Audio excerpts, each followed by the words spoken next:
Hello students, welcome to Sunya IAS and welcome to another test discussion for the month of Jan 2023. So before I begin with this, what I want you to cover right now is that for 2022, by now we have covered 12 tests and 2 revision tests, correct? But what is the reason I am telling you all these things? So for the whole year of 2022, if you have given all your tests, you have taken the discussion.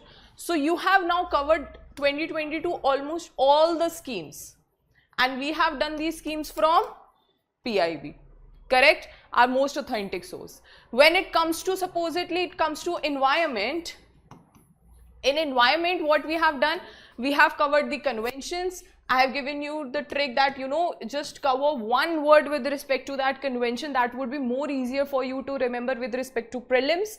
Okay, we have covered major national parks, biosphere reserves, bird sanctuaries, and your one which comes under the UNESCO World Heritage Site or UNESCO, man-made or some biosphere reserve the last time which we did.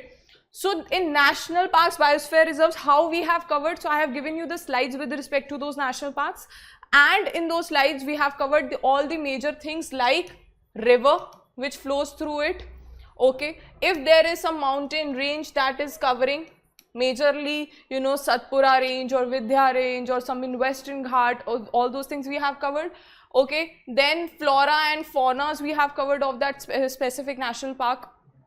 Then what we have covered, some extra speciality of that national park. Supposedly some tribe belongs to there, that also we have covered. Then apart from all these things, whether it is part of tiger reserve or it belongs to elephant corridor, all these things we have covered, correct? So with respect to environment, we have covered all these things. Now when it comes to economics, so in economics also, how we have covered the static and your current affair both. Okay, so among all these subjects which I am trying to tell you, that we have the connectivity we have framed in among all these 14 tests, that you know how we are connecting current affair with the static, the basic question which every student tend to have. So I guess by now this question must be solved, correct? So in economics, what we have done, so earlier, you know, I have told you in between the lectures also that earlier bad loans has been very important topic for UPSC. You know, the NPAs, the NBFCs and all those talking about things, you know, which act, what regulation, you know, IBC, insolvency and bankruptcy code. So we have discussed all those things, and it is part of these test papers also. If there is any news in last few months, we have covered that also. But I want you guys to have more focus from now, from bad loans to some SEBI regulations. Okay, so some funds which are under SEBI regulations. Okay, so I want you guys to have focus towards this, because right now if you look at the scenario of the whole economic current affairs, so you know, inflation, SEBI regulations, these are very prominent topics. Inflation, I guess, for every year, every month, this is the most prominent topic. Okay? Apart from that, you know, the SEBI regulations, whatever things that are covering or some steps that SEBI is taking or the Ministry of Finance is taking, all these are very important for you to remember. Okay, so we have done those type of funds also. So from now, bad loans, you will focus towards funds, you know, the mutual funds, the passive funds having subcategories of ETFs, of your, index funds. Then we have done alternative investment funds due to the, you know, that era of startups that is going on right now. ठीक है, वो startups के era में, so there, you know, alternative investment funds have become very prominent. Okay, so we have covered all the 3 categories of that alternative investment funds, right? So such more, of course, topics related to economics we have covered.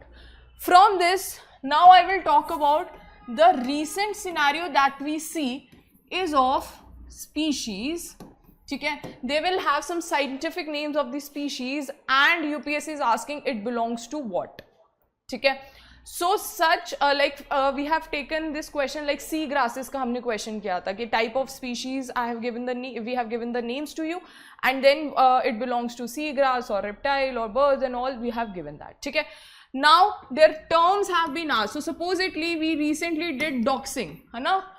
Twitter has, when there was this news that Twitter suspended some journalist account and on the basis of that breaching of privacy. So वो doxing term क्या होता है? At that time we discussed that. So such kind of a lot of terms we have covered. Coffee ring we have covered. So such new terms we have covered among them. Okay, then it comes to science and tech. ठीक है? Science and tech, the most prominent one, the two most emerging and prominent subjects that are coming in UPSC are your science and tech and agriculture. ठीक है? अब science and tech में from space to some biotechnology to connecting that biotechnology to agriculture and economics, we have covered all these things. Okay, whether from the newspaper clippings directly I have shown you, or in the form of slides where you needed some explanation regarding that specific telescope or some mission, so we have covered like that. Fine.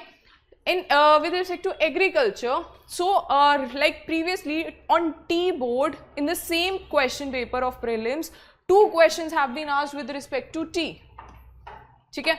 So what we did, so now tea, coffee, rubber, wheat, maize, rice. On rice also previously question on trading basis they have been asked.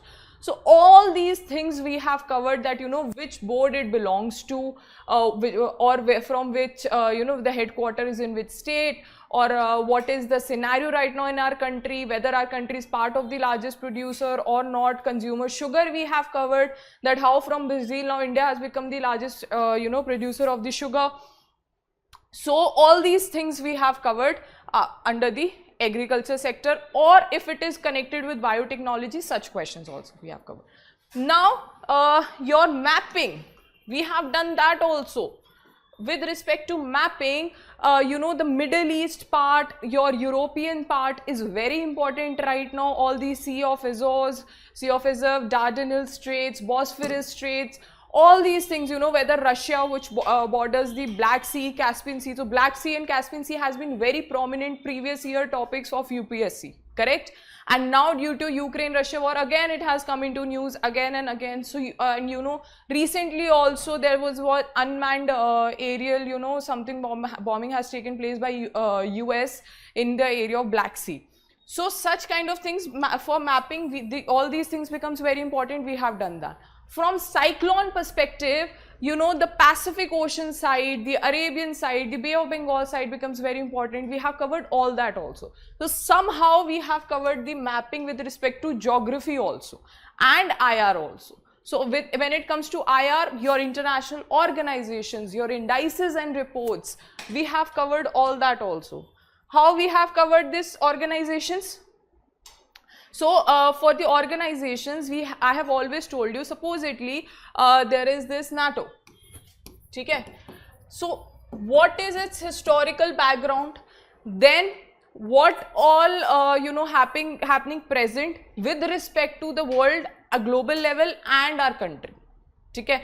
Then if there is supposedly G20, then G20 summit is some important, or some Singapore declaration is important, Bali declaration is there. So all these things we have covered earlier, correct? Now apart from this, the organizations and everything, then there are few organizations. So for that, I have told you for the organization part that what all we need to cover. So supposedly our indices or a report has been asked by UPSC. Okay, so usually organization has been asked that who published it, but with that we have done few key findings also. Okay, that supposedly World Bank की कोई report है या IMF की कोई report है, उसकी फिर report किसने publish की है और फिर उसकी key findings क्या है. That is how we have covered everything. Clear? So major I have told you that how in whole those 12 tests and 2 revision tests, how the major coverage we have given to you in these test discussions. So I want you all to go and revise all those things, because a lot of your static and current portion is covering. Again I'll repeat, supposedly when we did the temple, Khajuraho temple, at that time I told you you know, that how UPSC have the trend have been started. Either it is asking direct current affair question, or what it is doing, that it will give you two static statements, whether it would be applicable or direct. ठीक है, जैसे Somnath temple का example लेते हैं जो previously question आया था. So in that Somnath temple question, two were the static statement, you know, asking about the dynasty or some extra feature of it, and third statement was that whether the president, you know, went visited that place or not. ठीक है, ऐसे करके एक statement था. So same way with respect to Khajuraho temple, when we did the question, so I told you, you know, that which dynasty it belongs to. You know, the erotica sculptures are very prominent over there, and it is known for the erotica culture. But what is the, why it was in news, what is the current affair portion? That under G20 cultural track, you know, we are covering Khajuraho temples. So that's why it was in news. Okay, so all these scenarios, the you know, matching pairs, 2 only, 3 only, all these things we have covered till now. So now let's get back to our discussion. So we have covered very holistically the static and the current affair portion for the 2022. So now let's begin with 2023. So Jan 2023 current discussion is here, and you know that union budget soon will be out. So for the union budget, what all things we are covering would be done once the speech is out, and you know, whatever the things that have been asked, whatever have been explained there, the schemes, everything, or whatever the expenditures, they will be talking about future expenditures from consolidated funds of India. So union budget comes under the article 112, correct?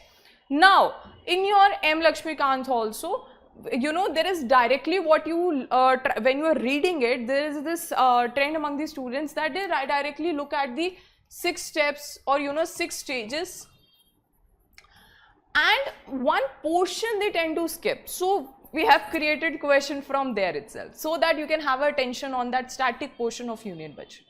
Okay, so that thing is, so these are the six steps, okay, which we always look into it, that how the budget is presented, how it is finalized. Okay, so the presentation of budget, the first step, then there is this general discussion, then you have the scrutiny by the departmental committees. So all the standing committees scrutinize that budget for a few weeks, okay, and then voting on demand for grants take place. Now in this we have 3 motions, okay, like token cut motion, and there are 2 others. That is your homework, you were going to go and revise from there. Okay, then you have passing of appropriation bill, okay, and your last is passing of finance bill. So these are the 6 stages. But from your first stage, that is the presentation of budget, there are few more documents that are addressed along with the budget. Okay, and those documents comes under FRBM Act of year 2030. Clear? So along with the budget speech, annual financial statement, demands for grants, appropriation bill, finance bill, then there are few statements that are mandated under your FRBM Act of 2013. Under that, we are covering macroeconomic framework statement, then your fiscal policy strategy statement, next is your medium term fiscal statement, and this we tend to ignore. So I want you guys to remember this thing also. Okay, next your expenditure budget, receipt budget, expenditure, you know, profit, and your memorandum explaining the provisions of the finance bill, then budget and glance, and then outcome of the budget. All these things are presented in the first step, and then you have your all another, you know, other steps. Clear? So this was with respect to your first question. So let's look at our first question. Which one of the following are presented in the union budget in Indian Parliament in each financial year? So union budget is nothing but the annual financial statement. Okay, along with the annual financial statement. So there are 4 options: finance bill, macroeconomic framework statement, medium term expenditure framework statement, and medium term fiscal policy statement. So first your fiscal bill, your macroeconomic framework statement, and your medium term fiscal policy statement, we just saw that they are covering under your FRBM Act of 2013. Now, what about this?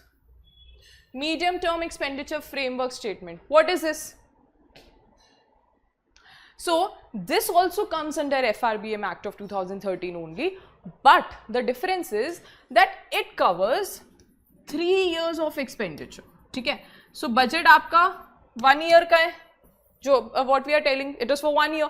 So now this statement, this would be covered with 1 year, that you know what all would be the expected expenditure for next 3 years and how it should be consolidated and all those things. So these are covering the 3 years expenditure. Okay? And that's why this won't be along with the document, this would be after the budget. Fine. So your first, second and fourth statement, option B would be the correct. Clear? Next question.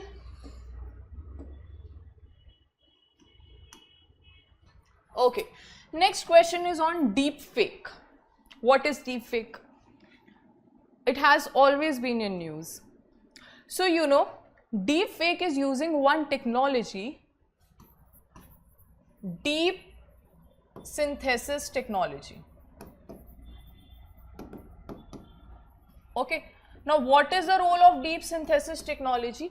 Basically, this technology uses few deep learnings, augmented reality, or sometimes some editing, you know, images option, voices option, to do what? To manipulate the images and videos. Okay, so somebody else would be saying something and then you know the face of some other personality would be merged with it. Correct? We have seen that. So this can be misused also. Okay, so the Cyberspace Authority of China, okay, they are the watchdog of this, you know, all these cyber crimes and everything. So they have recently restricted or came out with few regulations that, you know, to have a restriction on this deep fake technology. Fine.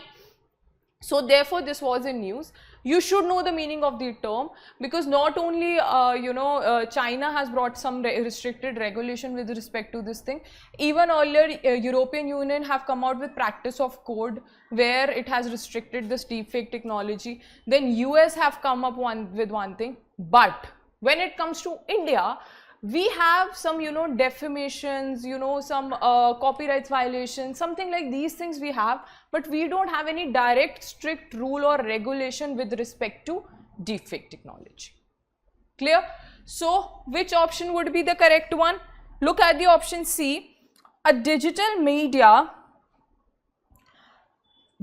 video, audio or image edited and manipulated using artificial intelligence to create a false representation would be called as deepfake technology.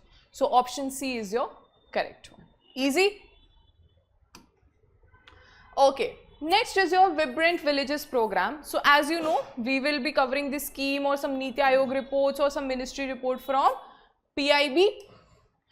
So also I hope by now, after your 14 test discussions, by now you would be more clear that with respect to UPSC demand, what all we need to cover from PIB and what all we have to just ignore. Okay, so cabinet approved centrally sponsored scheme, that is your Vibrant Village program for the financial year of 2023 to 2025 and 6. Okay. Now, what is your Vibrant Village program? So, comprehensive development of villages of blocks on the northern border. Okay, remember that. Thus, improving the quality of life living of the identified village people or the borders. This will help in encouraging people to stay in their native location and do not, you know, migrating and doing all such things. Okay? Why, you know, people are migrating? Because they cannot see any kind of development. So now the focus is for the comprehensive development of these villages. Clear? So scheme will provide funds for the development of essential infrastructure and livelihood opportunities. Okay. Now the scheme aims to identify and develop the economic drivers based on the local natural human in the northern border on the growth centers of hub and spoke model. We have done twice the question of hub and spokes model. Okay, I hope you are revising all those things. So why this has been promoted? So the promotion of local cultural, traditional heritage and sustainable, economic agro-business on the concept of one village, one product. We are promoting that. Okay, and to attempt for the, the connectivity. So when it comes to connectivity, there would not be any overlap with border area development program. So these two, Vibrant Village program and border area development program, altogether different thing. Okay, they are not coming under one thing, they are not merging, or they are not interlinked with each other. Okay, clear? So these are your key points which you need to remember. Fine? So let's look at the first statement. So it focuses on making 100 villages of India as self-sustaining villages. No, the condition is that it is covering the villages on the northern border. There is no number to it. Okay, so your first statement is absolutely wrong. It aims to develop sustainable eco-agri-business on the concept of one village, one product through various community being organized. This one is correct. Next, the program will improve the security in the northern borders of the India. So this one is also correct. So your 2 and 3rd statement are the correct. Clear? Next question is on the term tidal disruption event. Okay, very often it is in news that what is tidal disruption event. So let's look at the newspaper clipping. So the the Hindu releases this weekly newspaper on science. Okay, so it is from that. So the illustration shows a tidal disruption which occurs when the passing star gets too close to the black hole. The passing star gets too close to the black hole and it turns apart in stream of gases. So the star getting too close to the black hole and then turning into the gases. And the gas that eventually settles in a structure around the black hole is called accretion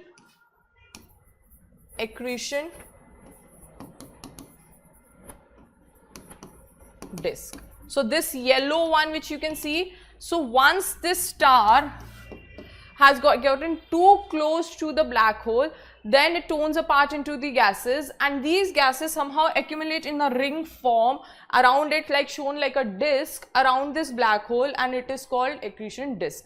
Now with respect to black hole, we have covered few NASA's and ISRO's telescopes also. We have covered that whether black hole emits light or the substances, some objectives that it absorbs through its gravitational force, that emits light.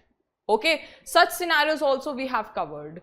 So coming back to this, so this is the from the NASA's Goddard Space Flight Center, and it shows that what is the scenario for your tidal disruption event.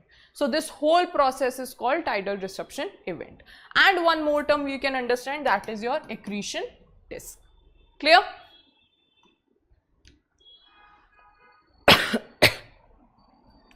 So your first option, the astronomical phenomena of the destruction of a star by a black hole, is called tidal disruption event. That is option A.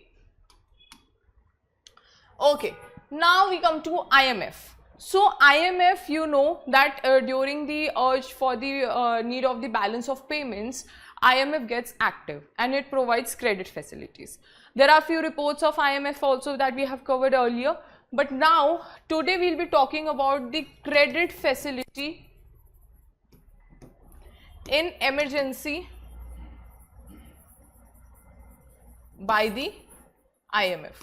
Now tell me one thing, why we are covering this topic, what is happening around that we need to cover this topic. Very important thing that is happening is your Sri Lankan crisis, due to which the IMF credit facility topics becomes very prominent. Okay, so for that we will look into the 3 types of credit facilities given by IMF during the emergency, you know, maybe natural disaster, some political disruption, or some too much you know, downfall in the economy, or you know, COVID impacts. In such scenarios, you know, there could be a need for the balance of payments, and for that, how IMF is providing? IMF is providing 3 type of credit facilities. Okay, so these 3 type of credit facilities are: first is your rapid credit facility, okay, second is your rapid finance instrument, okay, third is your flexible credit line. Now, how they are different, you should know, you should be aware of it, and it's very easy to remember, okay. So rapid credit facility, rapid credit चाहिए, एकदम से credit चाहिए. Now, who needs very urgent credit? The low income countries. Very frequently, who needs this credit? You know, the low income countries. So it is covering, giving the credit to low income. So why I have here represented as income? Okay, so it is giving the credit to low income countries. Now, who would be considered as low income country? Whether India would be considered as low income country, or China would be considered as low income country, or Venezuela would considered as low income country. So the ones which comes under the Poverty Reduction and Growth Trust, okay, Poverty Reduction and Growth Trust के under, the nations that will come would be considered as low income countries. Clear? Easy to remember. Next is your rapid financing rapid financing instrument. Now, rapid financing instrument has more stability. Okay, stability in what sense? That, you know, the member countries, so it is including all the member countries. So the member countries that need quick financial assistance would become under your rapid financing instrument. Okay. Now, India would be part of which category? India will be part of rapid finance instrument, because India does not cover under your PRGT, Poverty Reduction and Growth Trust. That's why India would be part of this column. Clear? Easy. Now, next is your flexible credit line. Now, who would get this flexible credit line? Now, understand from the word, there is some flexibility. Now, will IMF will give some credit to the other country because they felt like, okay, they need it, let's give it? No. They'll provide this kind of flexibility only to the countries which are strong policy framework, okay, and track records in economic performances. Of course, which have a better track records would get a more flexible credit, correct? They cannot be sure for such countries or these ones, but they would be more sure that, okay, in past also they have recovered, you know, they have got a good economy track records. There has been a good strong policy framework that even if their income, their economy starts decreasing, economic growth start decreasing, they will cover it. So the flexible word, so the flexible credit line is to meet the demand for the crisis prevention and the crisis mitigation for lending for the countries which have the strong policy framework and good economic track record. Clear?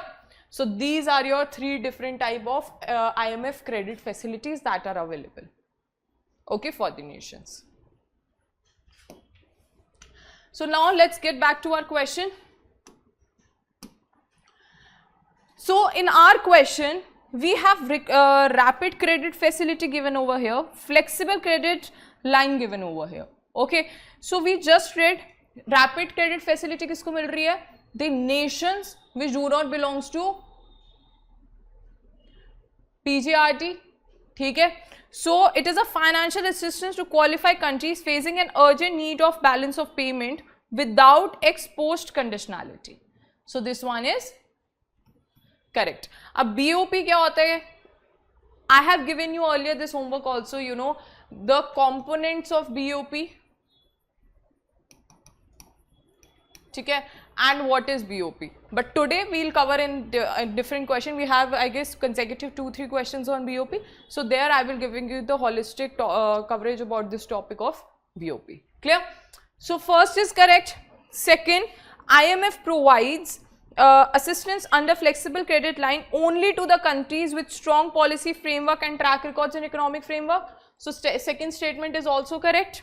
Third, IMF condition for providing financial assistance are designed in a way to ensure that the country would be able to repay to the IMF. Of course, else why IMF would give the credit, है ना? ये काफी logical statement था. So we have seen this also, that sometimes you are more aware about the basic concepts, then also logically you can correct or incorrect the statement. Clear? So your first, second, third, all are correct. And why it was in news, we have just discussed, due to the Sri Lankan crisis.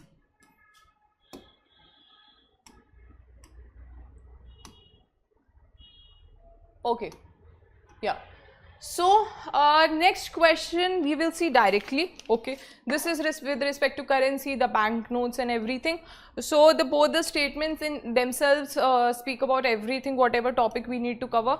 So as per the RBI Act of 1934, the RBI can declare by notification in the Gazette of India that any series of banknotes of any denomination shall cease to be legal tender on the recommendation of the Central Board of whom? Central Board of RBI. ठीक है.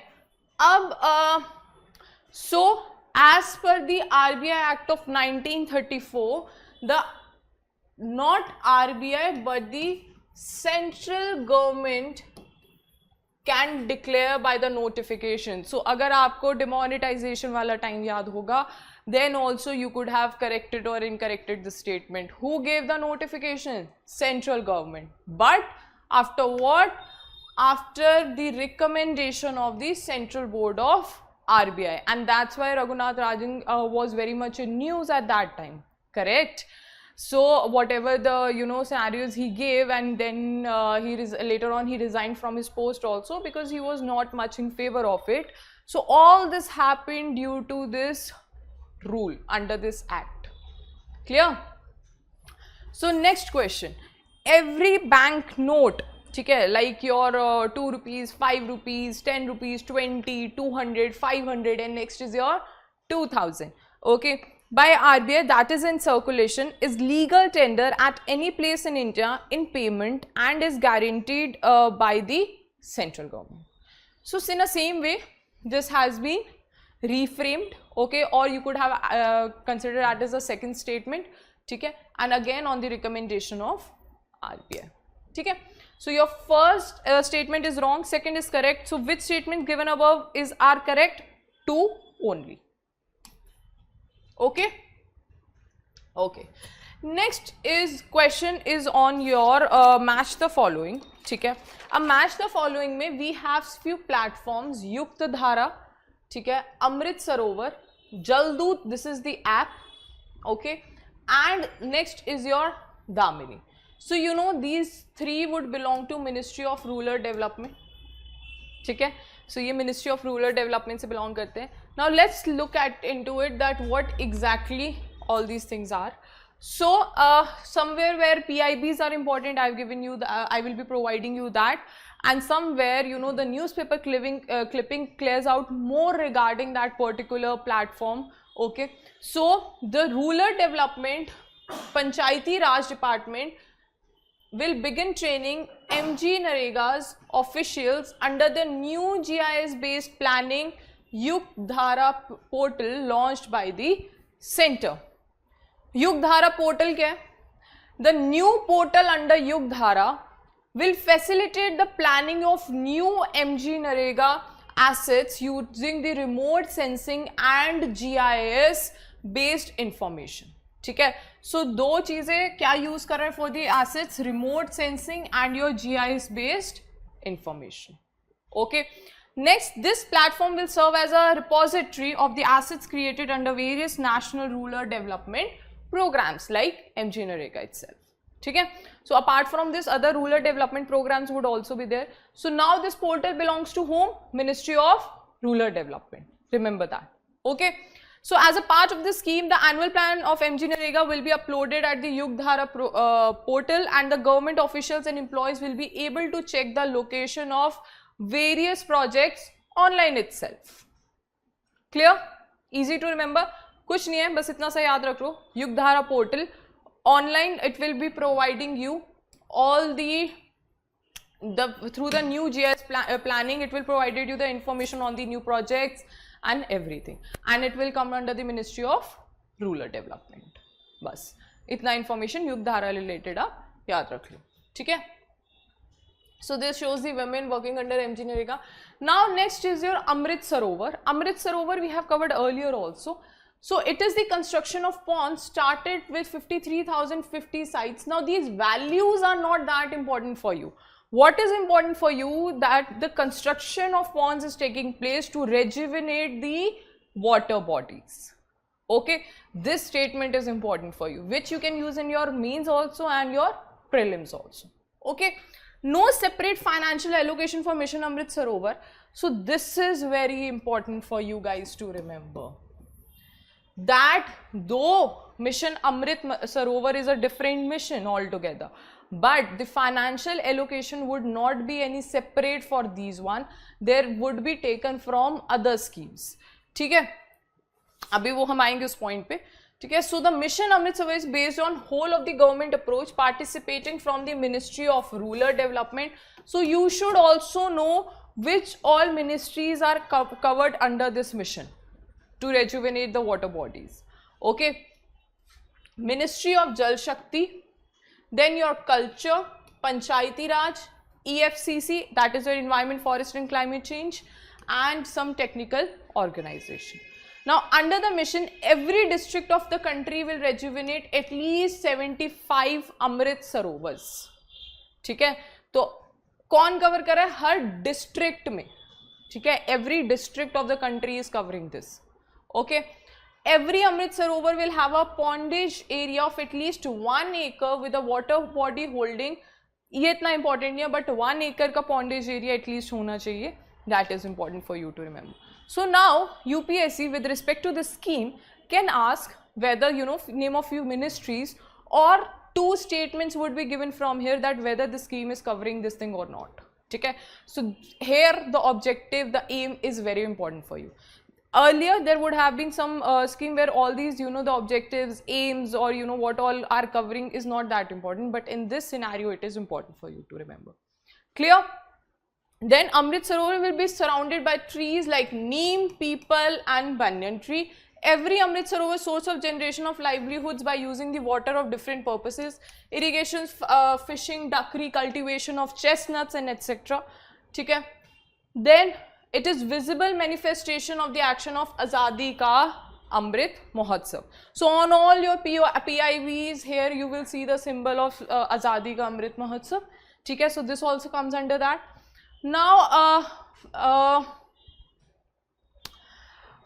every Amrit Sarovar site is a place for flag hoisting on every Independence Day. Okay? In the mission of freedom fighters and their family members, the Mitaya families, Padma awardees will be invitees. ठीक है, जो जहाँ पर ये construction होगा.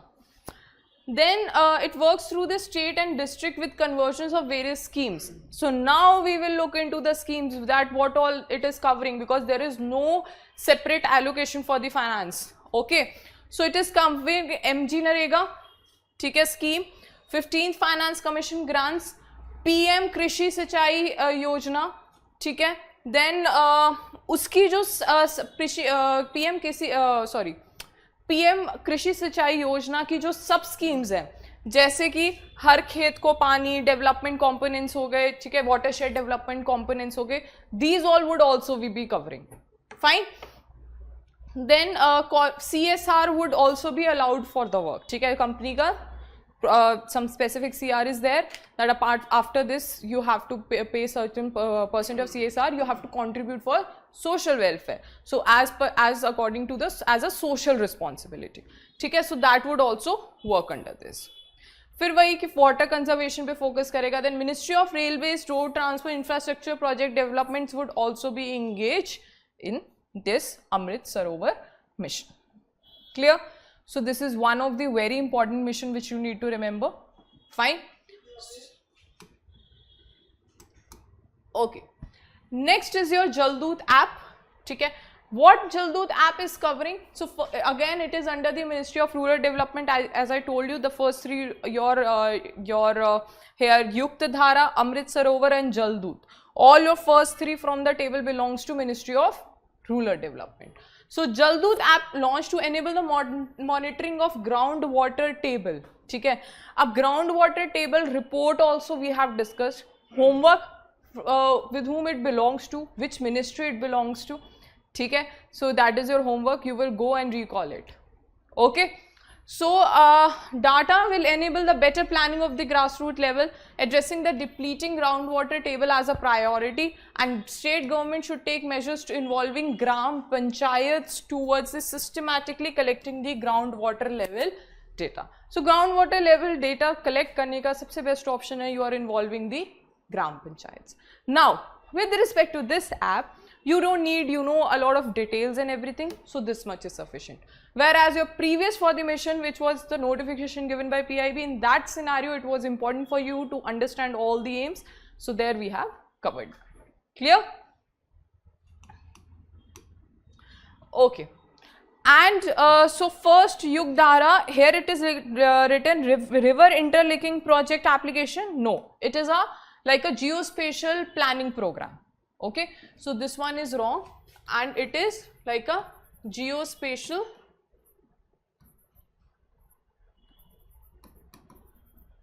planning program. Clear? Then Amrit Sarovar to develop and rejuvenate 75 water bodies in each district of the country. ये भी जरूर याद रखना, number of water bodies and in each district. Again and again I'm emphasizing on this thing. Okay, so second is correct, first is wrong. Jaldoot app to capture the water level of selected wells in the villages across the India.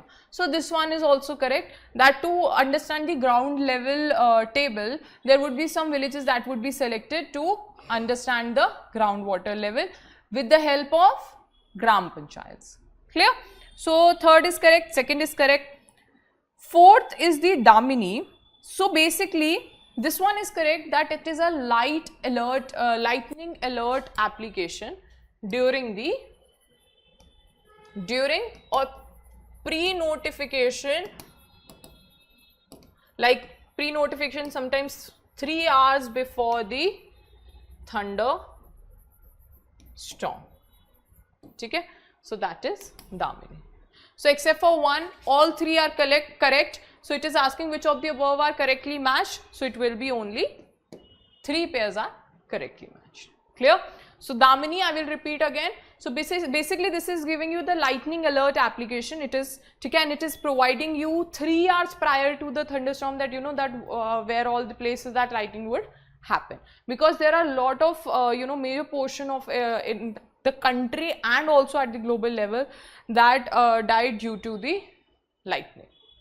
Clear? So this question is done. Next question is on Asian Pacific Postal Union. So recently India took the presidency of this thing, and that's why it was in news. So India takes over the leadership of APPU. Okay? Ministry of, who notified it? Ministry of Communication. Clear? So what is APPU? It is an intergovernmental organization of 32 countries of Asia and your Pacific region. Okay, remember that. Next, APPU is the only restricted union of Universal Postal Union, which is a specialized agency of UN. Okay, so what is APPU? APPU is your 32 member countries of Asia Pacific region. Now APPU comes under your Universal Postal Union, which is a specialized UN agency, which is a specialized agency of UN. Okay. Now the goal of APBU, that why it has been created, so it is to extend, facilitate and improve the postal relations between the member countries and to promote the cooperation of field of postal service.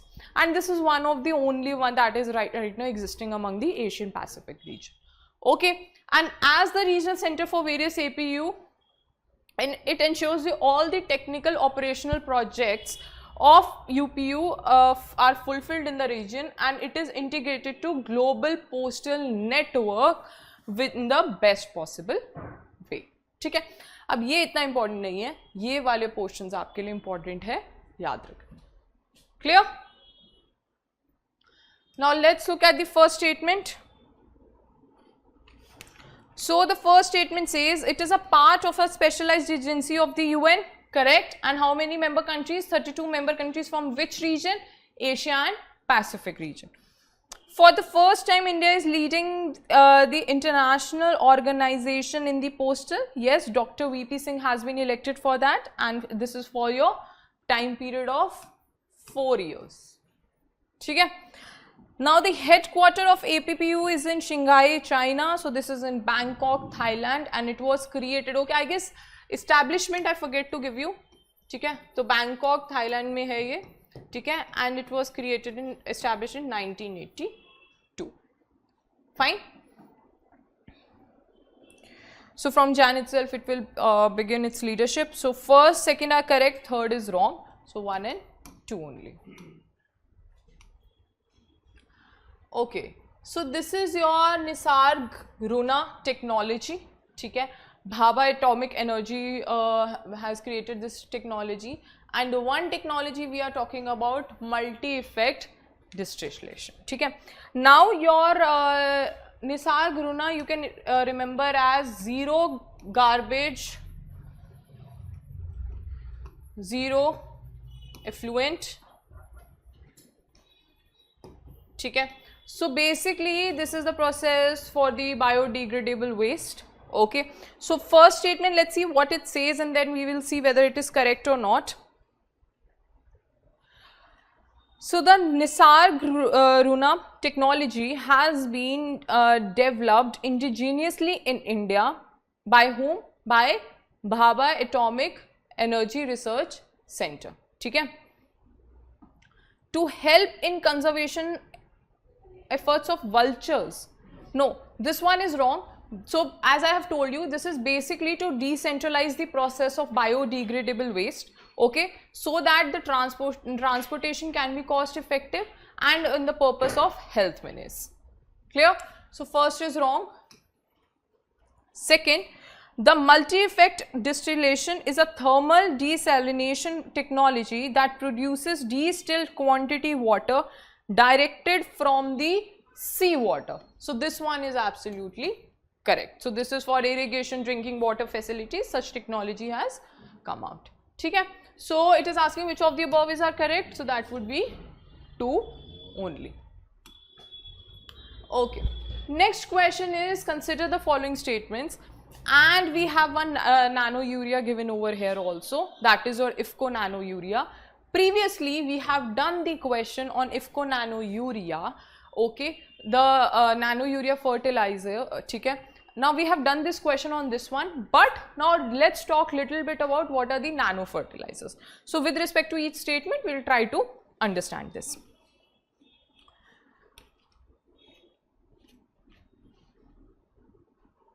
Fine. So recently you know, this have come considered as a nano nitrogen fertilizer.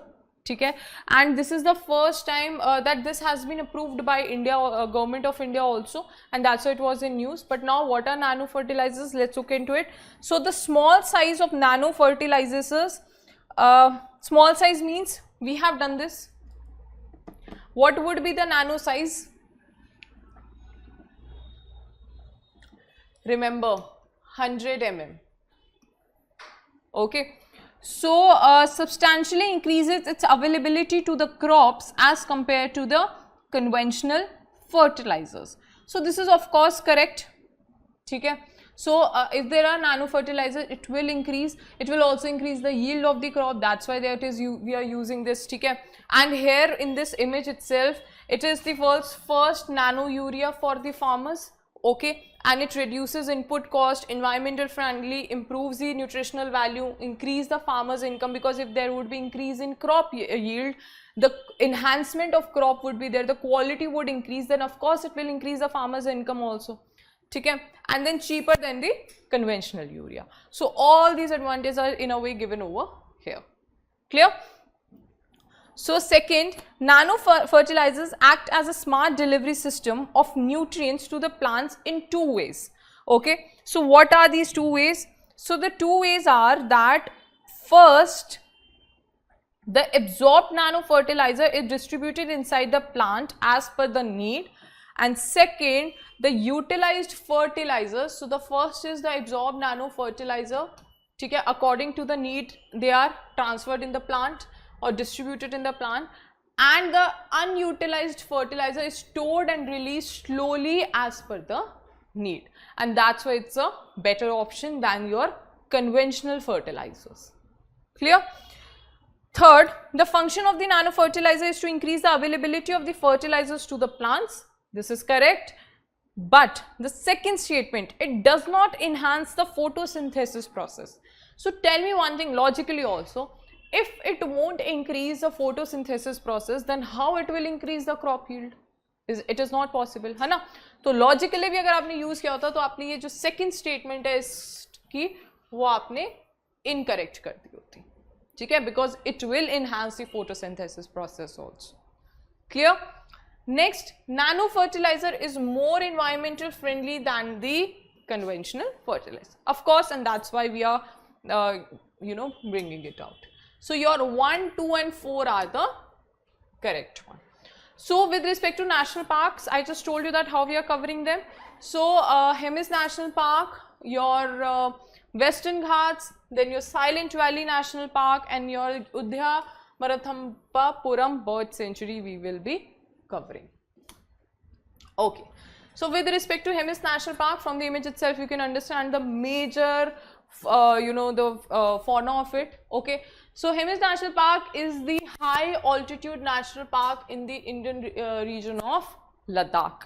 So Hemis National Park belongs to Ladakh. Next, it has the highest density of snow leopards of any protected area around the world. Now your homework is that snow leopard IUCN. We have covered the snow leopard IUCN a lot of time. Once at the low elevation, the snow leopard cubs were found. At that time also we covered snow leopard related IUCN habitat and everything. So this is your homework. Go and recall the IUCN of snow leopard. Okay, and I have told you earlier also, wherever possible you see a species name, just even if you know, write down its IUCN. It is very important because later on when you see it in front of you, you tend to get confused whether it is critically endangered, it is endangered or it is vulnerable. So better that you keep on writing, then only you will be able to recall. Okay, fine. Next, it is the second largest continuous protected area in India after Nanda Devi Biosphere Reserve. So Nanda Devi Biosphere Reserve also we have covered, and this is the second largest continuous protected area. The park is bordered on the north of the Indus River banks, okay, since it is in Ladakh. So even if you know the Indus River, the track of it, that from where and how it is flowing and going, so then also you could have made it out that which river might be belonging to this national park. Clear? So for the connectivity, I have told you earlier also, from your own hands try to make the diagram of India and there mark all the national parks, and there only itself with different pen just cover that which covers the Brahmaputra river, which covers the Indus river, which covers the Ganga river, then your 4 south rivers that are there, Mahanadi, Godavari, Krishna. So try to write it on yourself so that it would make more easier for you to remember that which river is belonging to which national park. Clear? That is how you have to get the connectivity between environment, between your current affairs and your geography, physical geography of India. Clear? Chalo, let's get back to the topic.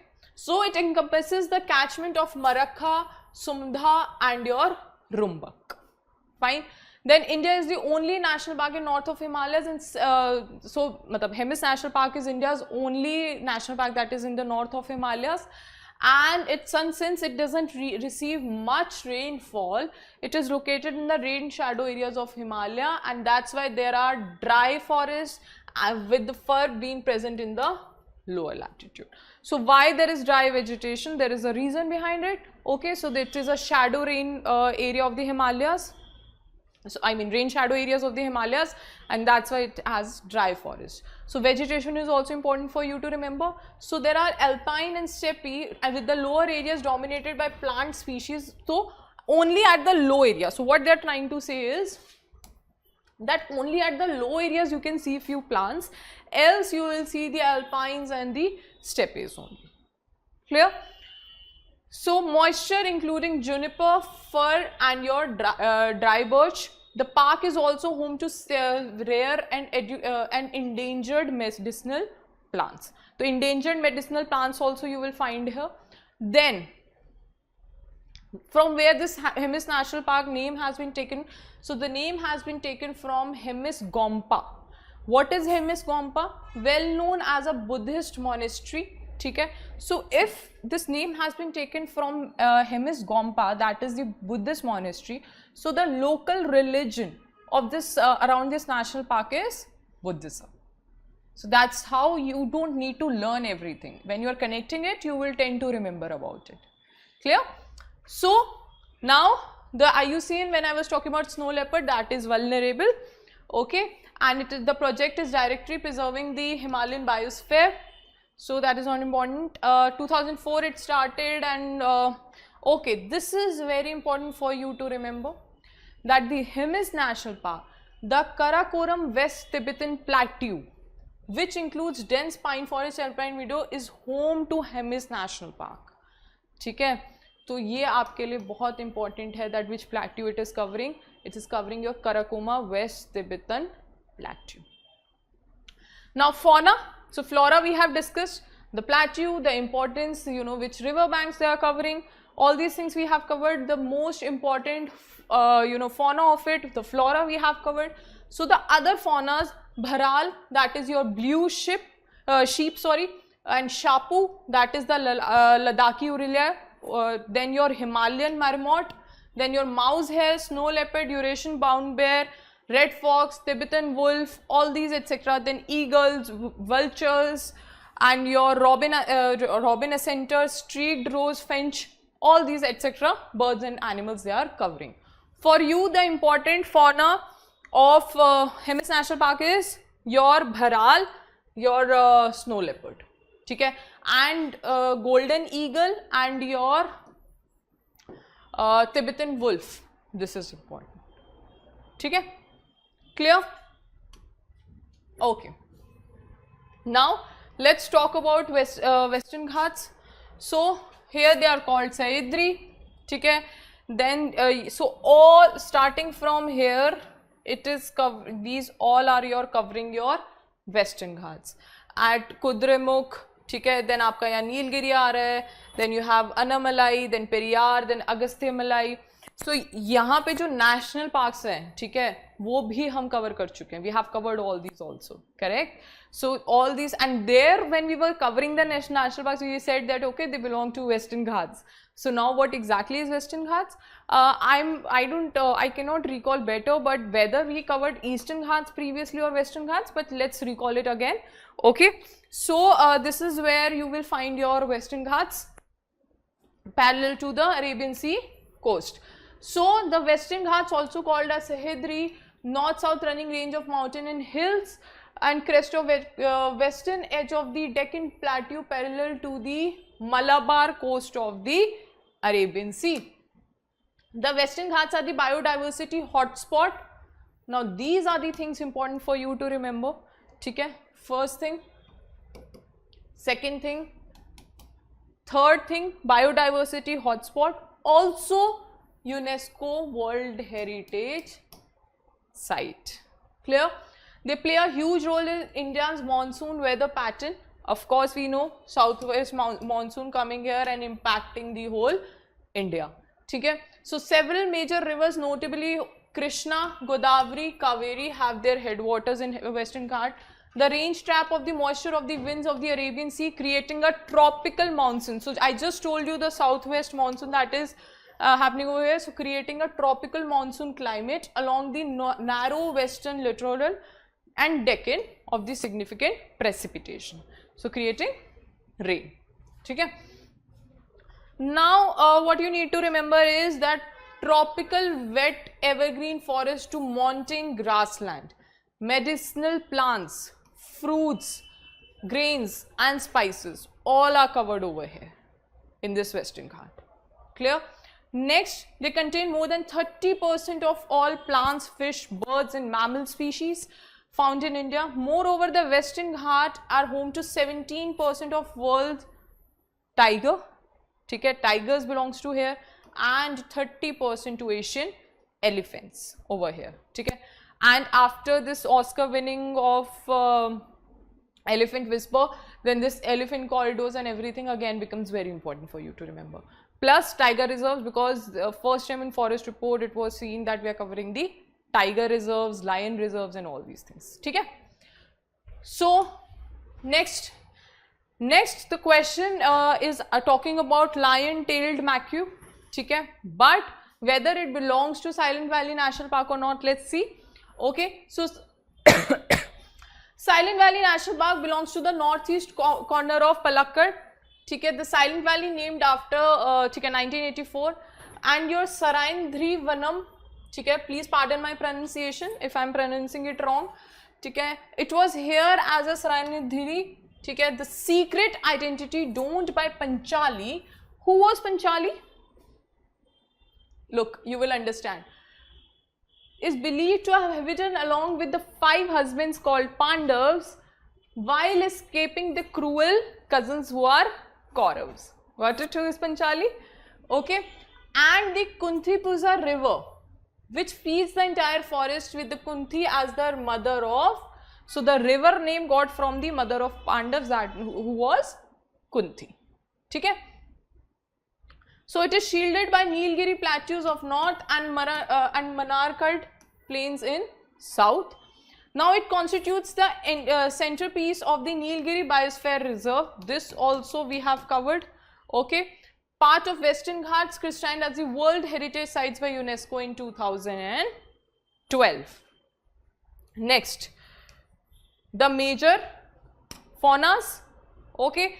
So tigers, leopards, elephants, snakes and your lion-tailed macaques, which has been asked in the question, okay, for the discussion. And who are they? So मैंने आपको हमेशा बोला, whenever we are talking about species, the species, IUCN and habitat, 2 are the very important things for you to remember. So the lion-tailed macaque are the IUCN is endangered, clear? And the habitat is that they are found exclusively in Western Ghats, mountains of southwestern India, the canopy of tropical evergreen and your monsoon forest. Okay? So IUCN and habitat, both of the species we have just covered. Clear? So there are butterflies, bugs, toads you can find over here, and there are 110 species of orchids itself you will find in this national park. Clear? So Silent Valley National Park also covered. Okay. Next is your Uday Marthandapuram National Park. Sorry, bird sanctuary. ठीक है, अब bird sanctuary है तो of course आपको काफी migrated birds इधर मिलेंगी. ठीक है, so consisting of human made irrigation tanks, important to remember. Next, interconnected by the ancient networks of canals and fed by the Meter Dam or Mithur Dam through the Koryar Canal. ठीक है, the site is important staging and breeding ground for several species of water birds including Oriental darter, black-headed ibis, Eurasian vigeon. अब इस पे question UPSC पूछ चुका है. ठीक है, एंड नॉर्दर्न पिनटेल एंड गार्गेनी. ठीक है, ये बर्ड्स के नाम आपको याद रखने कि you should know that northern pintail, garganey और oriental darter belongs to which kingdom. तो आपको पता होगा एवियन और बर्ड किंगडम से इट बिलोंग्स टू, है ना. ऐसे जैसे पूछा था that ibis is a fish, bird, reptile, ऐसे करके क्वेश्चन पूछा था यूपीएससी ने. सो आपको ये सारे नेम्स पता होने चाहिए, ठीक है. So the site provide surrounding communities with fresh water for human consumption and live stock and agriculture during the drier period. Now it also helps in replenish the groundwater and feed surrounding smaller wetlands. Administrative region में Thiruvarur district of Tamil Nadu, and it is 10 km away from Point Calamar Bird Sanctuary, that is in Tamil Nadu itself. So it is one of the 6 wetlands in Tamil Nadu that got the Ramsar tag. So this bird sanctuary also got the Ramsar tag, and Point Calamar, I guess, was the first one of Tamil Nadu to get the Ramsar tag. And how many Ramsar sites are there? The 13 that were added at the end, we have covered that also, and it making it to how many total Ramsar sites? 75. Clear? Chalo. So in these match the followings. Hemis National Park, the largest national park of India, this is correct. Second, Western Ghats, one of the hottest hotspots in the world, this one is also correct. Then lion-tailed macaque belonging to the flagship species of the Silent Valley National Park, this is correct. And your last, the bird sanctuary, man-made Ramsar wetland, this is also correct. We just saw that Ramsar site is also there, a wetland it is also called. And one more thing we did, that it is it has many man-made irrigation tanks. Clear? So all 4 paras the correct one. Okay, now polity static question, let's take it. So the rights, first statement, the rights provided under Article 19 of the Constitution are available only to the citizen, because that is right to freedom. So as per the recent Supreme Court ruling, the right availability to the citizen under the Article 19 of the Constitution are also available against the private individual. So this was the news that the Supreme Court has given this statement, and that's why it was there. So your first and second are correct. Next, the Constitution mentions that the right to assemble peaceably and without arms can be reasonably restricted on the grounds of morality. Not morality exactly. Article 19(3) of Article 19 clause 3 talks about that to maintain the integrity of the country and to maintain the sovereignty of the country and to maintain the public order, this scenario is applied. Clear? So your third statement is wrong. First and second are correct. So it is asking which of the above are correct. So 1 and 2 only. Clear? Okay. Next is your scheme or program Utkarsh 2.0. So this has been taken from Sunya IAS current affairs blog only. Okay? This is how it is given over there. So what is the context for Utkarsh 2.0 or what is the news that was there? So RBI's medium term strategy framework Utkarsh 2.0 23 to 25 was launched recently. Utkarsh 1.1 was for the period of 2019 to 22, and now the Utkarsh 2.2 is for 23 to 25. Okay? Now what is Utkarsh 2.0? So it harnesses and strengthens the Utkarsh 22 by retaining the 6 vision statements as well as the core purpose, value and the mission statements. So collectively create a strategic guiding path. Okay? Now what all it will be covering, what guide path it is covering? So it is covering the excellence in the performance of its function. Okay. Next, strengthen the trust of the citizens and the institution in the RBI. So Utkarsh 2.0 वो किसका है? RBI का है. तो किसका वो trust of citizens और वो किसके लिए gain करना चाहेगा? RBI के लिए. ठीक है? Enhance the relevance and significance in the national and the global roles. Next, transparent, accountable and ethics driven internal governance. Then best in class and environment friendly digital. So digital portion of the country is also promoted here. and physical infrastructure, innovative, dynamic and skilled human resources are covered under this Utkarsh 2.0. So is on the line with the global central bank's plan to strengthen the regulatory and your supervisory mechanism. Clear?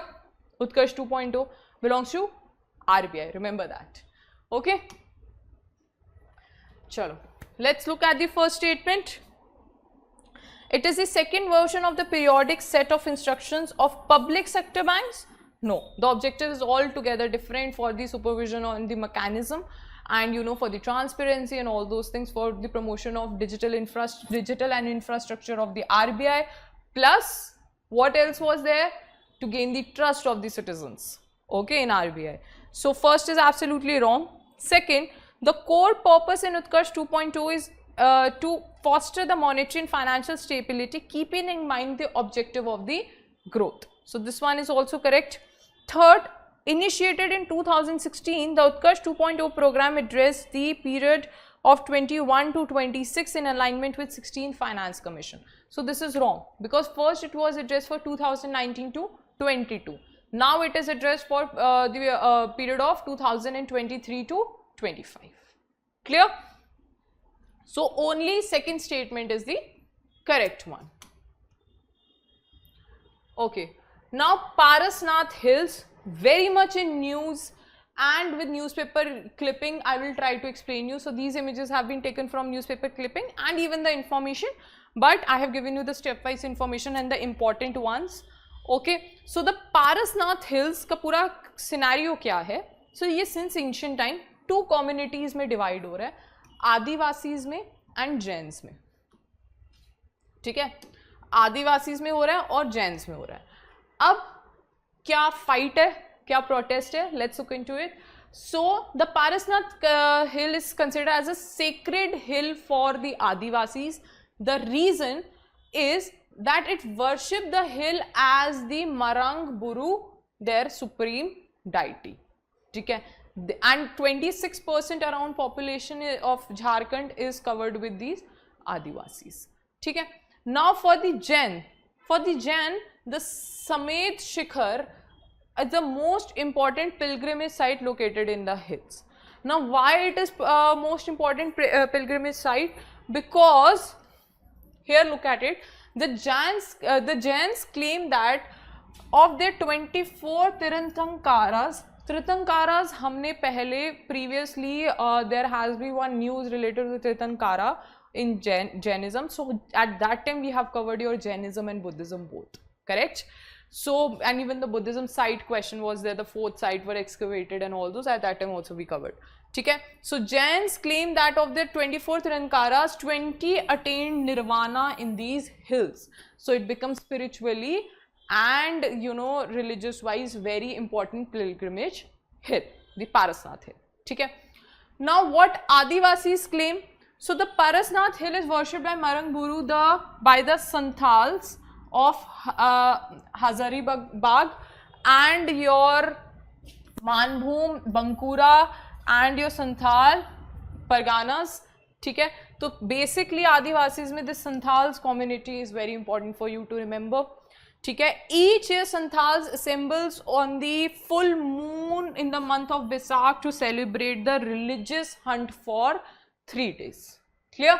So अब Adivasis के point of view से क्यों important है, Jains के point of view से क्यों important है, you have understood. Now let's see that in August 2019, MOEFCC designated the hill an eco-sensitive zone, noting that the area has tremendous potential ecotourism.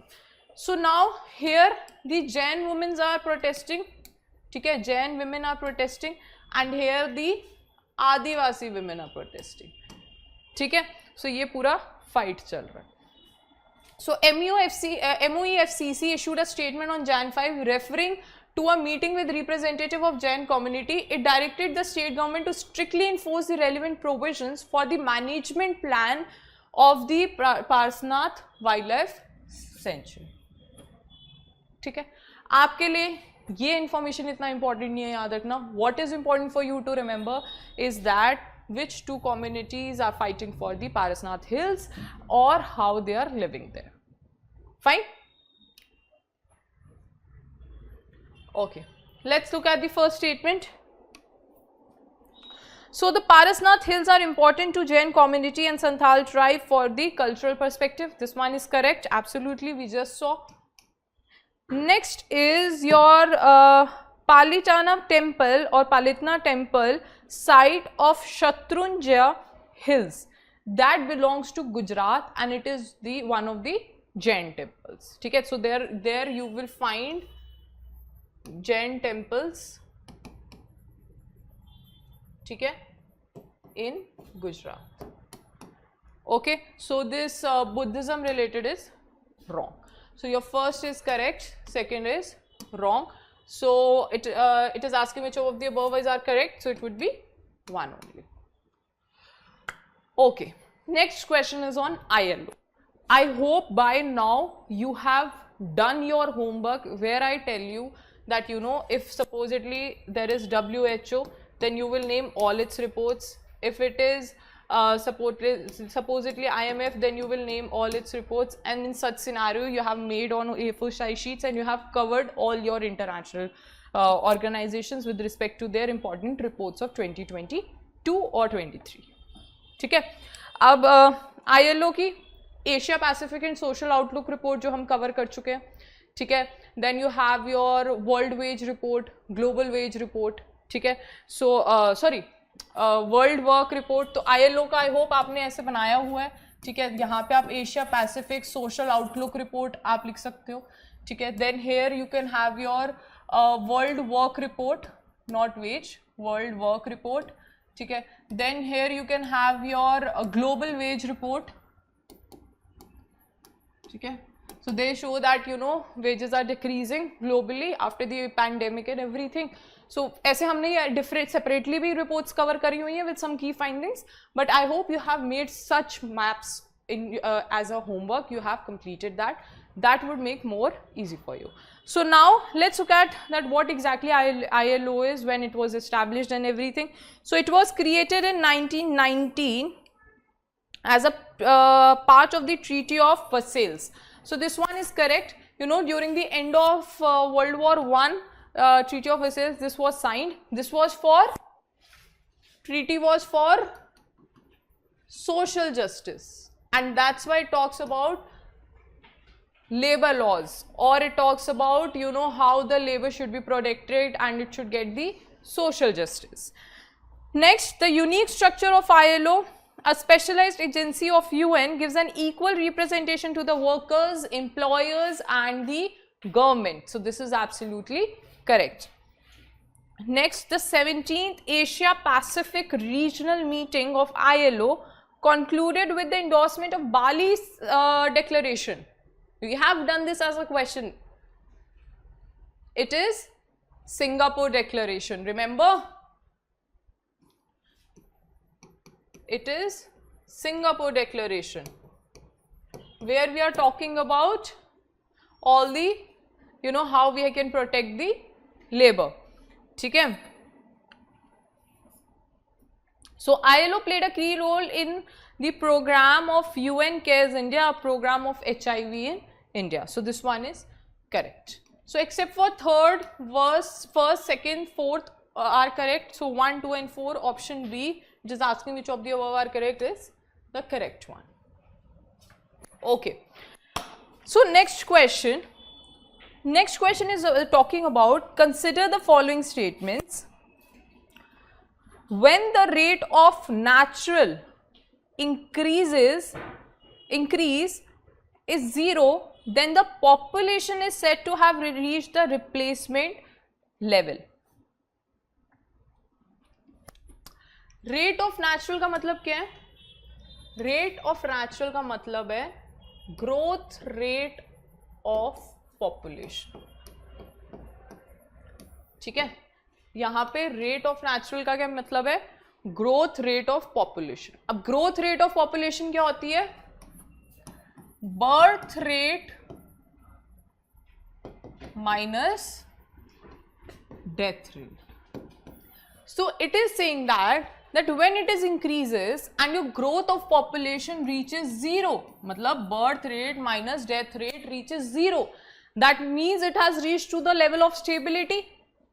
So once it has reached to the level of stability, then what does it implies?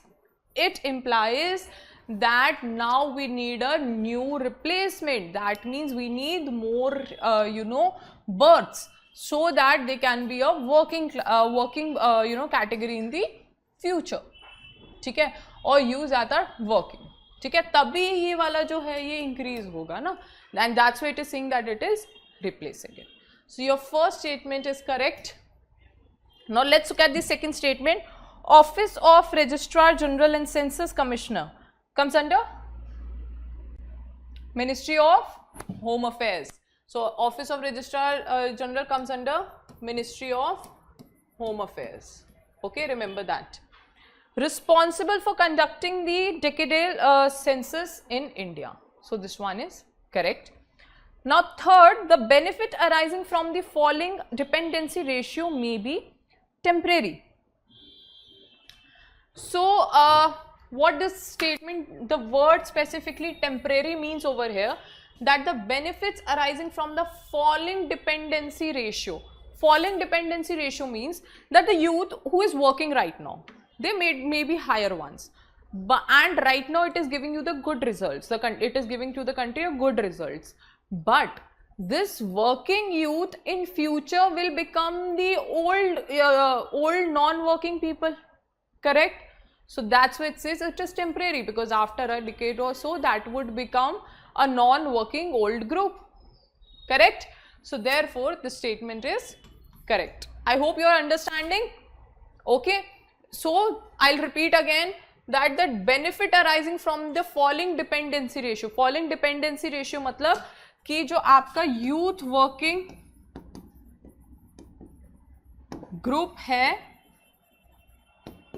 this is increasing, but this is increasing on the temporary basis, because soon this youth working group will become a old non-working group.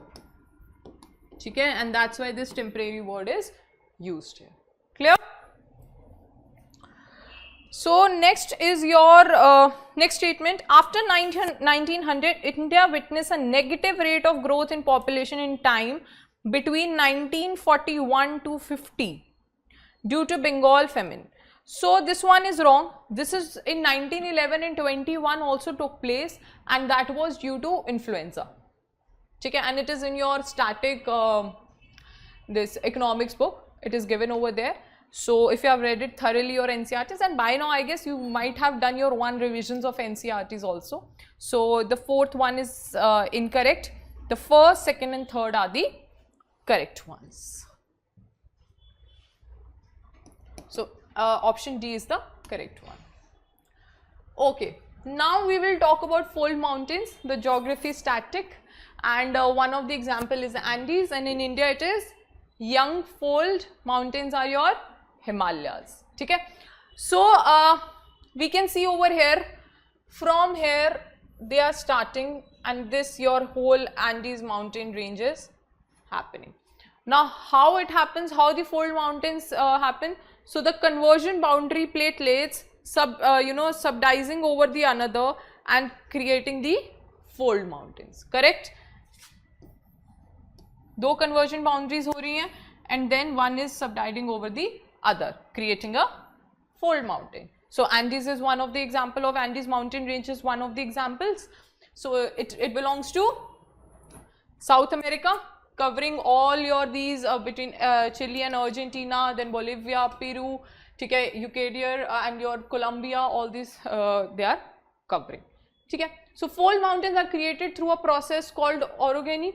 So we know that how this process happens, and if you are not clear with this, so this is your homework for geography static. Go and revise it. But I am hoping that by now I'm hoping, and you should also, by now your NCRTs, one round of NCRTs must have been revised for all these subjects. Okay. Now the Andes were formed through the subduction of oceanic crust of Nazca plate beneath the continental crust of South American plate. So this would be, so the conversion boundary is happening, this subsiding, and there is your Nazca plate, and here you have your South American plate, and that's how Andes have been formed. So your second is correct, first is correct. Then okay, out of syllabus question, so the highest plateau, tell me, highest plateau of your Andes mountains. सोचो, third statement पे आते हैं, सोचो तब तक. Okay, so the third statement is the presence of volcanoes away from the subduction zones of tectonic plate boundaries was explained by plate tectonic theory. This is absolutely wrong. Plate tectonic theory talking about these things. ठीक है, so आपका third तो absolutely wrong है. अब आते हैं हम वापस अपने question पे. Highest plateau, Aconcagua plateau of Andes mountain is the highest plateau. Aaya yaad? Okay, so first and second are correct one, third is wrong. So which of these statements above are correct? So it would be 1 and 2 only. Okay, so the next question is on urban local bodies. Okay, now this urban local bodies come under which amendment act? Which you call as municipalities and all. Urban local bodies क्या है आपकी municipalities, है ना? So it comes under your 74th Amendment Act. Clear? So let's look one by one these statements and see which one is correct. So why it was in news? Because it was seen that in India the urban local bodies are, you know, their maintenance, I would rather say, is very lesser than the other, you know, countries like the BRIC members and all these. Okay, and that's why it was in news that you know, these infrastructures of the urban local bodies have not accomplished to the level that the other countries' urban local bodies have achieved. Okay, so now tell me. Okay, first let's look at the statement and then I will ask you a few questions which can be helpful from your means perspective also. Okay, so the first statement, audits of the accounts of municipal corporation are carried out by the Comptroller and the Auditor General of India. So that is your CAG. So this one is correct. Second, the 74th Amendment provides a list of 29 functions which the state government may assign to the municipalities. So M. Lakshmikant, static portion, directly asked. So it would be not 29, 18 functions would be provided. The 29 functions are provided for the rural bodies, okay, and not the urban local bodies. Fine. So your B is the incorrect one. Okay, this one is correct. Next, let's look at the statement. So, Constitution of India assigns State Finance Commission to take the task of reviewing and recommending the devolution of tax revenue and grants in aids to the ULBs. This is direct static statement and it is absolutely correct. And the implementation of GST has resulted in greater dependence on the municipal corporation on the transfers of funds from upper tiers of the government. ठीक है, तो upper tier पे हमें ज़्यादा dependent रहना पड़ रहा है. ठीक है, so this one is also correct. Now my question is urban local bodies related, two initiatives of India for some financial assistance, or since we are saying that we need to strengthen the you know, ULB's infra accomplishment. So what are the initiatives that the country has taken? So one, so financial assistance by Ministry of Housing and Urban Affairs. ठीक है, एक तो उन्होंने initiative ले लिया. दूसरा अमृत, which is your Atal Mission for Rejuvenation and Transformation. ठीक है, याद आया initiative? We have covered that earlier also. So these are on the with the lines of that how ULB can be strengthened. Clear? So it is asking which of the above are incorrect. So this would be the B one, B option. Okay.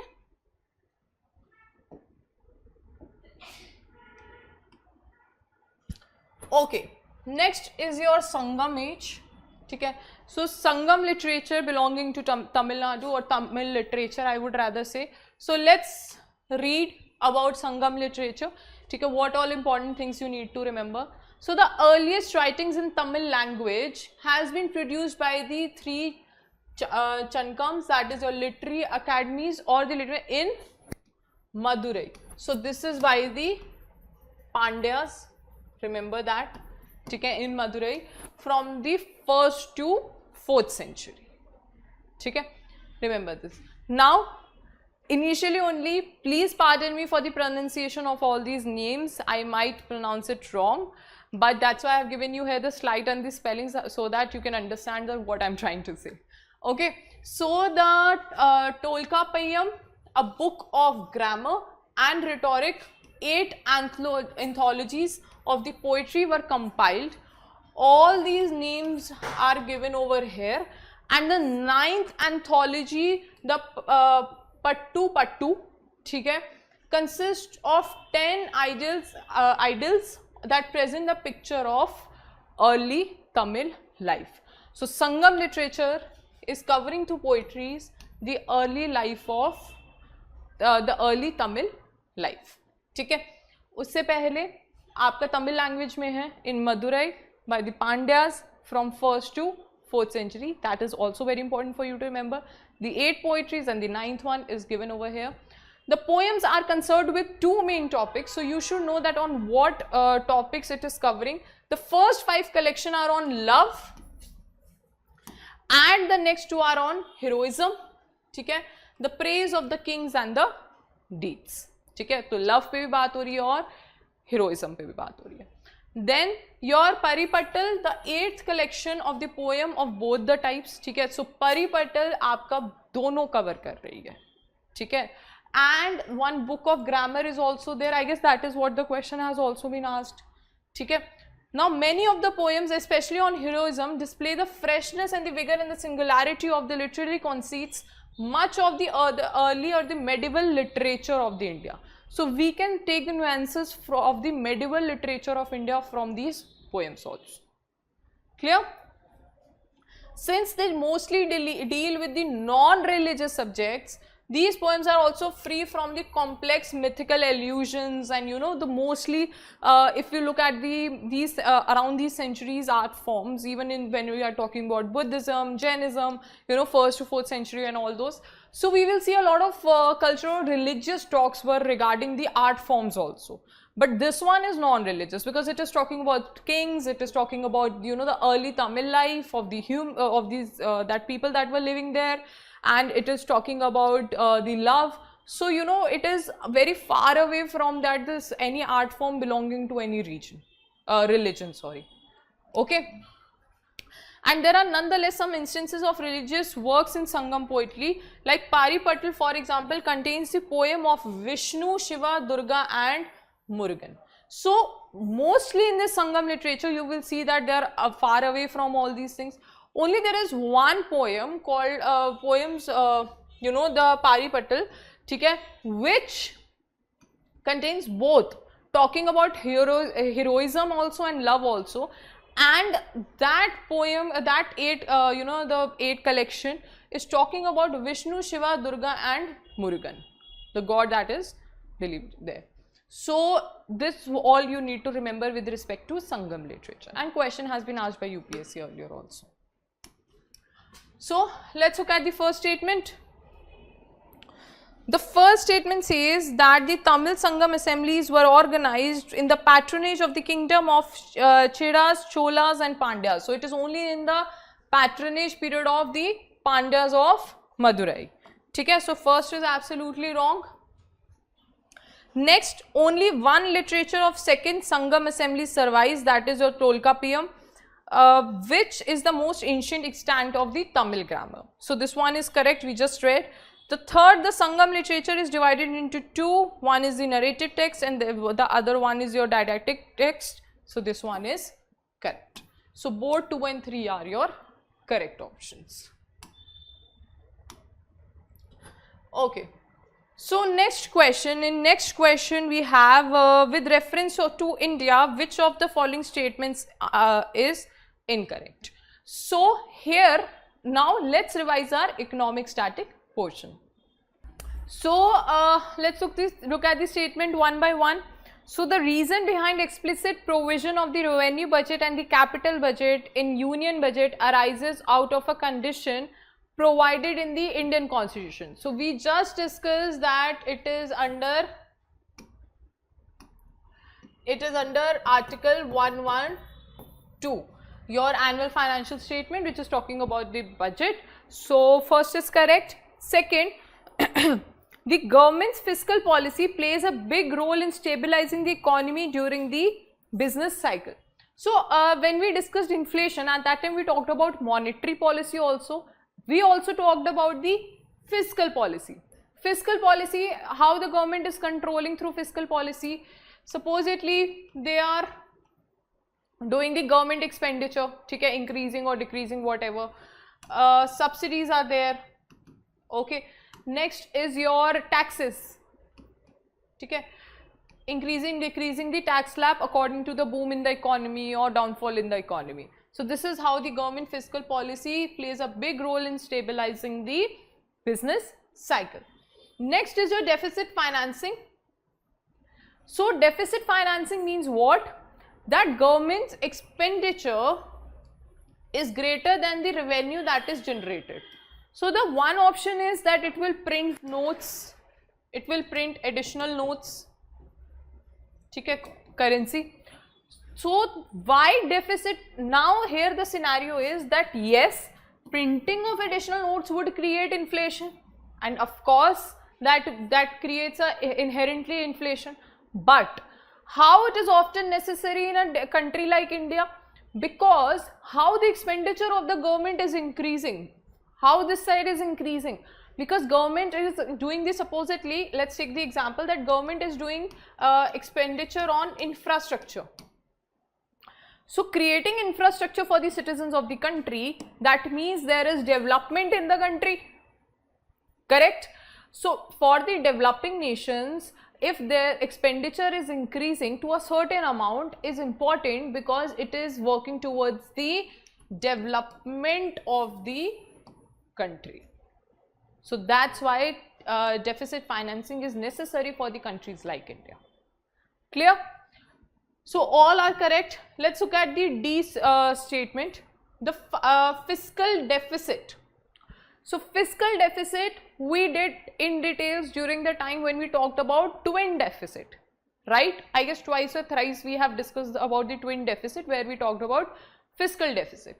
Now fiscal deficit is the difference between government's total expenditure and its total receipts. Total expenditure would include revenue plus capital expenditure, revenue expenditure plus capital expenditure minus the total receipts. That means revenue receipts minus capital receipts. Okay, but there is one condition to the fiscal deficit, that it excludes borrowings. It excludes borrowing. So statement D is the incorrect one, as been asked here, that which one is the incorrect one. Clear? Next question is on atmospheric river. Okay? One name that happened recently in California from Hawaii is called Pineapple Express. Let's understand. So here we have a newspaper clipping and image from the news itself. Okay, so the newspaper clipping says that California's record-breaking storm is the Pineapple Express, starting from Hawaii going till California. Phenomena underlying it, so what meteorologists call it as due to the atmospheric rivers. Now let's understand what are atmospheric rivers, okay, and what this Pineapple Express, how the name has been given. So basically here is your California, this is your North America, okay, this is the place where is California. From the side of the California, there is one mountain, Sierra Nevada. Okay? Now, what happens is, here you have your Pacific Ocean. Okay? Here you have your Pacific Ocean. So, there would be, too intense heat on the surface of the ocean. That would create the increase of evaporation. Okay? And once the evaporation have increased, it will lead to, air packet like situation above the ocean surface, which would create a air laden clouds, okay, with high content of moisturizers. That is due to the evaporation. So what will happen? So in general, when we are talking about orography, what we study there, that supposedly this is the mountain, here is the mountain range, like we have in the scenario of California, we have the Sierra Nevada. Okay, what happens? The moist and the air and the cloud, moves towards the north. Then here on the higher altitude, due to the cooling, it bursts and it rains here. There is a lot of precipitation, correct? Towards when there is this moisture going up, cooling, there are a lot of precipitation happening and there is rain. And this area is your rain shadow area to the other side of the mountain. So similarly, here we have a, Sierra Nevada, the range, okay, from Hawaii, taking all the moisture and the evaporation is taking place above this Pacific Ocean. Then moving towards here, and here the precipitation took place, leading to a record-breaking storm and a lot of floods in the California. Now this is not the sole reason for the floods. The another reason which we studied previously is your bomb cyclones. Remember that in the Pacific Ocean, two cyclones happening at the same time creating floods in California and all the other places around it. So that bomb cyclone plus your this Pineapple Express creating a very much of the floods in the California. Clear what it is? So here it is going and there it is raining. Clear? Very easy, and in layman language I have told you, no geographical term has been used, nothing. That of course precipitation will happen because this moist air and heat air and the moisture, everything going up, because here there is cooling impact, so the precipitation will happen at this area only.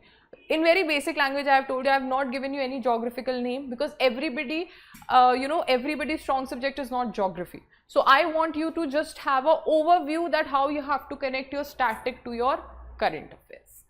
Clear? Okay. So let's look at the first statement. So the first statement says that atmospheric rivers are narrow regions in the atmosphere that transport much of the moisture from the tropics to the northern latitudes.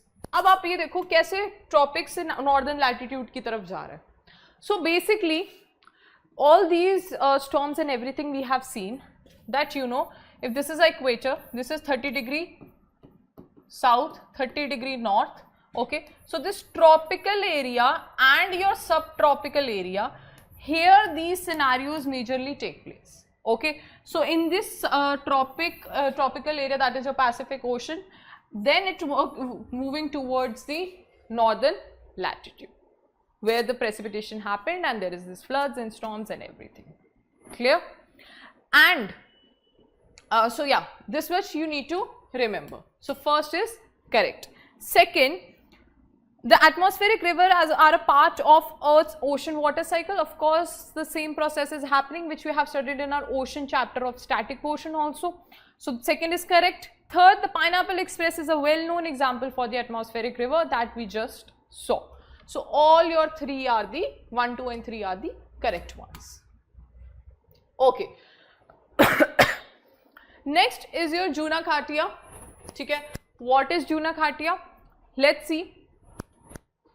So first let's look at this map.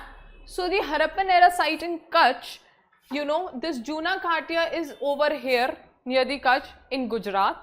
Clear? Now what is the rule of air? Why this has been in news? Okay. So first of all, remember Gandhi river also flows from here. Okay, or we can say that it is on the banks of Gandhi river. Okay.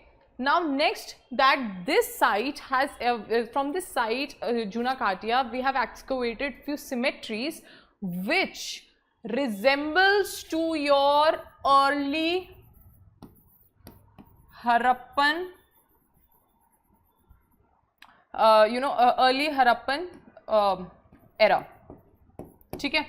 Now these cemeteries which have been found, can you see them?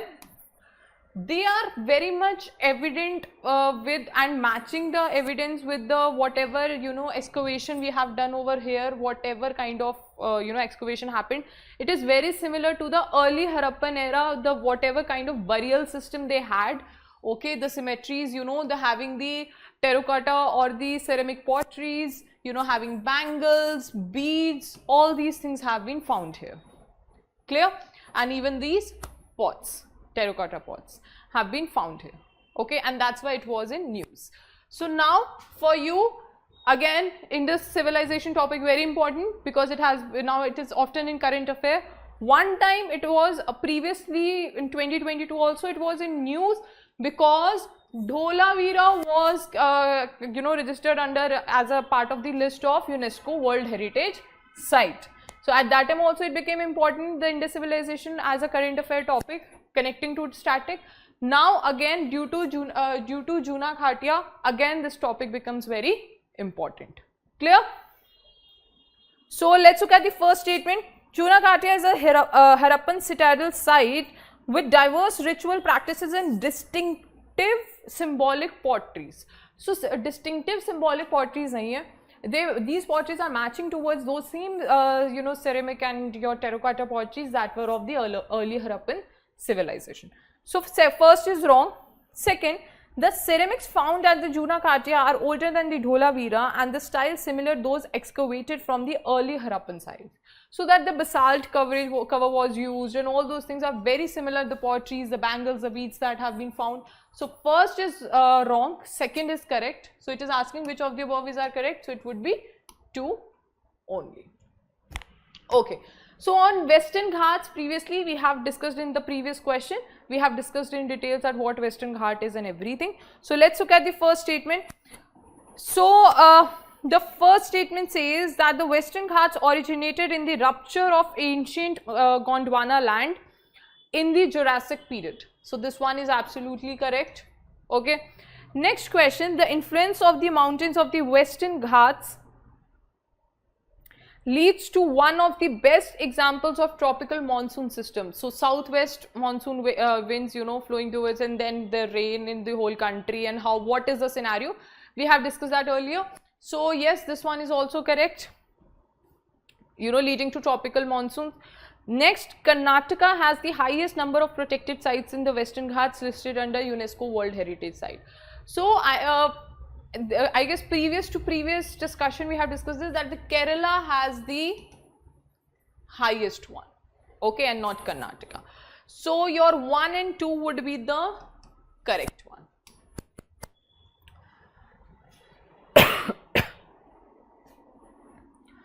Okay. So next question we are talking about that which of the following has been mandated to regulate the refining, processing, marketing and sale of petroleum and natural gas in all parts of India. So which board would be, or the authority would mandate this? Chalo, let's recall something, because since here we are talking about petroleum and natural gas. There is one committee constituted by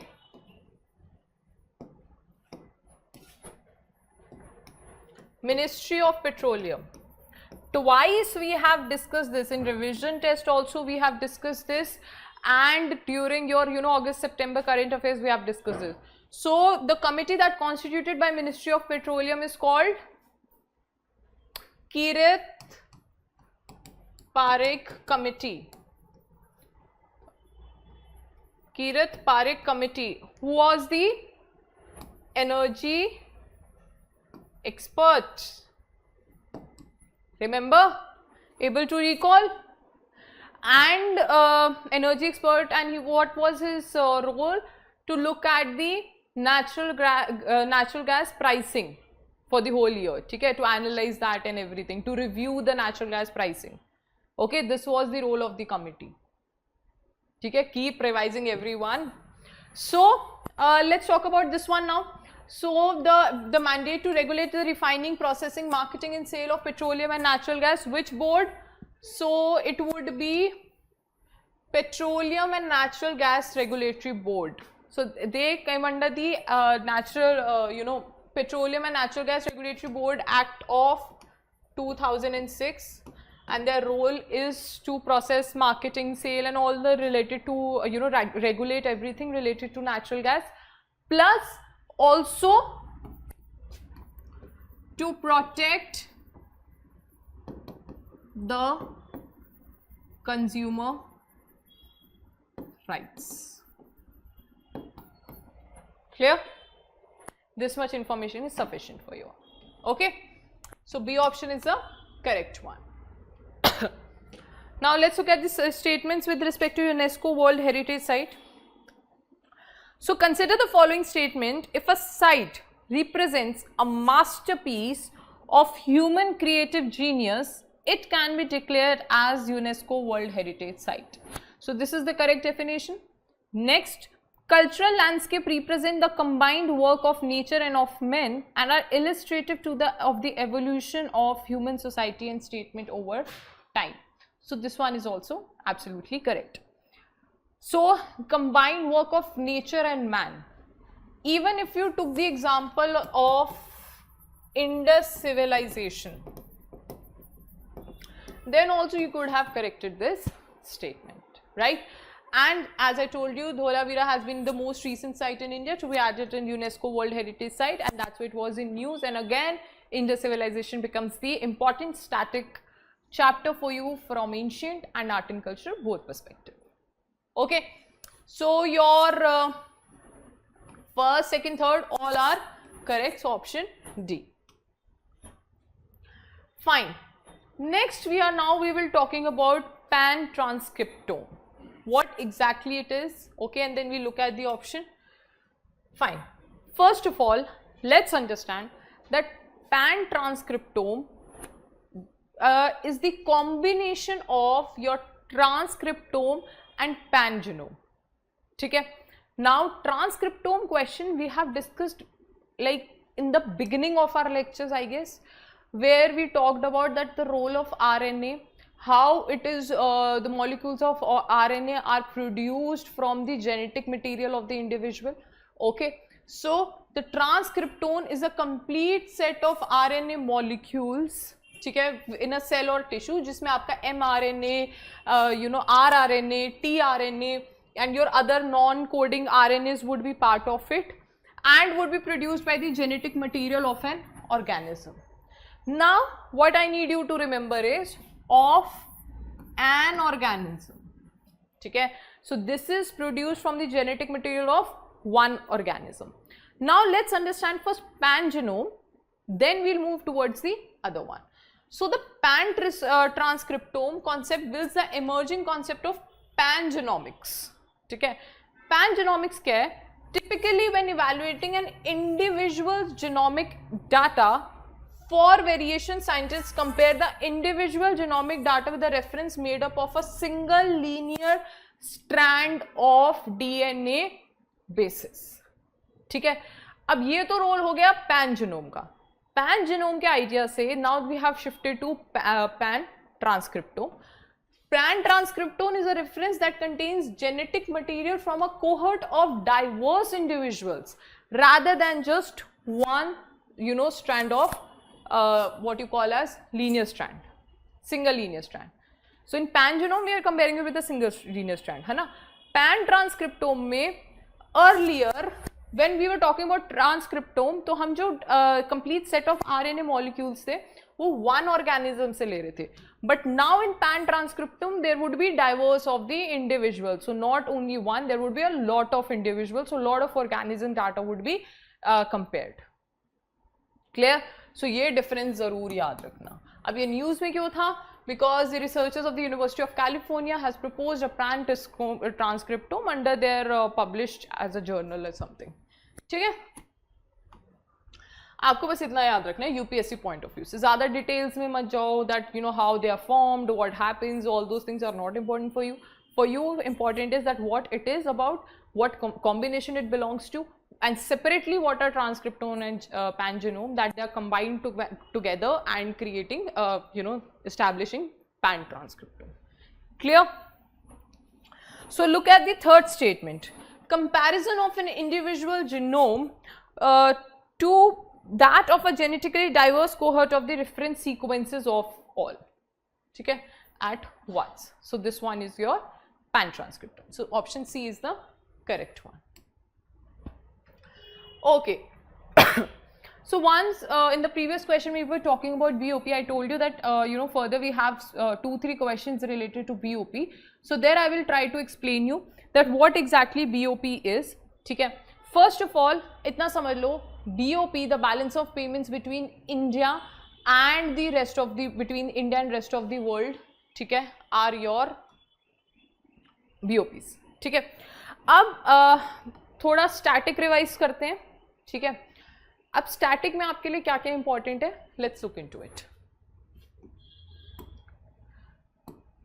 so BOP first of all is between India and rest of the world, correct? India and rest of the world. Now BOP would include, what it would be including? It would include goods, okay, services, fine, goods, services, capital and your transferred payments. ठीक है. So capital, services, goods and your transfer payments. Transfer payments like financial aid and your what we can say remittances.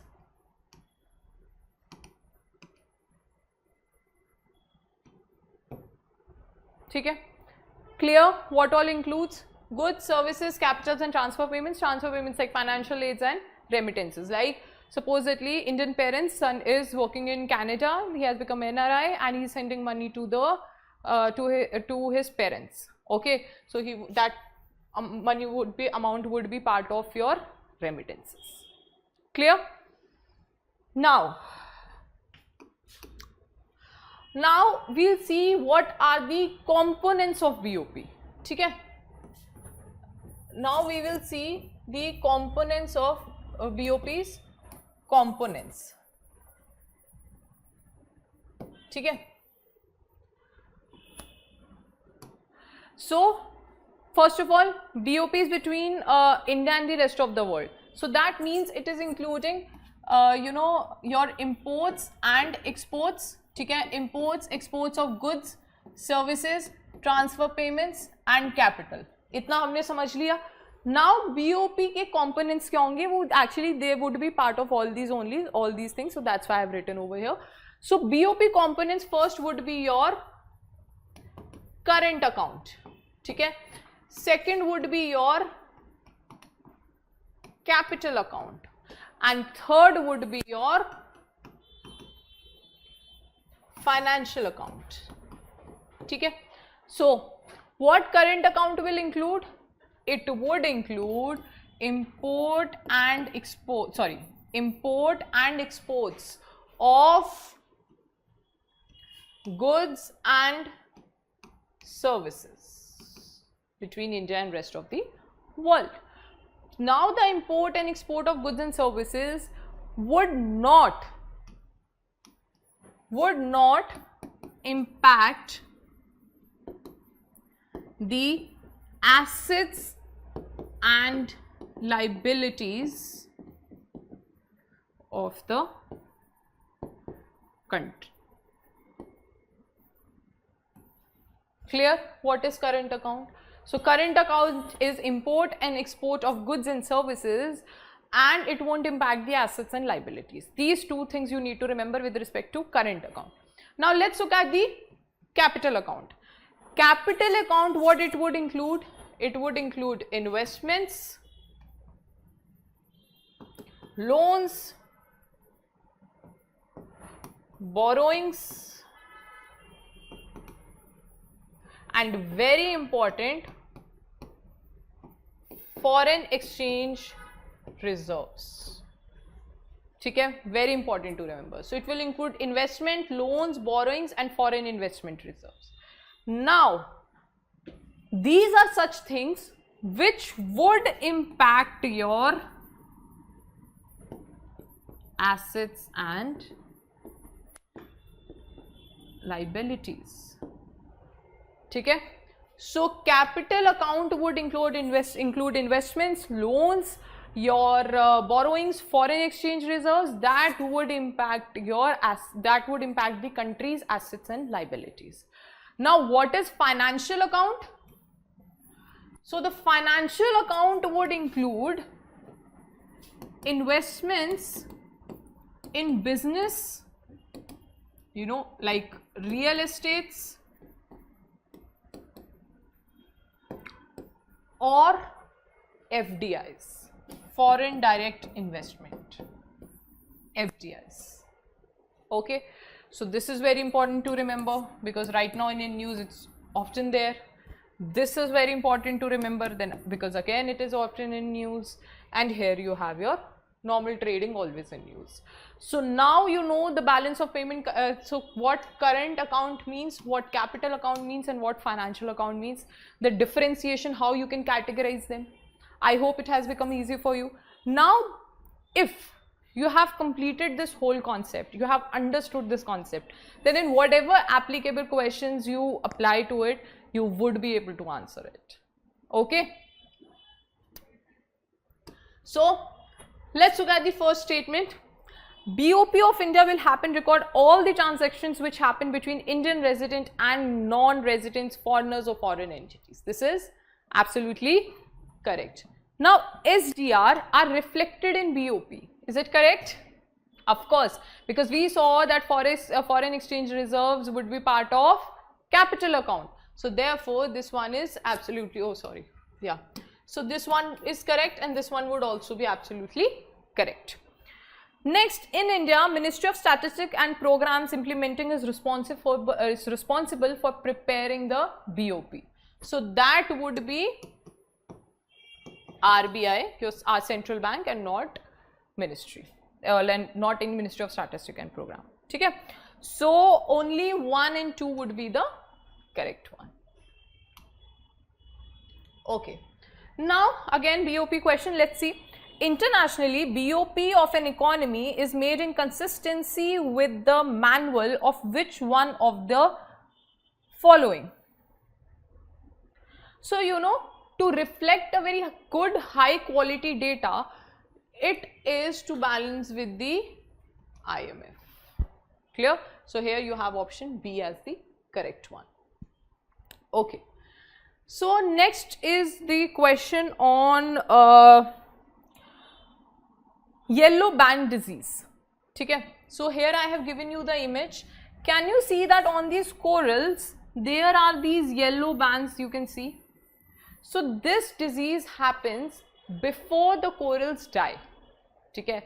So before killing these corals, there is creation of this yellow band disease, and it was seen in Thailand. Okay. I'm not sure I've given the news or not. Yeah, so news is not here. So it happened in Thailand that they saw that due to this yellow band disease, there were a lot of destruction of coral reefs. Okay. So a lot of corals were affected in east of Thailand. Okay. Chalo. Now let's look at the first statement. The bacteria of the disease, that is the pathogen of the diseases, bacteria, affects the coral by killing the zooxanthellae and zooxanthellae and causing the irreversible damage to the corals, leading it to death. So this is correct, that before destroying the or killing the corals, this happens, which I just told you. And in east of Thailand it happened that you know, vast sea floor bed of the corals was you know, destroyed or killed by this disease, whose pathogen, so remember the yellow band disease pathogen is bacteria. Okay, so remember that. So first is correct. And what would be the reason for vulnerability? So the reason for vulnerability would be increase in temperature, or you know, overfishing or overexploitation. All these things would be the reason. Increase in pollution, all these would be the reason. Okay. Second statement, the disease also affect tropical rainforest, where it rapidly spread over the areas of rainforest, destroying its seed bearing flowers. So first of all, remember that the yellow band disease only belongs to corals. Okay, so this one is wrong. So first is correct, second is wrong, so the correct one would be 1 only. So question on, you know, Sputnik and all these COVID vaccines have already been asked by UPSC, so it is important for you. But to know that, you know, like which gene it carries and what is the name, what is its role, that much would be important, that which would be enough for you. Okay, so from 2 years such questions only have been asked by UPSC with respect to COVID. Okay, so let's look at the first statement. ZyCoV-D, the world's first and India's indigenously developed vaccine for COVID-19 to be administered in humans, including children and adults 12 years and above, is an mRNA vaccine. So first of all, this is a your DNA plasma vector. Okay, so first of all, remember that this is your DNA plasmid vector. Okay, not mRNA vaccine. DNA plasmid vector. Okay, first of all, remember that. And this vaccine is given from 0 to 9 years of age of the children, to the children, okay, or sorry, including the children and adult 12 years and above. And also this carries the gene encoding with the SARS-CoV, you know, 2. Okay, so first is absolutely wrong. Second, इंकोवैक हमने पहले भी discuss करा हुआ है, ठीक है. So it is an intranasal COVID-19 vaccine. We have discussed previously in the question also, and vaccine based on the recombinant adenovirus vector with SARS-CoV-2 spike protein, similarly to that of the spike protein, similar to that of the ZyCoV-D. But the first intranasal vaccine in the world is this INCOVAC that we discussed previously also. Okay. Now third, once the sequence of the target viral protein is known, mRNA vaccine are easily synthesized compared to the traditional DNA vector based protein. So this one is correct. Okay. But ये आपका DNA plasmid vector है, ठीक है. So your first is wrong, second is correct, third is correct. So it is asking which of the statement given above are correct. So it would be 2 and 3 only. Okay. So environmental impact agency assessment, this in detail we discussed in previous lecture. What was a recent headline? Let's look at it. EIA rules amended, projects near LOC, those of the strategic value won't need green nod. Okay. So basically this is that you know, to the LOC or to the LOC or these borders where, you know, there need a good development, or you know, or a development of infrastructure is required, or some projects are required for the protection of you know, the people around there or something. So for them this green nod which is given by EIA rules would not be applied.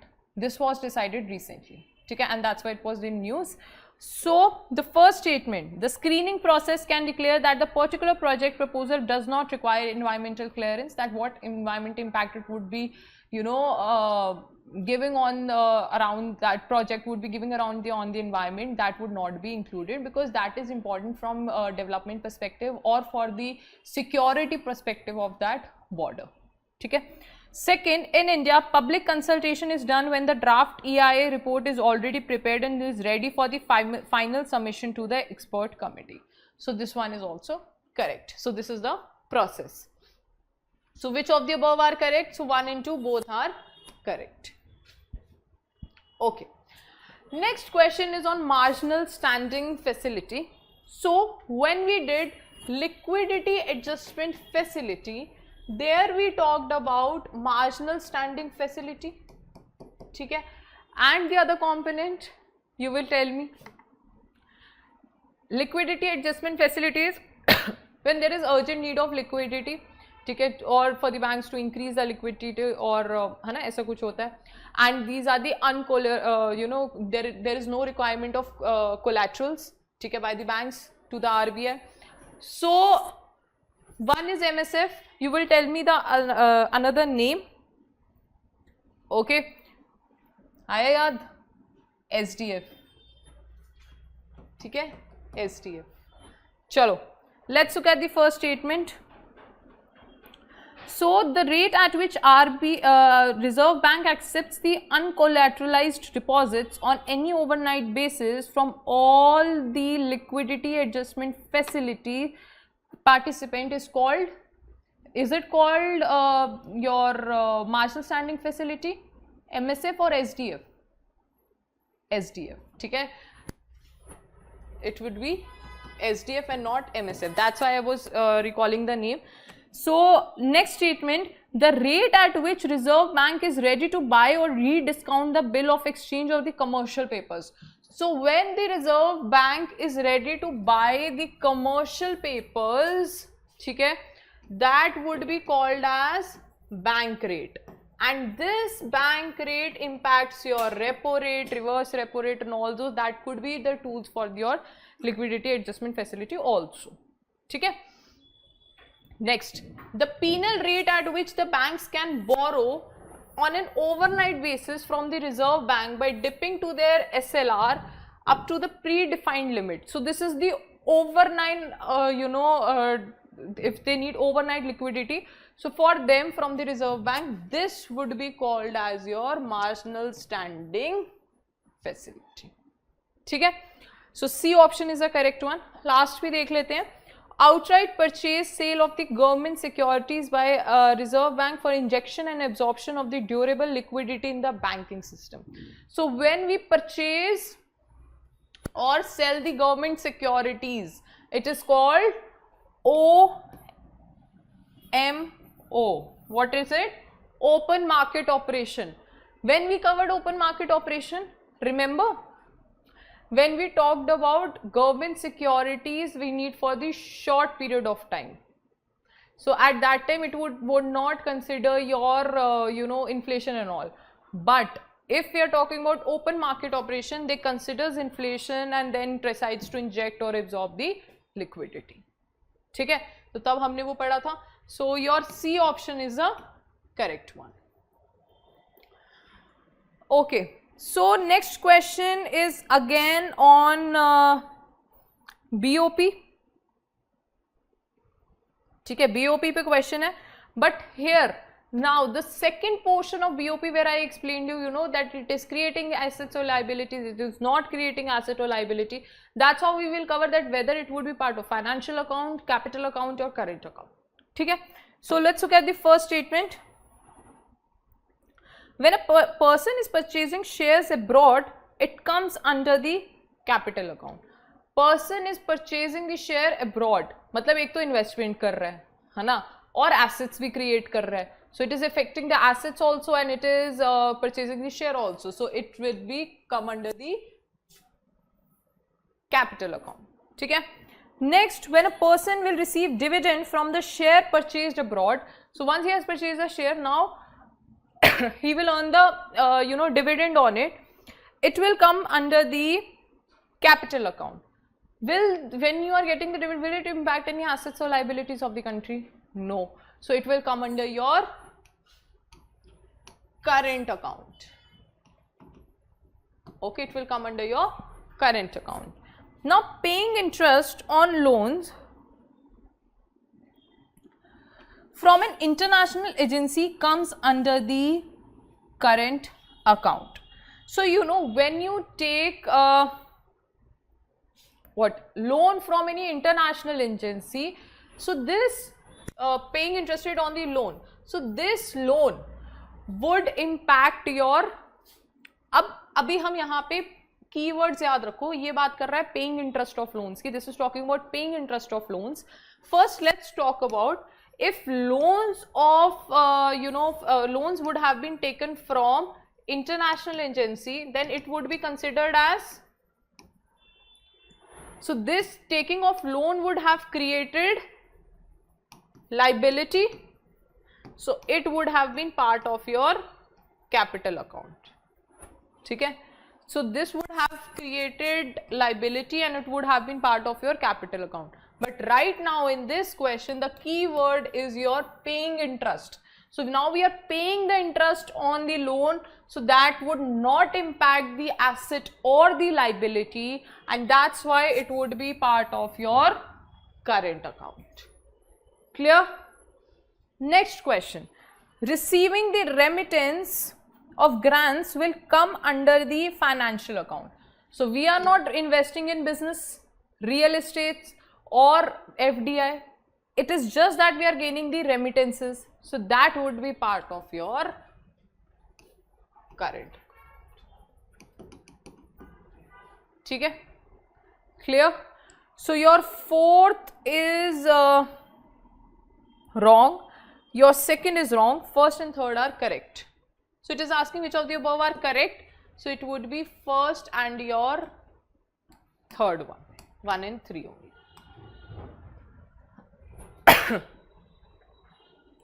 Okay, let's look at the next question.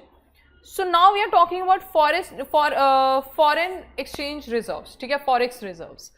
अब जब foreign exchange reserve, जब Indian resident, ऐसे word देख लेते हो ना, simple सा एक concept याद रखो, India या Indian और यहाँ आपका NRI, foreign entity, they would be included. अब आपने हर situation को, you have to put every situation into this scenario, that whether it is fulfilling this scenario. If it is yes, then the statement is correct. If it is wrong, then the statement is wrong. Okay, now let's look at it. Foreign exchange reserves of a country are measured in terms of import cover it provides.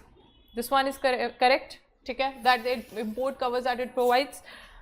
Now payment of a salary to a non-resident Indian, okay, that means payment to the salary to the NRI from his foreign employer will affect the, so basically as I told you that the Indian parent's son living in Canada has become NRI, okay. Now his Canadian company is providing him salary supposedly $100.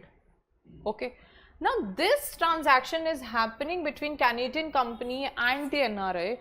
What it is reflecting, why it would be reflected in BOP? Yes, if these $100 this NRI is sending to his Indian parents, then it would have been reflected in your BOP under current account. But right now the Canadian company is giving the salary to the NRI, it would not reflect in our BOP. Okay? So keywords, keep emphasizing on these keywords. Okay, so this one is wrong. Next, an Indian resident who sends money earned outside India to his or her family in India, this transaction is not recorded in India's balance payment. अब ये वाला भी समझो, ठीक है? So he is not an NRI like this situation.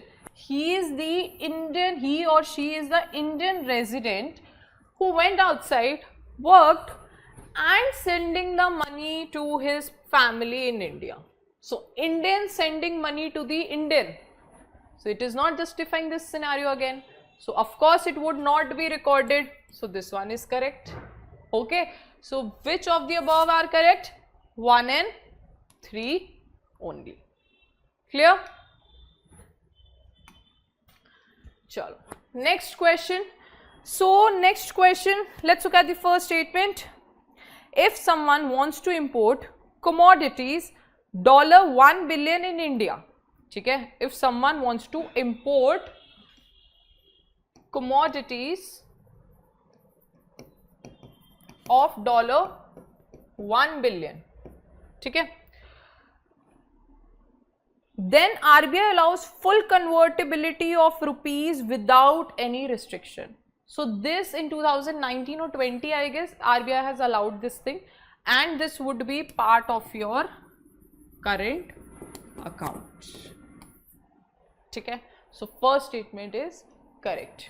Next, full capital account convertibility can destabilize the economy. क्योंकि capital account, full capital account, the word here has been used full. अब इसके अंदर मतलब फॉरेन एक्सचेंज रिजर्व्स भी include हो रहे हैं. तो फॉरेन एक्सचेंज रिजर्व्स अगर इंक्लूड हो रहे हैं, then that would impact. So if the foreign exchange reserve would also be part of it, that would impact the fluctuation of the foreign exchange rate. Correct? So it would destabilize the economy. Correct? Because here we are talking about convertibility. That means we are taking the foreign exchange rate risk, and if foreign exchange rate risk is taken, then of course it will destabilize the economy. So this one is correct.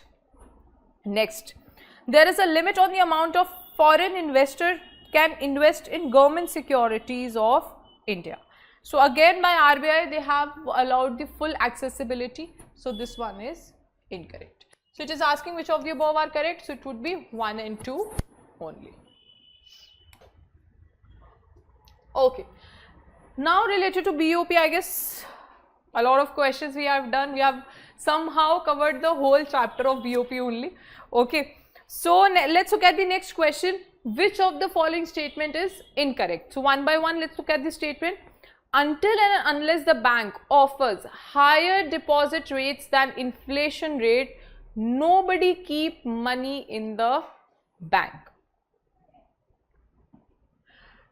So this is the scenario with respect to bank rate and the interest rate that the bank offers, that if it is more than the inflation rate, then only person would like to save the money and would earn the saving interest on it, है ना, or interest on it. So first statement is correct. Second, in case of liquidity trap, people lock their investment in fixed deposit.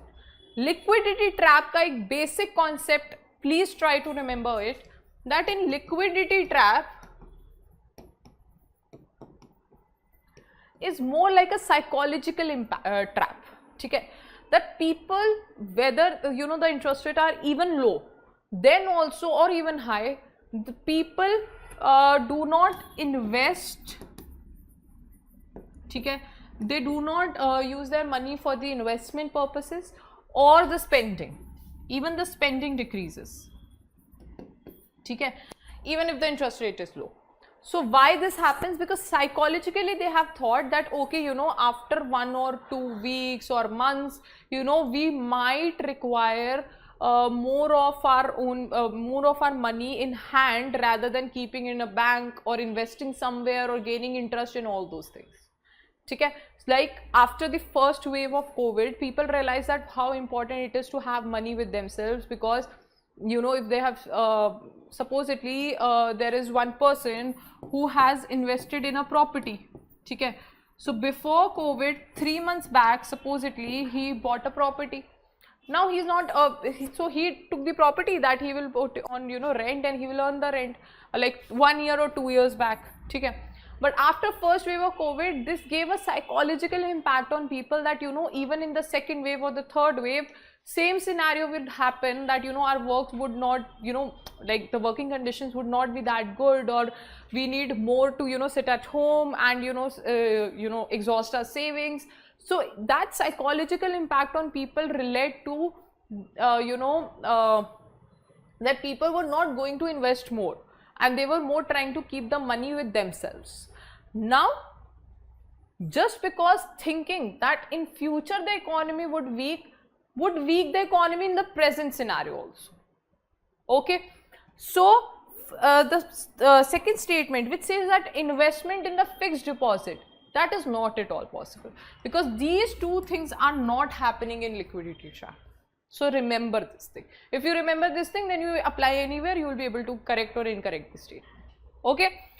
So third, in case of liquidity trap, the central bank repo rate reaches close to 0. So this is absolutely correct. Next, liquidity trap is called a trap because the investor holds on to the cash and it turns the economy stay weak. Because this right now the economy is weak, and thinking that in future also the economy would be weak, like that happened in pandemic, then so it will, because the investor is not ready to invest, then how the money would circulate, then again decreasing the money supply and making making the economy more weaker. Clear? So this is like a liquidity trap. So your option B is the incorrect. Okay? Chalo. Next question, we are talking about again which of the above are incorrect. Related to inflation, few topics are there. Let's see. The rapid increase in rate of inflation is sometimes attributed to the impact of rise in price level of the previous year, which corresponds with the price level of the recent year. So due to something, the price might have decreased from its previous year. Okay? Like supposedly B is the previous year to the C. Okay? Now A had a good there would have been increase in price level, but suddenly the price level would have decreased. Now as it says that attributed to the impact of rise in price levels of the previous year over the corresponding rise in price levels of the current year. So due to A, because there would be many minimum of the price level, so this would have increased the price level of B, that would have impacted the increase in the price level of the C. So increasing the price level, increasing the inflation. Okay? So आपका A is correct. Next is demand pull inflation. And अच्छा, अब आप ये देखो, दो factors की यहाँ पर बात हो रही है. Two factors we are talking about here. One is your demand pull inflation, other is your cost push inflation. So this we have talked in detail. ठीक है, कि आपका जो inflation, so inflation would have two parts. One would be your demand pull. ठीक है, that increase in demand would increase the price, and then the scenario is happening and all. ठीक है, and the cost push inflation, what happens in cost push, that either due to increase in price, cost push है ना, cost, तो push कैसे हो रहा है, increase in price, or in a scenario that the producers are producing a lot, then increasing the demand and then increasing the price. Such scenarios would also create the cost push inflation. ठीक है, so let's look into the definition. ठीक है, and I'm sorry, in cost push I just said that increasing the supply, sorry, the producer is decreasing the supply, which against the increase in demand it would increase the price. Sorry, yeah, okay. So in cost push inflation, decrease in supply would create a shortage of that particular product, and that would increase the price. Okay. So let's look at the second statement. Demand pull inflation may be caused due to over expansion of money supply or the government reducing the taxes. Because if government would reduce the taxes, supposedly housing taxes get reduced. So if the taxes of the housing decrease, so of course people would be more motivated to buy the houses, so it will increase the demand of the houses. That means increasing the price of those properties. So demand, if the increase in demand, so through demand when the prices increases, that is your demand pull inflation. So this is absolutely correct. So in economics, I always say, remember that if you get stuck somewhere in some statement of economics, whether of any topic, best part about economics is that you can relate it to your daily life examples. So you apply that daily life example and try to answer it. Okay. So next is your cost push inflation may be caused due to the wage inflation or devaluation of exchange rate. Of course, because that would lead to inflation in the import bills, and that's one. Okay. So your A, B and C all are correct. Fine. And your disinflation in general, so cost push inflation वही land, capital, labor और उस पर impact कर रहा है, and आपका supply जो मैंने आपको भी 2 examples दे दिए. So disinflation in general, decline in prices often caused by a reduction in supply of the money. Disinflation simply है आपका reduce in rate of inflation. ठीक है. So disinflation का simple मतलब याद रख लो, decrease in rate of inflation. ठीक है. So D option is incorrect. Okay. Now we are talking about, we have discussed this previously also, type of all the unemployment. Still we will right now try to cover this. ठीक है. So structural unemployment, first of all, this is the long lasting unemployment. ठीक है. Remember that structural employment is the long lasting unemployment. Fine. So what is structural employment? It exists when there are jobs available and people willing to work, but there are not sufficient people qualified for these vacant jobs. That is your structural employment. Next is your cyclic unemployment. Cyclic unemployment means that there is lack of employment with the change in the economic business cycle. ठीक है. That is your cyclic unemployment. अब business ये तो हो गया आपका cyclic unemployment. So definitely ये किसी और type of this would be some other type of unemployment. So when people are unemployed at a certain time of the year because their working industries are not needed all around the year, that is your seasonal unemployment. Okay. Now homework for you is that apart from these, one is disguised unemployment. So you will cover this thing as your homework. Okay. So next is your frictional unemployment. It arises due to people moving between jobs, careers and locations. So a lot of friction creating and this leading to the unemployment. Okay. So contraction of economy can be impacted thoroughly due to cyclic unemployment. Remember that. Okay. So it is asking which are the correctly matched. So all correctly matched. None of the pair is correctly matched. Okay.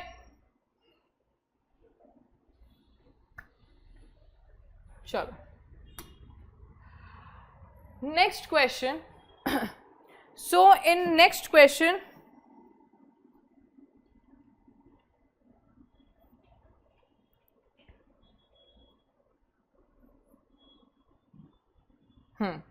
so in next question we have to arrange from west to east about the straits. अब straight पे हमने एक बारी पहले भी discussion we have done before the discussion on the strait, and what kind of straits we covered? Formosa Strait, Hormuz Strait, your Dardanelles Strait, all these straits we have covered. So you must remember the position of Dardanelles because we have covered that previously, है ना? So now we will look at the other 3 straits also, because 4 straits we covered previously. Now these 3 straits would also be covered, and they all belong to the region which often in news due to the Ukraine-Russia war or something like that. ठीक है? So Strait of, पहले तो हम Dardanelles Strait याद कर लेते हैं कि this was between Sea of Marmara and your Aegean Sea. Remember? And Aegean Sea and all these we have done separately as a question also in the previous lectures. Okay, chalo. Now these 3 straits plus those 4 straits. Now you would be thorough with your 7 straits, okay, after this lecture. So the Dover Strait is in the English Channel and North Sea, okay.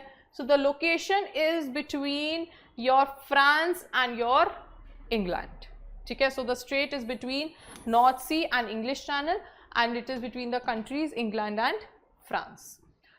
And the Strait of Dover, narrowest part of the English Channel. Clear? Itna information. Similarly, we have done previously also the straits, the location, the what one feature of it, or the how they are joined together. Strait of Hormuz, when was in news, So that was also, you know, that it is just a little bit wider, and then how the, you know, oil ship got stuck there and all that we discussed. Okay, now your Magellan Strait. Okay, so the Magellan Strait belongs to Pacific and South Atlantic Ocean. Okay, so here is your Strait of Magellan, as you can see here. So here you have Pacific Ocean, and here you have your South Atlantic. Okay, and this is the map of South America's lower tip. As you can see here, this is South America and it's in the lower tip of the South America. So the location is Chile. This is around Chile. Okay, so that's a Magellan Strait. Now Kerch Strait. Kerch Strait is again important. Why Kerch Strait is important? Because it comes between Black Sea and Sea of Azov. Okay, now Black Sea and इससे related जितने भी strait हैं, you know, Bosphorus Strait, Dardanelles Strait, that we have covered earlier. So Sea of Azov and Black Sea. So this side is your Crimea and this side is your Russia. Okay, so connecting the Black Sea and the Sea of Azov, and it separates the Kerch Peninsula of Crimea from the Taman Peninsula of the Russia's Krai. Okay, so ये आपका क्योंकि war की वजह से एक important strait बन जाता है. So all three clear with it. So अब आप you look into it that this Magellan Strait would be in South America. ठीक है, बीच में फिर आपका ये यूरोपियन का आपका Dover Strait आ रहा है. Then you have Russia उस side पर आपका you have your these you know Kerch Strait. Then you have the Strait of Dardanelles there. So your first would be the so it is asking from west to east. So you have to go from west to east. तो south America waste का extreme waste में आ गया. सो पहले तो आपका option हो जाएगा third, that is your Magellan straight. अब if you knew that this is in South America, then you would, the third from west to east it is asking, then your C option is automatically you would have corrected it. This is the method how you could have corrected the statement. And if you knew all these straits, then you know first your Magellan Strait of your South America would come, then your Dover Strait would come from the English Channel in there, and then your Kerch Strait would come, and next is your Dardanelles Strait. So option C is the correct. Clear? Okay. Now next is your Pradhan Mantri Mudra Yojana. ठीक है, मुद्रा से we can understand this is talking about some kind of monetary value. ठीक है, so Pradhan Mantri Mudra Yojana, the scheme help in generating 1.12 crore additional employment in the period of this year, financial year. So this is by the Ministry of Labour and Employment. Okay, to assess the employment generation under Pradhan Mantri Mudra Yojana. Okay, now value is not that important for you. That minister further stated that you know this much loan would be extended to the state of Rajasthan and all. This is not important for you. ठीक है, आपके लिए सबसे important पहला ये point है. This is the important point that it is generating employment, additional employment. That is important for you. ठीक है. So it is a collateral free institutional credit up to ₹10 lakh provided by member lending institutions, institution that is scheduled commercial banks, your RRBs, your NBFCs, that non-banking financial companies, your microfinancing, all these would be part of it. And any individual who is otherwise eligible to take a loan and a business plan can also avail such loans. आपके लिए बस इतना important है to remember. Okay, this all is not that important, but you can pause the video and go through it once. Clear? So let's look at the statements. So the first statement says that the loan product under PMMY can be utilized in manufacturing, trading, services sector and agriculture. This is absolutely correct. Second, PMY has 3 type of loan products. ठीक है, so remember and mark this thing. ठीक है, this is very important for you to remember.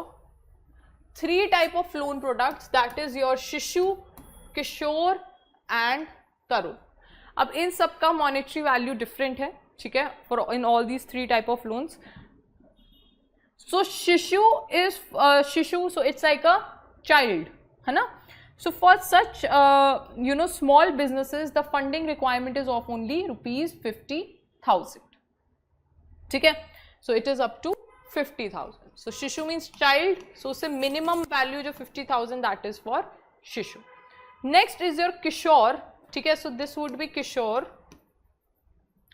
Kishore loans are for the small businesses that require between 50,000 to 5 lakh. ठीक है, and then Tarun would require between 5 lakh and 10 lakh. ठीक है, so ऐसे आप इसको याद रख लो. So Shishu, Kishore, Tarun, what type of 3 loans are there and what would be their values? So 4 and 5 are wrong, so that means your 1, 2 and 3 statement are the correct one.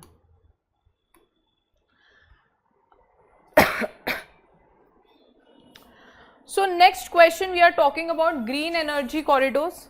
ठीक है, now what exactly is green energy corridor? Okay, I guess from the statement itself we'll try to understand this. So the green energy corridor project goal is to synchronize the renewable energy with the conventional power stations in the grid. So now these conventional power stations would be using the renewable energy. ठीक है, so we would be syncing the renewable energy with the conventional power stations under the GEC project. So first is correct. Second, the Ministry of Power is responsible for overseeing the implementation of green energy corridor project. So Ministry of Power actually notified regarding the green energy corridor, but what the crust you have to remember here is that Ministry of New and Renewable Energy is actually responsible for for overseeing the implementation of green energy projects. So इसका implementation कौन control कर रहा है? Ministry of New and Renewable Energy.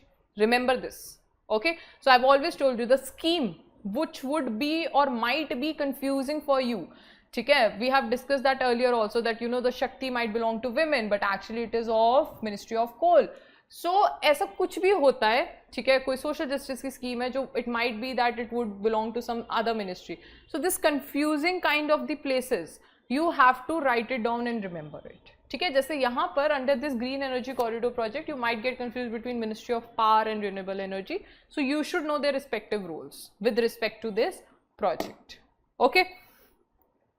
Now the PGCIL has secured the funding from the World Bank to implement this project. So no, it is not World Bank, it is your ADB, Asian Development Bank. Okay, Asian Development Bank. So first is correct, second is wrong, third is wrong. Let's look at the fourth statement. The Cabinet Committee of Economic Affairs has recently approved the GAC Phase 2 for intrastate transmission system. So this has been in news and that's where the question has been given to you. So this one is correct. So it is asking which of the above are correct. So it would be B, 1 and 4 only. Okay. Okay, so here we have your Cinna spectacles. ठीक है, Cinna spectacles is basically type of plant only, but rapid growth of Cinna spectacles poses a serious threat to NBR. What is NBR? Nilgiri Biosphere Reserve. ठीक है. So the invasive species in Wayanad Wildlife Sanctuary has spread something in kilometers from 2013 to this, conducted by Ferns and Forest Department. If urgent action is not taken, it may cover the entire WWS in next 10 years, which would pose a threat to this biosphere reserve. And this is how it looks. So let's look at the first statement.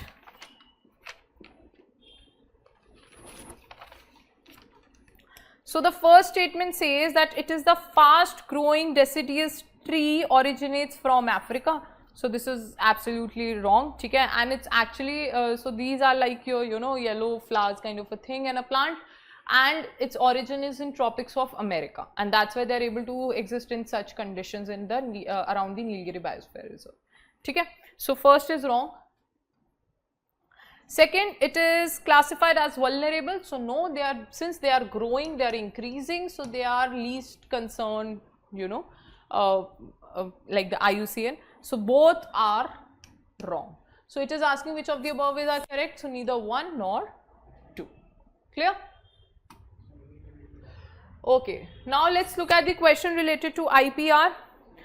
So copyrights are a type of IPR that protects the right of the author of literary and artistic work for a minimum period of 10 years. So it would be 10 years or 50? 50 years. Okay? So that's why this is wrong. Okay? Then industrial property is a type of IPR that protects the distinctive signs, trademarks and geographical indications. So this one is correct.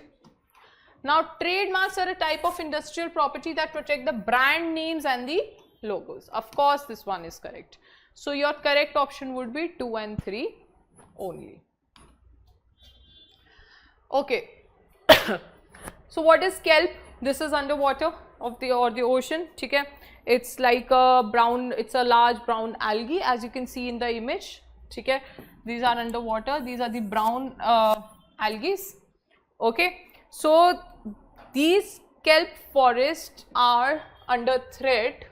Sorry, these kelp forests are under threat, and which is a large brown algae rely on sunlight. As you can see sunlight over here. So these are these long you know, brown algae depending on the sunlight that generates energy and grow to the water surface, forming a kelp forest. And since they are under threat, that's why it is often in news. Then kelp forests exist only in coastal areas with shallow and relatively clear water and support a diverse range of marine life. So from this shallow word you could have made it out that if you know that they are gaining energy from the sun, so of course they would be part of the shallow water. So this one is correct. Kelp forests provide habitats for the hundreds of species of invertebrates, fishes and other types of algae.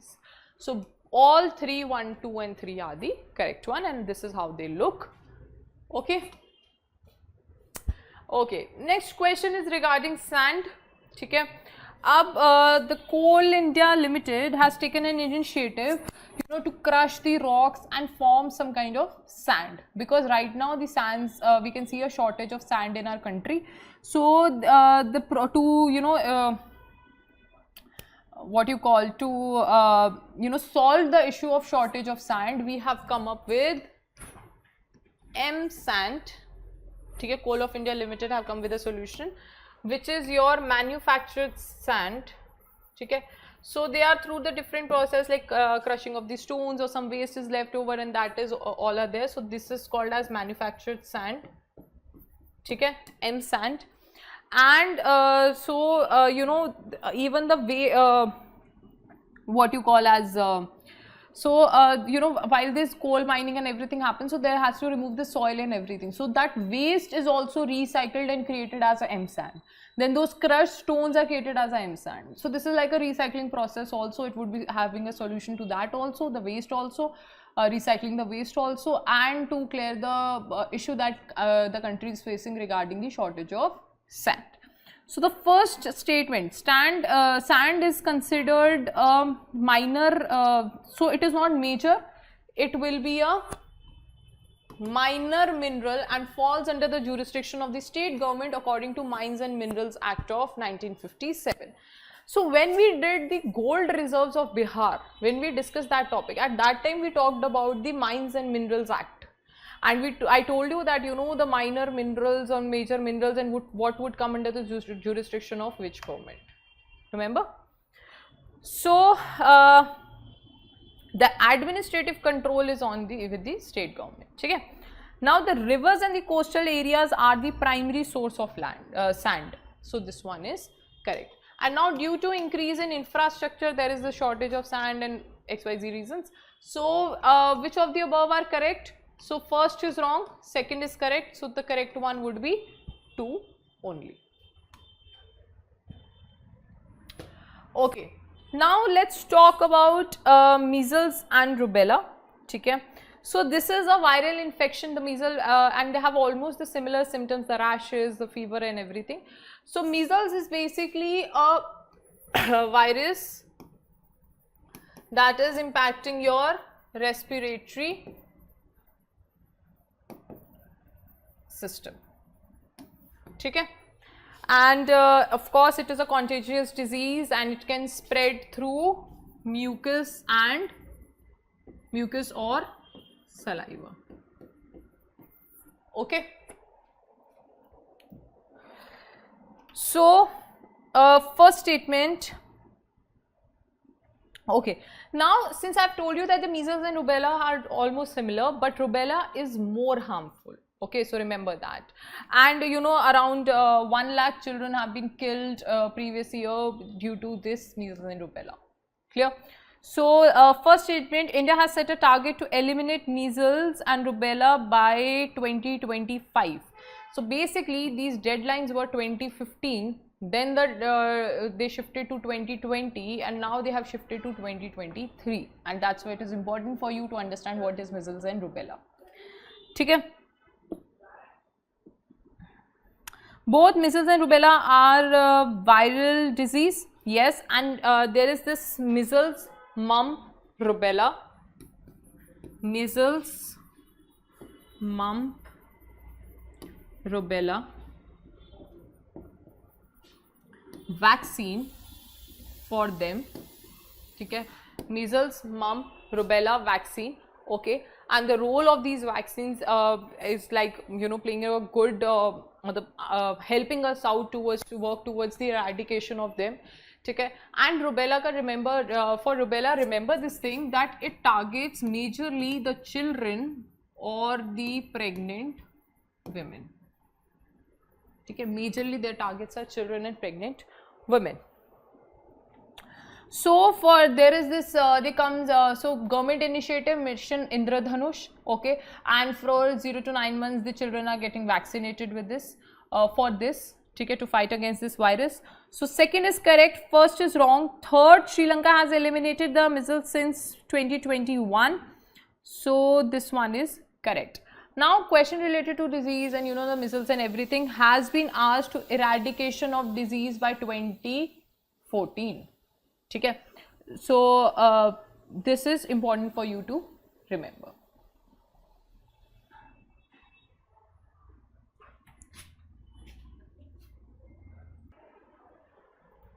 Okay, so your second and third are the correct one, first is wrong.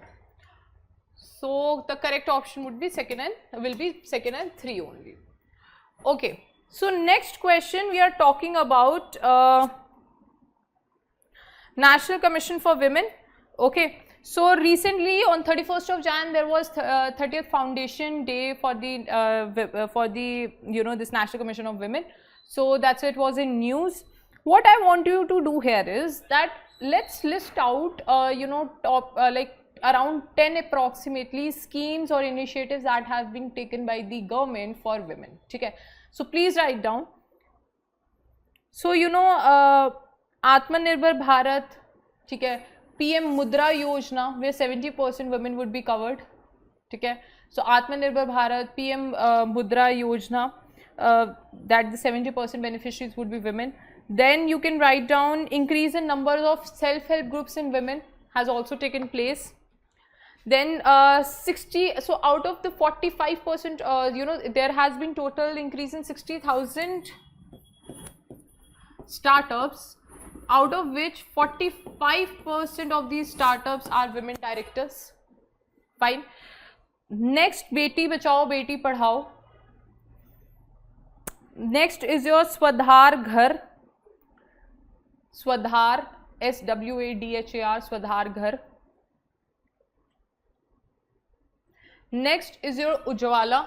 Okay, this is UJJAWALA, Ujwala. So this is basically, we have discussed this scheme, Ujjwala scheme. This is for the prevention of trafficking of the women. Okay. So New Shakti Puraskar, then your Mahila Shakti Kendra, New Shakti Puraskar, and your Nirbhaya. Okay. Why I have given you this list? Because from means perspective also, women is one of the very important topic you need to cover. So here you will be covering your National Commission for Women. Okay.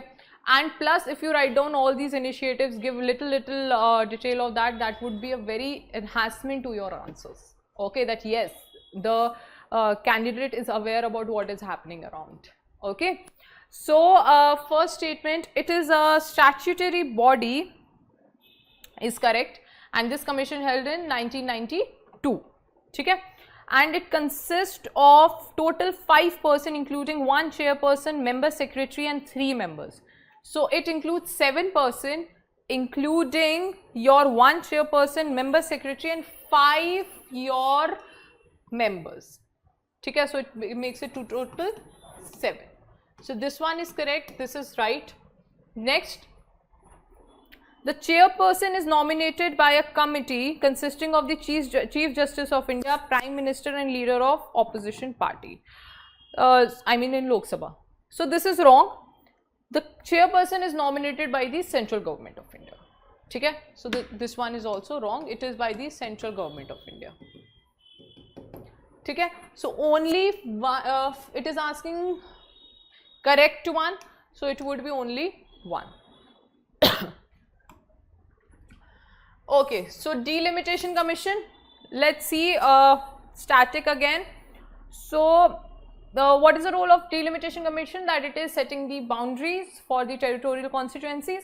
ठीक है, जब भी delimitation commission में कोई question आ रहा है, कुछ आ रहा है, you should remember these 4 words, that it is setting boundaries for the territorial constituencies. So it is a constitutional body. Achha, we have to tell which one is incorrect. Okay. A total of 5 times delimitation. Okay. So yes, it is a constitutional body. The second statement, that it is a total 5 times delimitation commission have been set up. So this one is wrong. It is not 5 times, it is just 4 times in 52, 62, 72 and 2002. Okay. So it is only 4 times, that is 52, 62, 72, 1972 and 2002. Okay. And its orders are the final and cannot be challenged before any court. This one is correct. The President of India appoints the delimitation commission. This is also correct. And this is with respect to the news of Jammu and Kashmir. Okay. Okay. Next, we will be talking about avian influenza. That is your type A influenza, also called as H5N1. Clear? So, this is of course from mammal to from animals to mammal. It is a very contagious one. Okay. And recently the Cambodia International Health Regulation have given us the detail that 1 person first died due to the avian influenza, and then 1 whole family died in California. And now this news that scientists worry that avian flu may be spreading from mammal to mammal after decimating the marine life of the nation's Pacific coastline.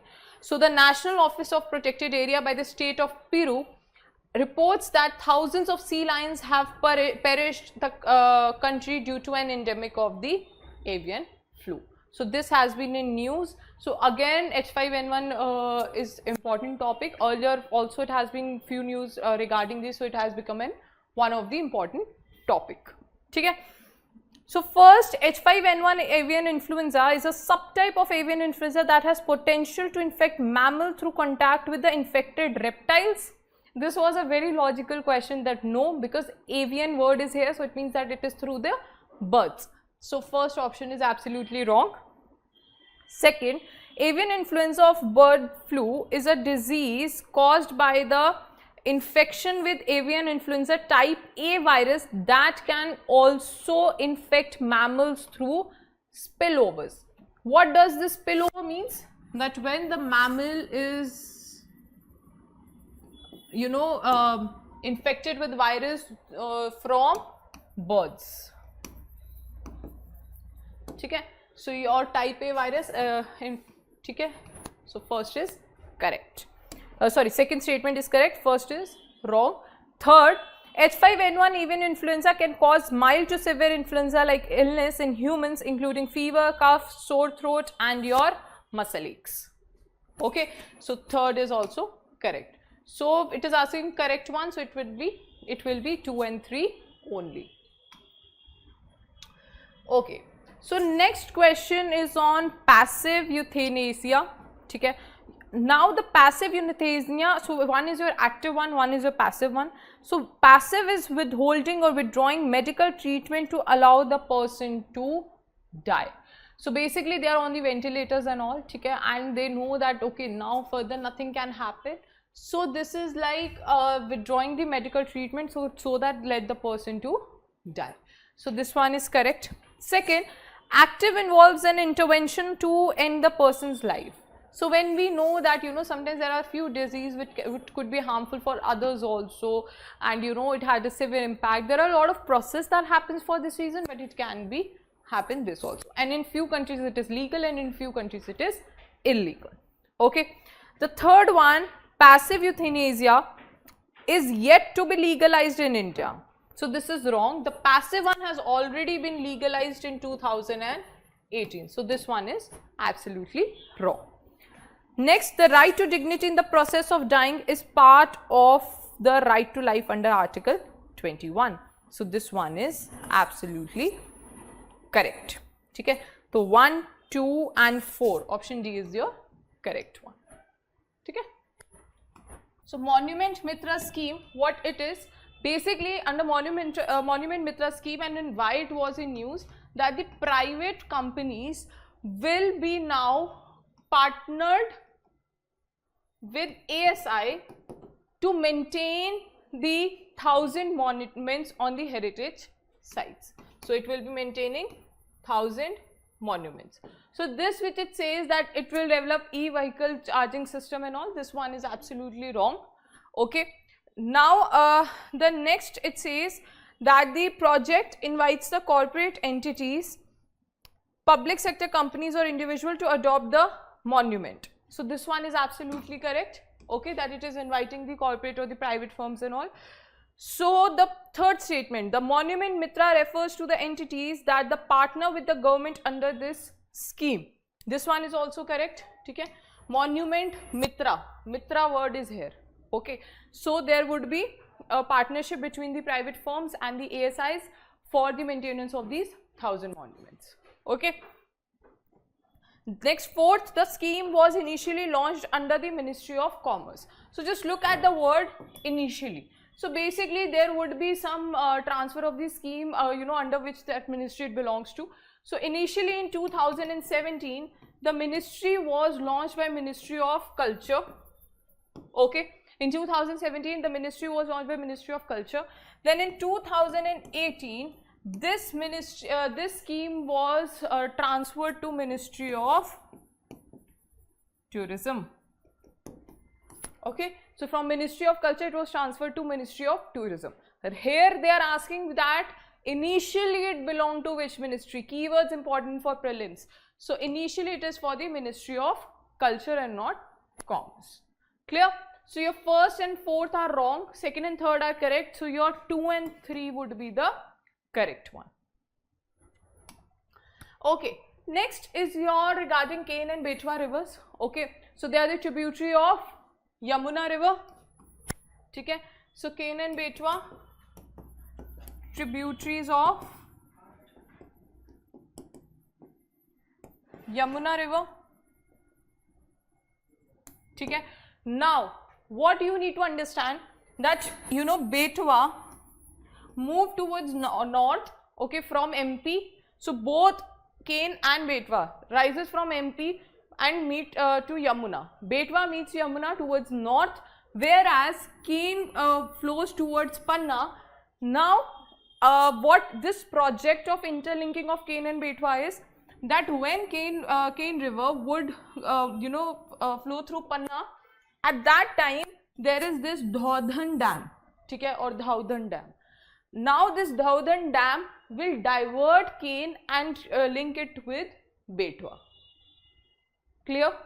So now the cane will be diverted and it would link with Betwa, and then of course it is flowing towards north of UP. Okay, so this would facilitate more water drinking facilities and water drinking facilities, irrigation facilities and all. Okay, so that's why this project is in news. Fine. Now, first statement, cane and Betwa rivers are tributaries of Ganga river or Yamuna? Yamuna river. Okay, so first is wrong. And next, the Betwa river is written over here for Panna Tiger Reserve. Now, even if you don't remember which river flows to this this Panna Tiger Reserve, then when we covered Panna Tiger Reserve, at that time also I told you that Cane river flows through Panna Tiger Reserve. So even if you have recalled your previous lecture, then also you could have incorrected this statement. So basically they are in the Vindhya ranges. One more point with respect to these rivers, that they are flowing through the Vindhya ranges. Okay, so above you have Vindhya regions, then you have Satpura regions in MP. Okay, so next statement, the Betwa river location of several dams including Rajghat, Paricha and your Matatila dam. Okay, so ये Betwa होगा. And that's it. So it is asking which of the above are incorrect, and all are your incorrect statements. So 1, 2 and 3 all are incorrect. Next is your remote voting mechanism. Now remote voting mechanism, basically the Supreme Court directed in one of its one of the direction of Supreme Court is that it says that for the domestic migrants,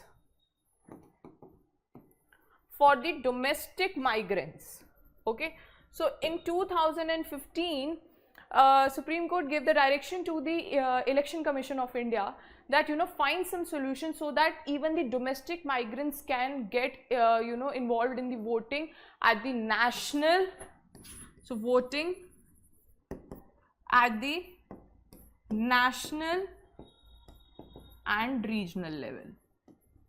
Okay, so they have come with this remote vehicle mechanism, remote voting mechanism as a solution to this for the domestic migrants, so that they can participate in elections at the national elections and regional elections both. Okay, and that's why it was in news. Fine. So and also, since the recent reports show that the unorganized sector has, in unorganized sector the labor have increased, correct, or the employment have increased, and they now are getting registered under e-Shram portal to get the facilitations, okay, like, or enjoy all the facilities that are provided under e-Shram portal, okay. Now what this will happen is that if RVM would be introduced, then this would also increase the registration of the unorganized employees. Okay, so the employees belonging to unorganized sector, that would also increase the registration process. Okay, so that's why also it is one of the good solution to have. Okay, so first statement, RBI is designed to enable the remote voting for only soldiers. So this one is absolutely wrong. So first is wrong. Second, the special remote polling booths would be set up in a different states to facilitate the use of RVM. So this one is absolutely correct. So first is wrong, second is correct. So which of the above is correct? 2 only. Okay. Now Primary Agriculture Credit Society. So let's look at the first statement. Okay, so basically they are providing short term and medium term agriculture loans to the farmers. चलो अब हमने in our all those previous test discussions, we have done that the cooperative societies,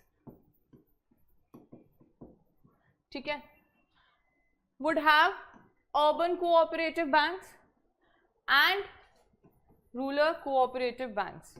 Now, rural cooperative banks, this is like a quick revision for all the things that we have done till now with respect to cooperative society. That would be short term and long term. So, cooperative society, urban cooperative banks, rural cooperative banks, then you'll have a short term, then you'll have a long term. In short term, you have central cooperative banks, then you have state cooperative banks, and then you have PACS, Primary Agriculture Cooperative Society, which is providing short and medium term short term and medium term loans to the farmers. Okay. So your first statement is correct. And how it would be beneficial? So basically PACS recommends, you know, the DBTs, interrupt subvention schemes, and your, you know, for the fertilizers and seeds, if you need agriculture, what you call credit. So all these they are helping. Okay. So second statement, the first PAC was established in 1944 with aim of providing credit to the farmers and facilitating the agriculture development. So this one is wrong. This is your year 1904. Okay. Third, the cooperative nature of the PACs ensure that the benefits of the credit are shared among the farmers and not concentrated in the hand of the few people. So to remove that inequality gap also, this is one of the advantages for the farmers. Clear? So your third is correct, second is wrong, first is correct. So 1 and 3 only are your correct one. Okay. Okay, next question is with respect to Member of Parliament. So the question says, the first statement, that the Member of Parliament are protected from court proceedings for their statements in the Parliament under Article 105 Clause 2 of the Indian Constitution. So this one is correct.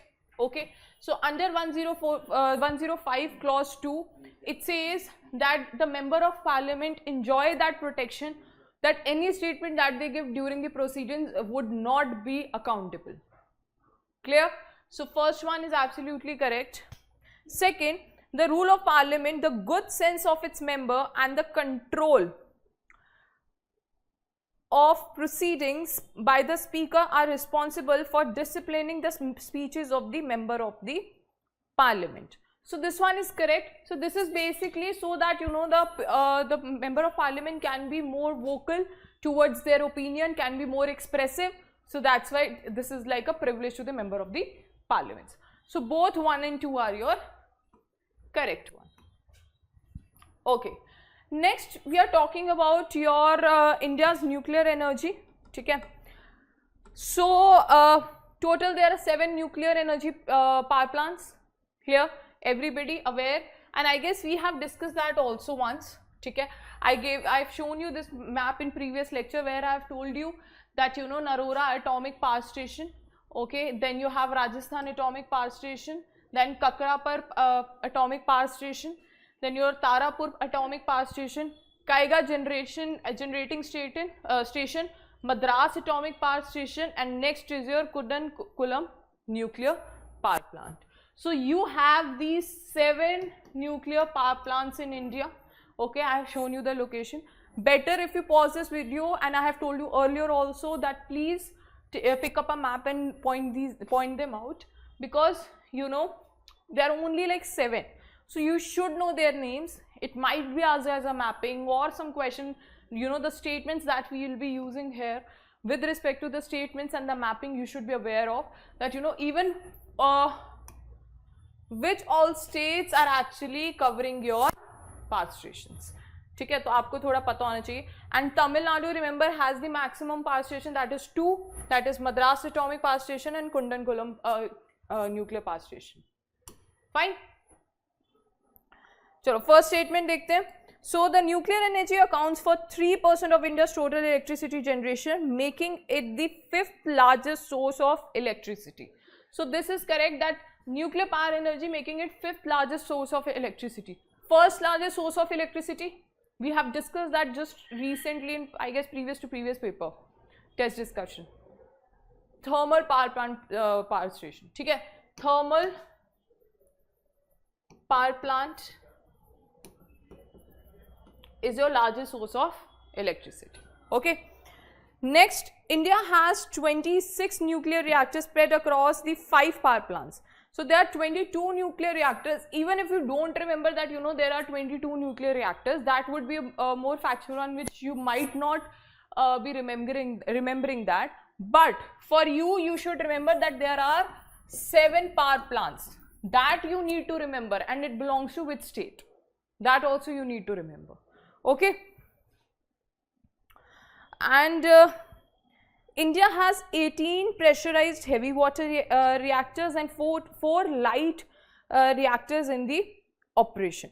So this one is absolutely correct. Okay. And next statement, अच्छा एक thorium based nuclear power plant भी है, ठीक है? So there is this first thorium based nuclear power plant, ठीक है? याद रख लो, ठीक है? भावनी इनका इसका नाम है, ठीक है? So and this thorium based power plant is using uranium 233, ठीक है? Uranium 233, Bhavni is the name.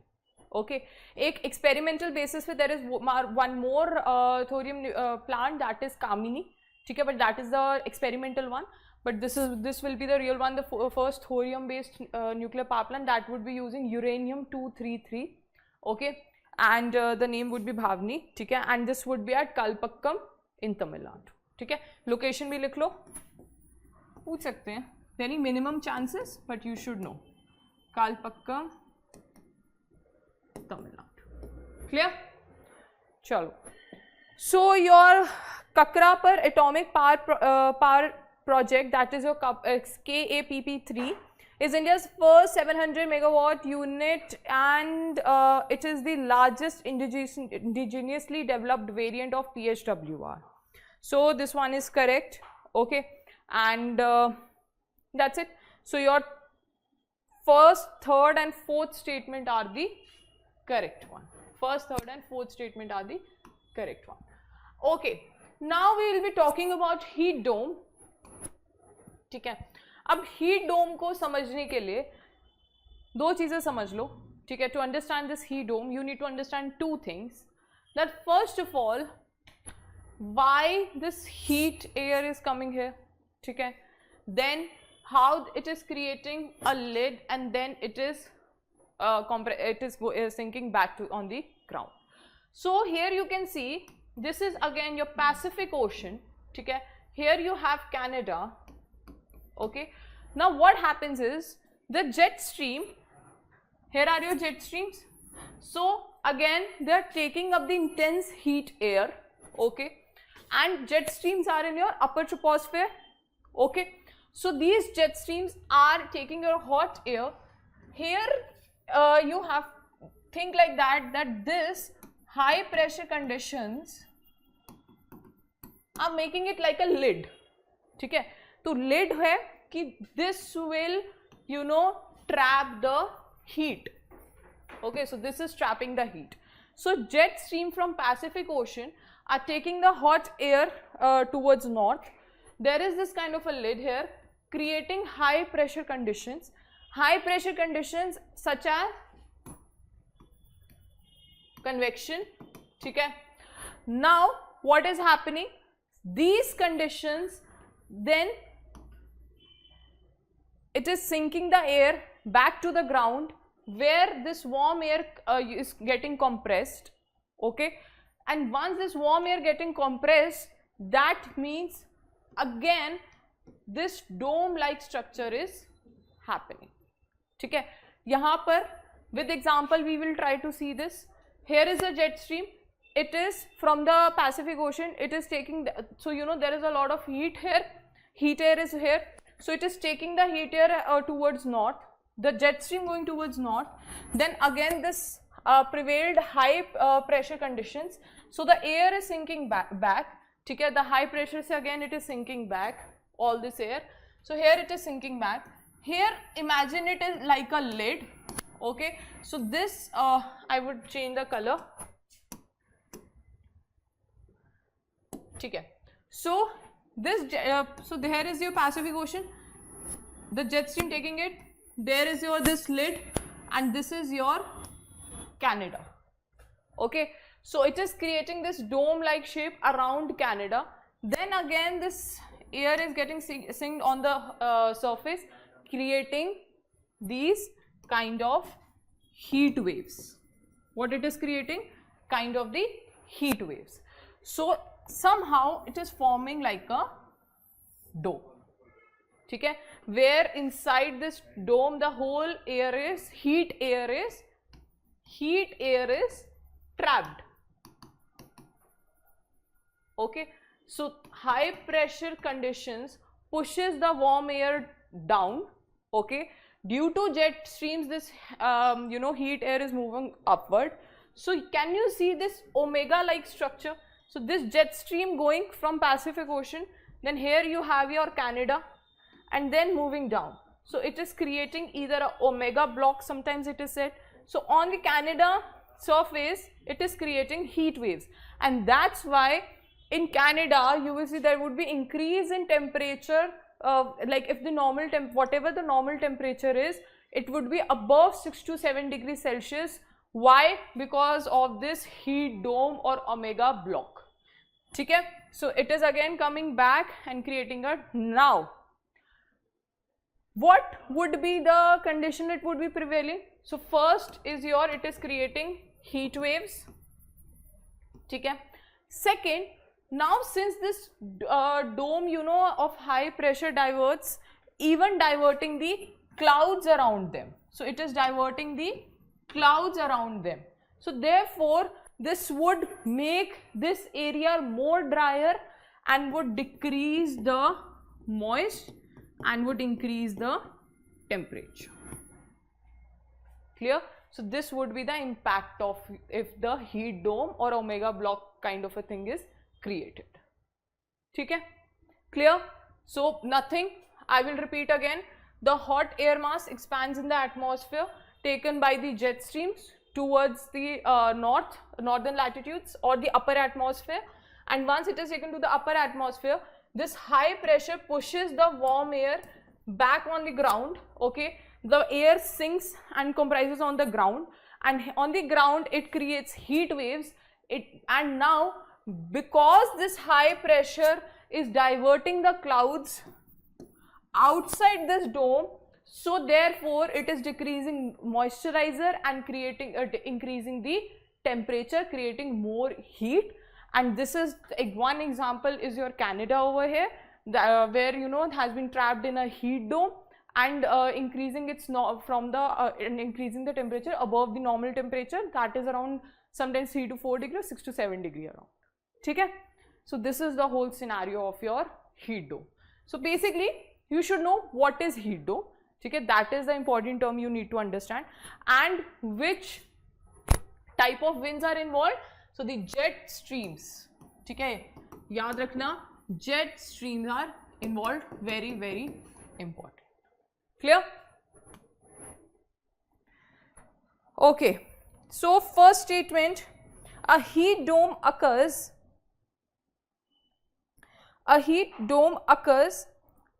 when an area of high pressure trap the warm air over a region.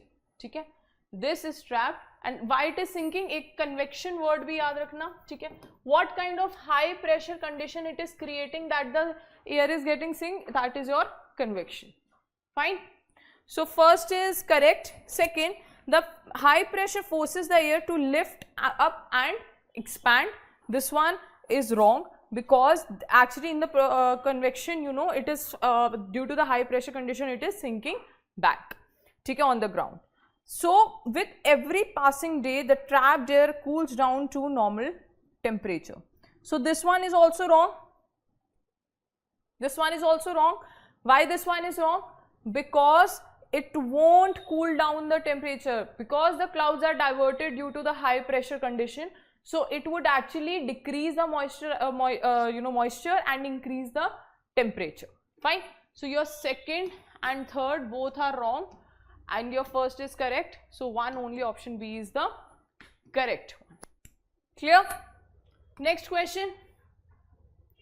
Okay. Next is your aspirational district program. So this is from the national, this is taken from the Ministry of Family and Health and Family Welfare, Government of India website. Okay. So what is your aspirational district program? So the transformation of aspirational district initiative was taken in 2018. Okay, where the focus is to improve India's ranking under the Human Development Index. Okay, raising the living standards and ensuring the inclusive growth of the all the citizens. ठीक है, तो basically क्या role होगा इसके अंदर? HDI का क्या? HDI के Human Development Index के two important factors कौन से हैं? One is your living standards and second is your inclusive growth. When we did HDI, at that time we covered all the factors. ठीक है? So 112 aspirational districts of 27 states were identified by Niti Aayog based upon the composite indicators like health and nutrition, education, agriculture, financial inclusion and skill development, and basic infrastructure. So now which are getting more weightage? You should be aware of that which has the maximum weightage and which has the minimum weightage under your aspirational district program. Okay? So health and nutrition are on the top with 30% each. So health and nutrition and education both are on top with 30% each weightage. Then you have agriculture and water resources with only 20% of weightage, and both your skill development and your basic infrastructure have the 10% of weightage. So the maximum weightage is given to health and nutritional approach and education. The minimum is given to the basic infrastructure, financial inclusion and skill development. Clear? So which ministry it belongs to? Ministry of Family and Ministry of Health and Family Welfare. Okay? So this much you need to remember with respect to this scheme program. Okay. So the first one, it was launched in 2018 to transform the district performing poorly in socio-economic development. So this one is correct. Second, districts are ranked through monthly delta ranking. So this one is also correct. Okay, they get the ranking also. Third, infrastructure has the highest weightage. So this one is wrong. It has only 10% of weightage, and the highest weightage is to the health and nutrition and your education with 30%. Okay. So first and second they are asking correct. So 1 and 2 only. Okay. Next is your I-Vilogen unit grafted organic framework. Okay.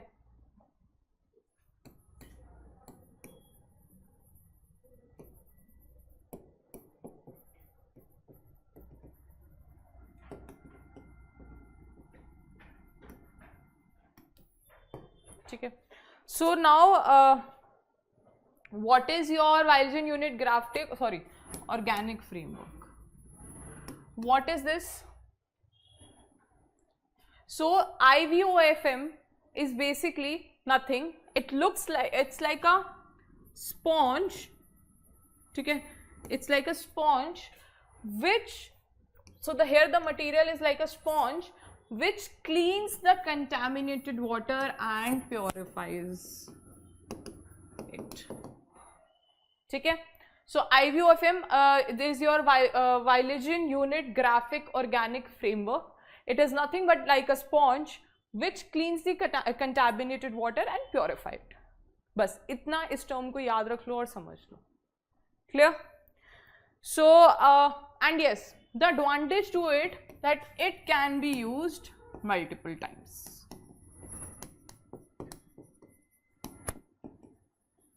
Okay? it can be used multiple times. Clear? Chalo. So your D option is the correct one. Okay.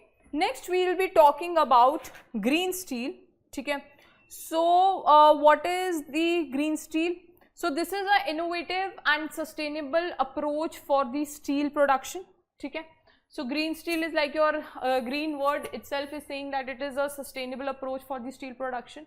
Now this green steel would be using your blue and green hydrogen. Okay. So first let's look at the statement, first statement which it says that green steel is a new way of manufacturing steel that does not involve the use of fossil fuels. So this is correct, and that's why it is a sustainable option. Okay, sustainable option. Fine. Now second statement says that the use of rare earth metals, okay, can be a key element in manufacturing green steel. So basically the low carbon of hydrogen, okay, low carbon of hydrogen is actually used as a key element in manufacturing the green steel. Okay. Now examples of low carbon hydrogen like blue hydrogen, green hydrogen. Blue hydrogen converting natural gas to capture and store carbons. Remember, I guess twice or thrice we have done brown hydrogen, grey hydrogen, yellow hydrogen, green hydrogen, blue hydrogen. We have covered all of these. So rest 3 are your homework. Go and revise them. For blue and green hydrogen, blue is to convert natural gas to capture and store the carbon. Among all of them, capturing and storing is your blue hydrogen and green hydrogen. Green hydrogen is to produce from the renewable energy.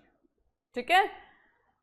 So your second is wrong, first is correct. So which of the above is are correct? One only. Okay, next is your Namaste scheme. So what is Namaste scheme? National Action Mechanized Sanitation Ecosystem. So National Action for Mechanized Sanitation Ecosystem, that is your Namaste. So it is a central sector scheme of the Ministry of Social Justice and Empowerment. Sanitation words you could have made it out.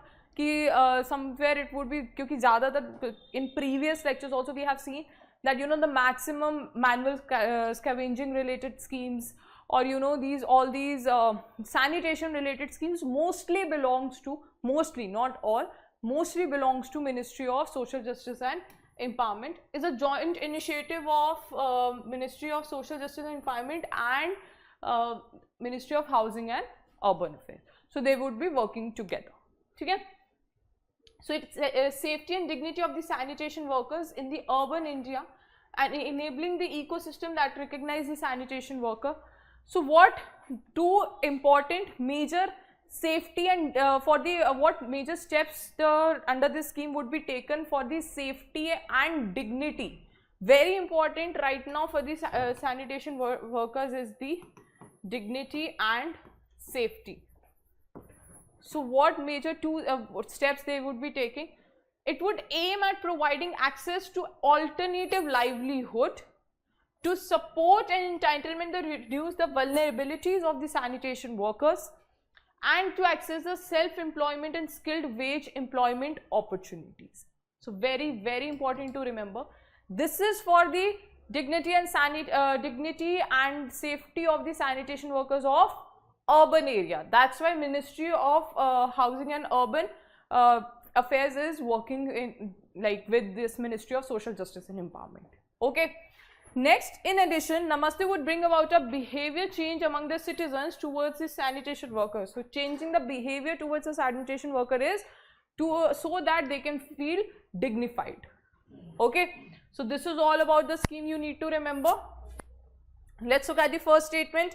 So the first statement says that the Namaste scheme is a centrally sponsored scheme. So it is a central sector scheme of 2022 with goal of eliminating unsafe sewer and the septic tank cleaning practices, First is wrong because it is a center sector scheme. Second, the scheme is jointly implemented by the Ministry of Housing and Urban Affairs, that is MOHUA, and Ministry of Jal Shakti. So this one is wrong. So it is MOHUA and your Ministry of Social Justice and Empowerment. Okay. Third, the Namaste scheme will be implemented in all urban local bodies. So this one is correct. So only third statement is correct. First and second are wrong. Okay, next is your lithium. Lithium we discussed earlier also, atomic number 3, and the major part about lithium you remember is your A, B, C. The lithium triangle that is there in South America, Argentina, Bolivia, your Chile. 1/3 of the lithium reserves of the world or globally are found here in this triangle. Okay, this we have covered earlier also. So it is a least dense metal, remember that also as a property, because now UPSC have started asking the properties of the element or some reserves or something like that. And when previously when we did this lithium, for the lithium, we did for a reason, because in Mandya district of Karnataka, lithium reserves were found, and that's why we did. Okay? Now GSI have discovered lithium inferred resources in Jammu and Kashmir, and that's why again it is in news. Okay, so previously we did because in Mandya district of Karnataka lithium reserves were found. Now the lithium inferred resources have been discovered by GSI in Jammu and Kashmir. Remember that. Okay, very important to remember. So the country with the highest lithium reserves are Chile, Australia and India. This one is wrong, because we are actually waiting to have enough of lithium even to fulfill our domestic needs. So right now we do not have that much. So this you could have logically incorrected also, because it is Chile, Australia and Argentina.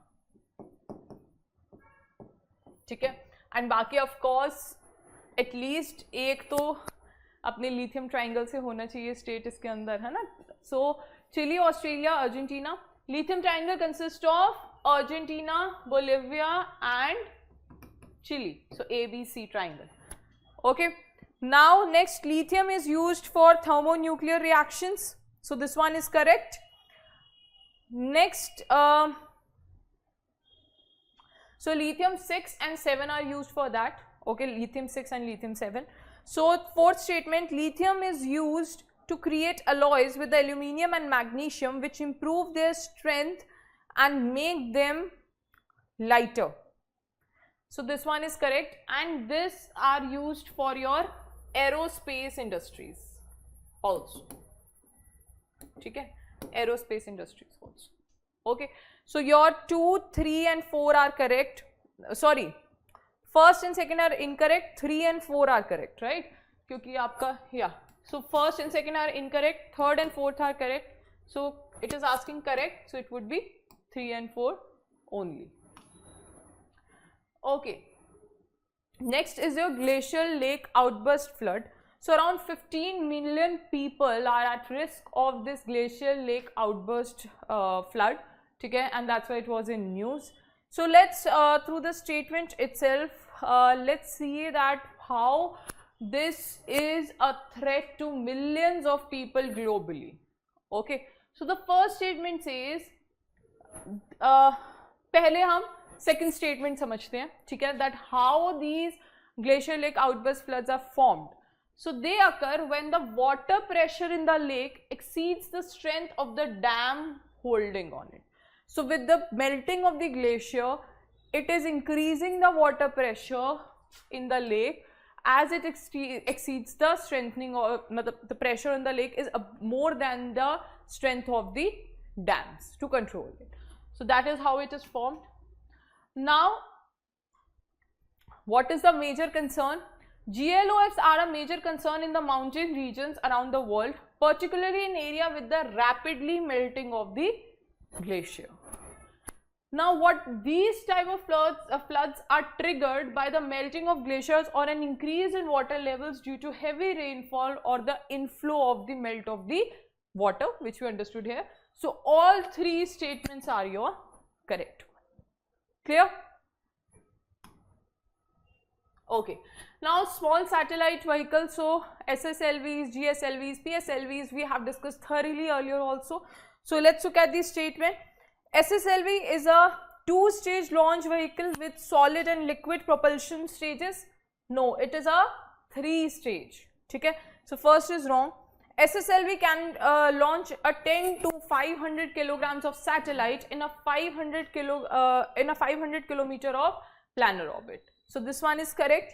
Third, SSLV offers low cost access to space, flexibility and minimal launch of the infrastructure.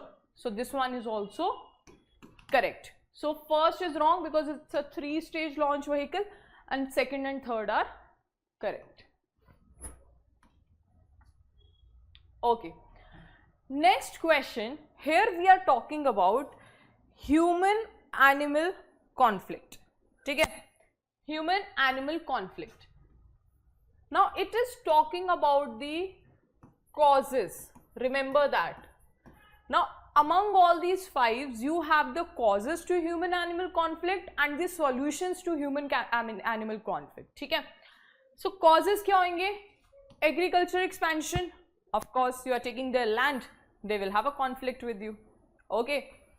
Next, overgrazing by the livestock. Definitely, they are getting, again the same scenario is happening. Using scarecrow in the field. That might be a solution, but not a cause. So, that would be a solution. Increasing wildlife population as a result of conservation program. Of course, if you will increase, and it will increase the human-animal conflict. This was a very logical question, correct? And very, of course, a scoring one also. Then infrastructure development, this is like a major cause for the human-animal conflict, right? And fencing is a solution. So, like we see, in news in Assam, there is an elephant and the human conflict, and such examples we often see. Okay? So, your 1, 2, 4 and 5, option D is the correct one. Okay? Okay. So, next question, we are talking about neglected tropical disease. One second. Yeah. So, neglected tropical disease, here we are talking about. So, how they got famous, or how they got very much relevant. So, they got very much relevant due to the sustainable development goal. Okay. So, here it says it's do not find any references, absolutely wrong. It is under SDG, that is your Sustainable Development Goal 3, talking about health. Because your neglected tropical disease, like the Kala Azars and all these are the examples. What they are doing, the most important impact on the people of Africa, Asia and America. Okay, so a lot of population is covered here, right? So, first statement, these are primarily caused by the viruses found in tropical region of the world. So, not only viruses, since the word is that the primarily word is there, so this one is wrong, because viruses, fungi, parasites, bacteria, all are the causes for these NTDs. Okay? So, therefore, the first statement is wrong because the keyword written over here is primarily. Okay? So, first is wrong. Second, dengue is the example of NTD. Yes. Third, NTDs do not find any reference in SO. This we know that this is absolutely incorrect. Your second is correct. First is incorrect. Third is incorrect. Next is your that global report on NTDs 2023 is released by Global Alliance for Vaccine and Immunization. So this one is absolutely wrong because it is published by WHO on the World Entity Day, that is 30th Jan. Okay? So WHO has released this report. So of course you should know that the report belongs to which organization. Okay? And quickly write down the key findings of this report. Please write down.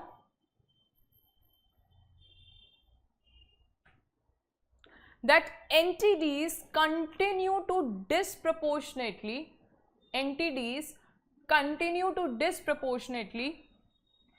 impact the most impoverished member of the international community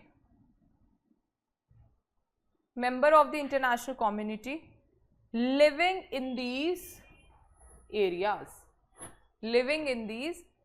like your America, Asia and Africa. Okay? Second, around 16 countries are accounting for 80% of global NTDCs. Okay? Around 16 countries are accounting for 80% of global NTDs. Clear? So your third, fourth and first all are wrong, only one statement. So it is asking, okay, not correct it is asking, so only 3 statements are incorrect. Fine. Let's look at the next question. So it is like a match the following. Okay. Let's see what it says. So, Aditya L1 mission, what it says that it is about the first Indian space mission to observe sun and the solar corona. So, yes, Aditya L1 mission launched by ISRO, the first Indian space mission to observe the sun and the solar corona. Individually on Aditya L1 we have done this question. Okay, and mission Shukrayan, now again this has been launched by ISRO only. Okay, so here in the matching it says it's an orbiter mission, which is correct. It is an orbiter mission designed to study the Venus atmosphere. No, it is not designed to study the Venus atmosphere. Basically, it is designed to study Venus, volcanic activities. Okay, to understand the Venus volcanic activities. Okay, so your second is wrong. Then green comet. Comet is made up of ice and dust. Okay, remember this. Ice and dust. Your comet. Okay, so comet is made up of ice and dust. So here the math says that it looks due to burning of the methane present in the atmosphere when close to the sun. So this one is actually, it means that yes, this one is correct, that it is close to the sun. It is also called as tail comet. But how? Because this comet, when it is close to the sun, this directly converts it into gas. Okay, and then it looks like this ice from the solid form directly converting into a gaseous state. Okay, because it is made up of ice and dust. So this ice, when the green comet getting close to the sun, it is directly converted into the gaseous state, and then it looks like a tail comet. Okay, so we can see that after 50 years it is approaching towards Earth, and that's why it was in news. Okay, so the next is your small Magellanic Cloud. The small Magellanic Cloud is basically some 2 lakh lights away from the Milky Ways, and it is a dwarf galaxy. Okay, So it is a dwarf. So it is a dwarf galaxy. Okay. So your first is correct, second is wrong, third is wrong, fourth is wrong. It is asking correct, so only one pair. Okay, option A. Okay, Vibrant Village program we just did in details from the PIB. So it is basically covering the borders of the northern border for the development. So here it is written that it aims at specifically to address the infrastructural need of outperforming villages under the aspirational district program. So this is absolutely wrong. Okay? So first is wrong. Second, it was announced in the finance minister's budget speech of 2022. So this one is correct.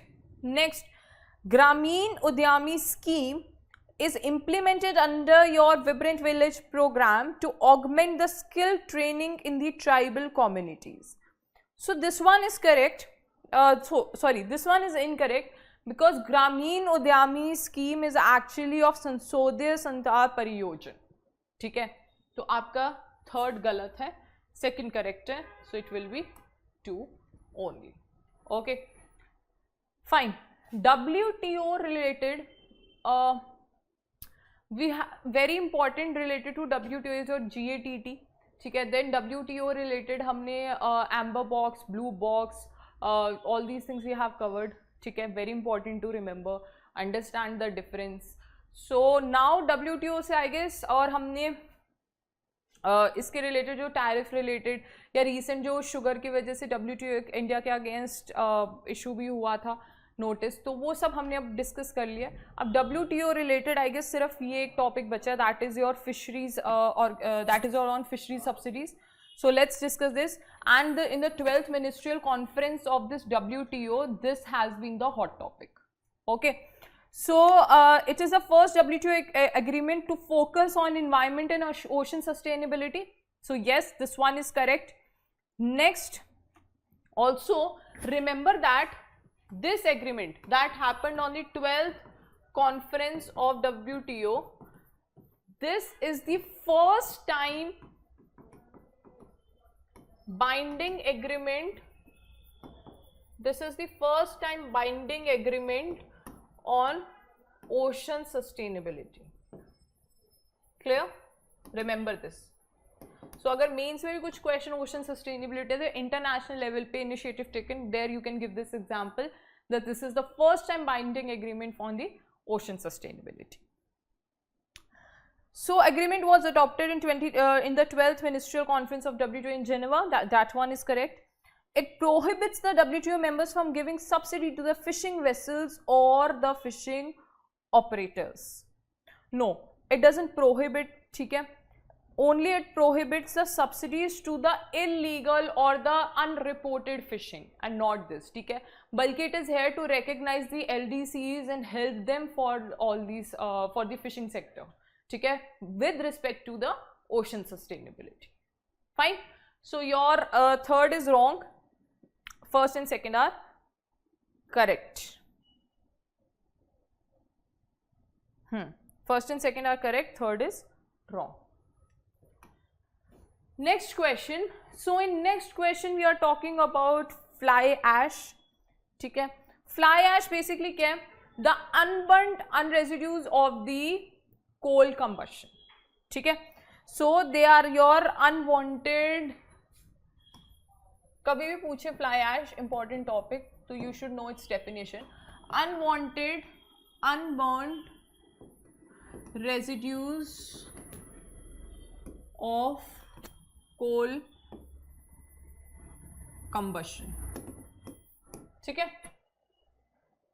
so from of course the coal thermal plants and all. ठीक है, so first statement, so recently MOEFCC have clarified that what would be the all the compliance or the dates that are required to complete this utilization of fly ash with the thermal power plants. ठीक है, so that's why it was in news. Now first statement, the use of fly ash as a mix as filled is environment friendly So this mixed asphalt filler is environmental friendly and economical. So this one is correct. Next, it says that in India, thermal power plants are mandated to utilize 100% of their yearly flash ash output within a 3-year cycle. So this has been the news that MOEFCC have clarified the dates that it needs to compliance this. Okay, so this has been the news. So this one is correct. Next, India has introduced for the first time a penalty regime for non-compliance based polluter pays the principle with respect to dumping and disposal of the fly ash, because they have asked that you have to 100% utilize this fly ash output. Okay, but if you do not, then you are a polluter pay that would be assigned on you because you are dumping the fly ash waste. Okay, so all three statements are correct. Okay, now we'll be talking about Bhopal Declaration. So Bhopal Declaration is of G20, the group of 20. Okay, now what it is, why it was in news, let's look at it. So this is article from the Times of India. So it says that the health and wellness are high on Bhopal Declaration. So in Bhopal Declaration, in the G20 meeting, their major talk was health and wellness. So elaborating on the news model of the development with pride in leadership coming from India. So G20 presidency with India this year, and in Bhopal Declaration they have talked about health and wellness. So there the G20 vision is one earth, one family and one future should prioritize. So the G20 theme is the one earth, one family, one future. Now they are saying that it should be prioritized with whom? It should be prioritized with the brain power or the cognitive capacities of the individuals and of the nation. So they are targeting the children here, that from the child stage, if you work towards their health and wellness, then it is better for the betterment of the future. Clear? So the world needs the advanced cognitive development which necessitates a new model for the development. Then India is the lead of G20 with the new model that will merge. Okay, now South-South cooperation was prominent with experts from South Africa, Brazil, India and Bangladesh alongside the UNICEF officials. So since we are talking about children here, so I thought you should have this information with you, and since it is talking about the South-South cooperation. So South Asia is home to 36% approximately of the global children, population under 18. The one that we are targeting, the brains of the ones that we are targeting for the cognitive development. Okay. Now focus on health that empowers women and children, immunization and the education high on the Bhopal Declaration. Clear? So you should remember the goal, then cooperation, and even the UNICEF officials were part of it. Then some facts, and then what are their major aim. Okay, and whom Bhopal Declaration is by G20. Okay, so it is associated with G20. Okay. Next, here we will be talking about sovereign green bonds. Green bonds, the investment in the projects that are environmental friendly. Blue bonds, subset of green bonds. So this is like a revision for you to recall, so that you can recall that what we have discussed earlier. So blue bonds, subset of green bond, where they are investing in the projects that are approaching the ocean sustainability also, or considering the ocean sustainability also. So first statement, the foreign investors are not allowed to invest in the sovereign green bonds issued in India. So this is wrong, because here the the foreign investors are definitely part of the green projects. Okay, so this one is, the first is wrong. Second, the sovereign green bonds in India are regulated and issued by SEBI. No, Government of India. ठीक है. So second आपका गलत है because it will be Government of India. Okay. Third, the funds raised through the issuance of the sovereign green bonds will be deposited in the Consolidated Fund of India. So yes, this is correct. Okay, that would be part of the Consolidated Fund of India. And you know, right now RBI made the auction of the first sovereign green bonds. That's why it was in news. So first sovereign green bonds were auctioned. Okay, and that was auctioned by the RBI. Okay, and now I don't know, still try to understand this. So they have auctioned first rupees 8,000 crores of sovereign green bonds. That would be, the first half of it would be for 5 years, okay, and second half would be for the 10 years, okay, each at the rate of rupees 4,000 crore, okay. One tenure would be of 5 years, the other one would be of 10 years, half of it, okay, and each would be of 4,000 crore. This is just extra information for you to remember ki why it was in news. So RBI has auctioned these first sovereign green bonds, okay, and this is its criteria. So only third statement is correct, 1 and 2 are wrong.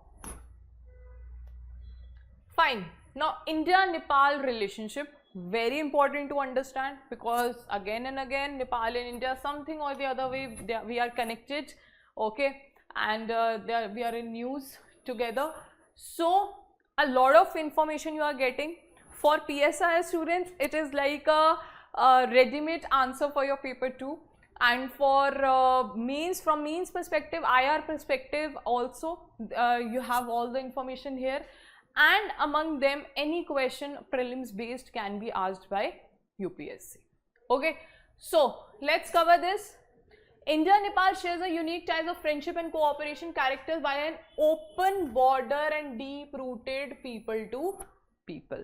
First thing you need to remember that it is an open border. It is due to the contacts of kinship and culture. Okay? So long tradition of free movement of people from the borders of the 5 Indian states which you need to remember. Okay? That is Sikkim, West Bengal, Bihar, UP and Uttarakhand. So Sikkim, West Bengal, Bihar, UP and Uttarakhand. These are your 5 states where this open border is accelerated.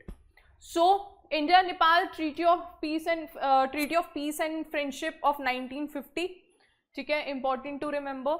Then India and Nepal have wide ranging cooperation in defense sector also. So I have made these yellow lines in between, that you know this, like this whole thing would be talking about defense sector.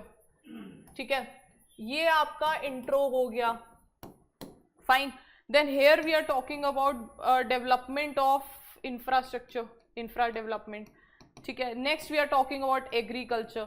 So I have given these yellow lines to you all so that you can remember, or you know, if I have to go for the means answer, then this is how you can have a holistic answer for you with respect to India-Nepal relation. Okay, so defense sector, India has been assisting the Nepal army, okay, for the equipments, for supplying the equipments and training, both the purposes.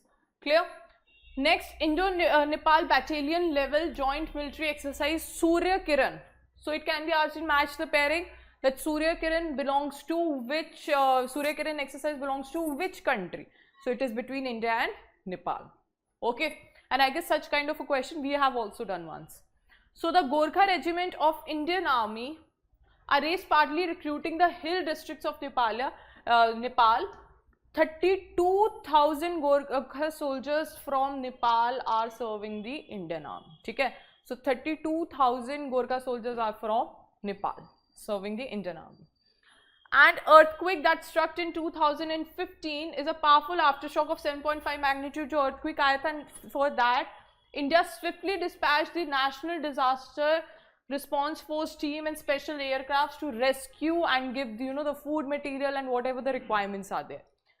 Now, with respect to infra development, India has been assisting Nepal in development of the border infrastructure through upgradation of the roads of Terai area, the rail cross-border rail links of Jogbani, Bhiratnagar and all these, and establish the checkpost of all of these areas, Birgunj, Bhiratnagar, Bhairava and your Nepalganj. ठीक है, तो ये वाला आपको border development है. Then India-Nepal new partnership in agriculture was launched in focus to collaborate the projects for agriculture research, development or education field with respect to agriculture. All these are also covered here. So this is also very important for you to remember. ठीक है, चलो next line. So a 3-tier bilateral mechanism established in 2008 discussing the issues related to cooperation in water resources, flood management, inundation and hydropower between the two countries. The river flows from Nepal to India and constitute an important Ganga river basin. And example, cross-border transmission lines, Kataiya, Kusaha and your Raksol in the Parvanipur of Nepal. ठीक है, ये याद रखो. India is currently supplying this much of megawatt of power to Nepal. South Asia's first cross-border petroleum products जैसे pipeline construction funded by Indian Oil Corporation Limited. ठीक है, connecting the Motihari in India to Amelganj in Nepal, remotely inaugurated by 2 prime ministers in the 2019. Now, India is the largest trading partner with Nepal. Okay, very important. And the Indian firms are among the largest investors in Nepal also, accounting for 30% of the total FDIs, and 150 Indian venturing to operate in Nepal. Then so basically education, telecom, tourism, all these cases. And 3,000 scholarships and seats annually to Nepalese nationals are given. Okay. Now MOUs and agreements that have been signed between India and Nepal. तो थोड़े नाम याद रख लो. Sahitya Kala academy of India and Nepal academy, Doordarshan of India and Nepal TV, press council of India and press council of Nepal, Lalit Kala academy and Nepal academy on fine arts, government of India and all these. ठीक है, ये go through कर सकते हो आप all these. And एक sister cities Kathmandu, Varanasi, Lumbini and Bodh Gaya, and Janakpur and Ayodhya. Homework. We covered one scheme which is moving from Ayodhya like a train, yaad aa raha hai kuch, till Janakpur. What was the name of this scheme? We have done previously. You will tell me, that is your homework, or you can tell me. Okay? So this is what is important for you to remember. Okay, now let's look at the question and the statements. India is Nepal's largest trading partner. This is absolutely correct. While China is the largest source of foreign investment, so it is India only. So first is wrong. Second, the bilateral trade between India and Nepal has declined significantly over the last 2 years due to border disputes. So this is wrong. It has increased. Okay. Third, India agreed to develop the West Sethi hydropower project and the Sethi River hydropower project in Nepal. So this one is absolutely correct. So your okay, it is asking incorrect. So 1 and 2 are incorrect. Third is correct. So 1 and 2 only. Okay. Fine. Next question is with reference to bad loans. Okay. So bad loans में अब हमें NBFC, NPS and all, we are very much clear about them. Now we will try to understand two terms: gross national bank bad loans and net, your what you call as net non-performing assets. ठीक है, चलो पहले statements देखते हैं, then we will try to understand. So the non-performing assets have increased significantly in India over the last 5 years. So since the working of IBCs and everything, it has decreased. ठीक है. So next, at present the gross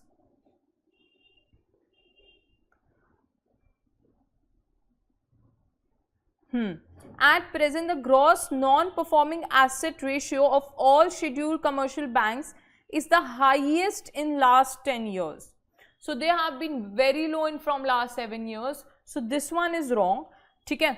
अब gross non-performing assets and net non-performing assets क्या होते हैं? Let's cover it fast. ठीक है? Gross non-performing assets are your total non-performing assets. ठीक है? Total non-performing assets in simple term. So how do they differ from net NPAs? So they differ from net NPAs in a way that supposedly a bank think that in future even this X performing asset would become a non-performing asset.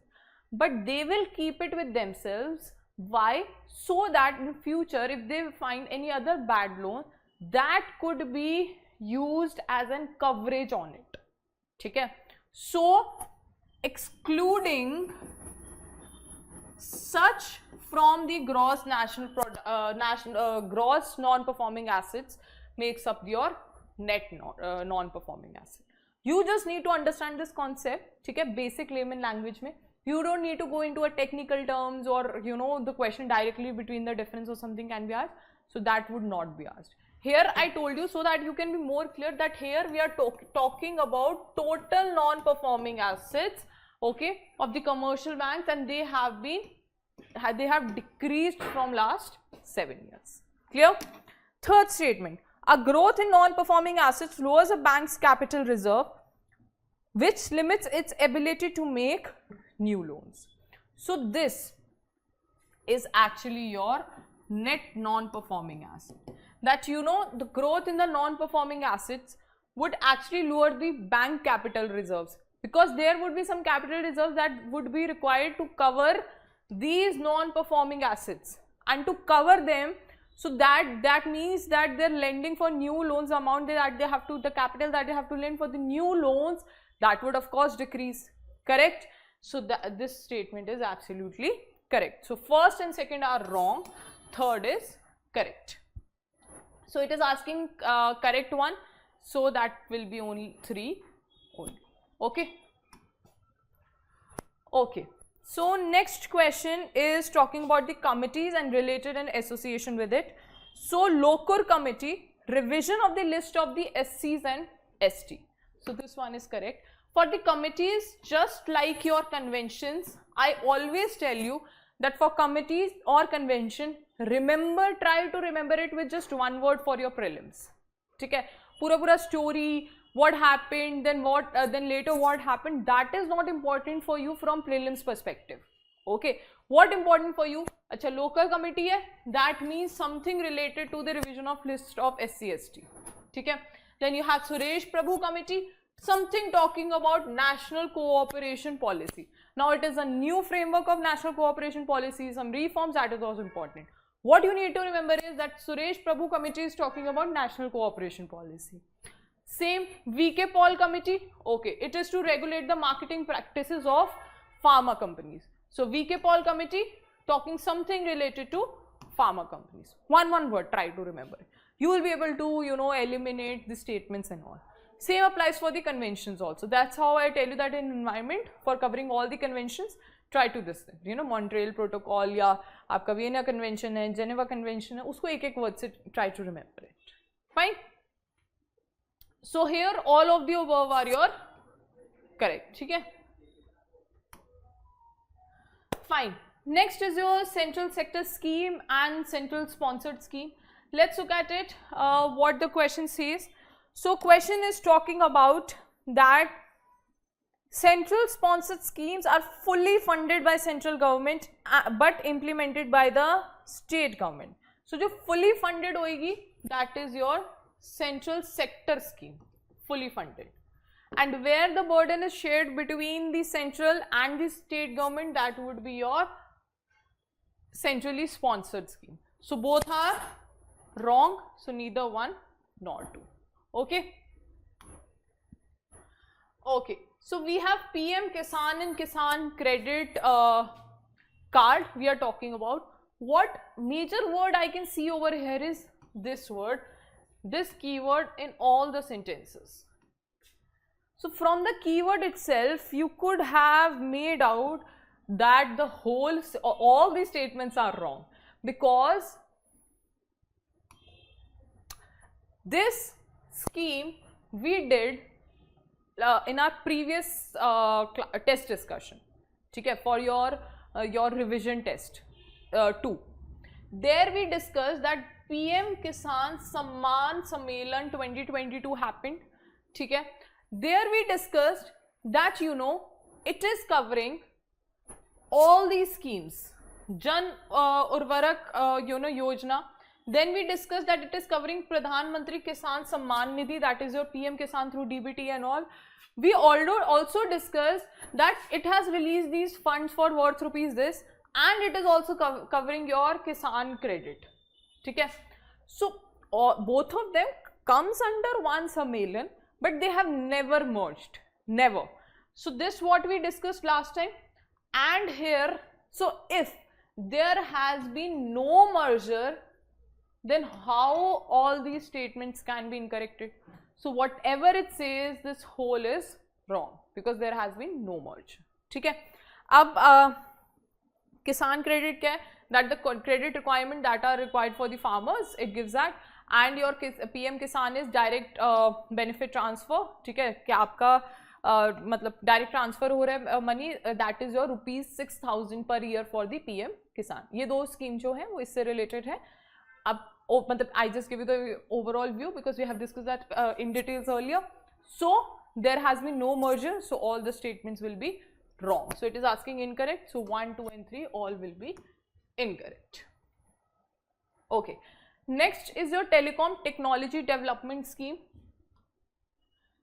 So Ministry of Communication, of course, telecom की बात हो रही है, ठीक है. So Universal Service Obligation Fund USOF launches Telecom Technology Development Fund scheme, a body under the Department of Telecommunication. ठीक है.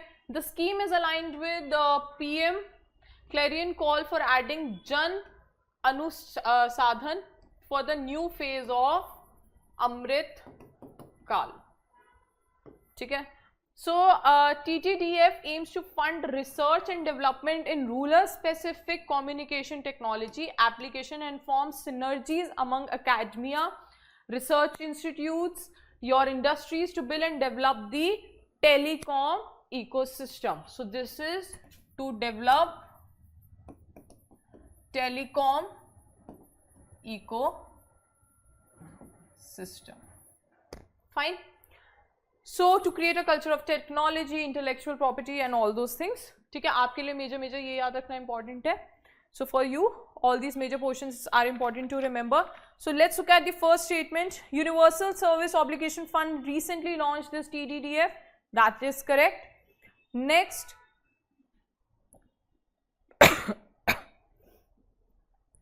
The fund will also directly support the first and phased development of implementation of 5G network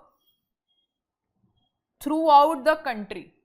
कोई 5G network का नहीं. Basically, it is providing the funds for the telecommunication infrastructure for the SMEs and all such researchers and all those. ठीक है. So second is wrong. Third, the scheme is covered under PM Gati Shakti for its healthy development and implementation. PM Gati Shakti is talking about logistic infrastructure. This is talking about telecommunication sector. So they are both are totally different ones. So logically also you could have incorrected this statement. So only first one is the correct one. Okay. Fine. Next is your PM Swanidhi scheme. Okay.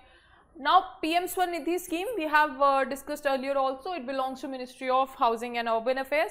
Now there has been extension of PM Swanidhi scheme. Okay. So there has been extension. So the government has extended the PM Street Vendors Atmanirbhar Nidhi for the following provision till 2024.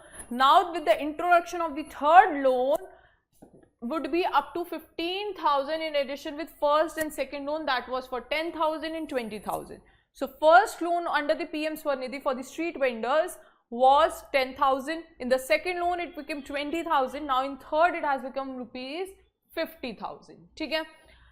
So benefits for the first one of 10,000, out of these 5.81 lakh availed that. This is not very important for you, and since we have done a lot related to this PM Swarnidhi questions, so just remember in extension now in the third loan it is providing up to rupees 50,000. ठीक है, इतना important है. So the scheme was introduced under Atmanirbhar program to support the street vendors. This is correct.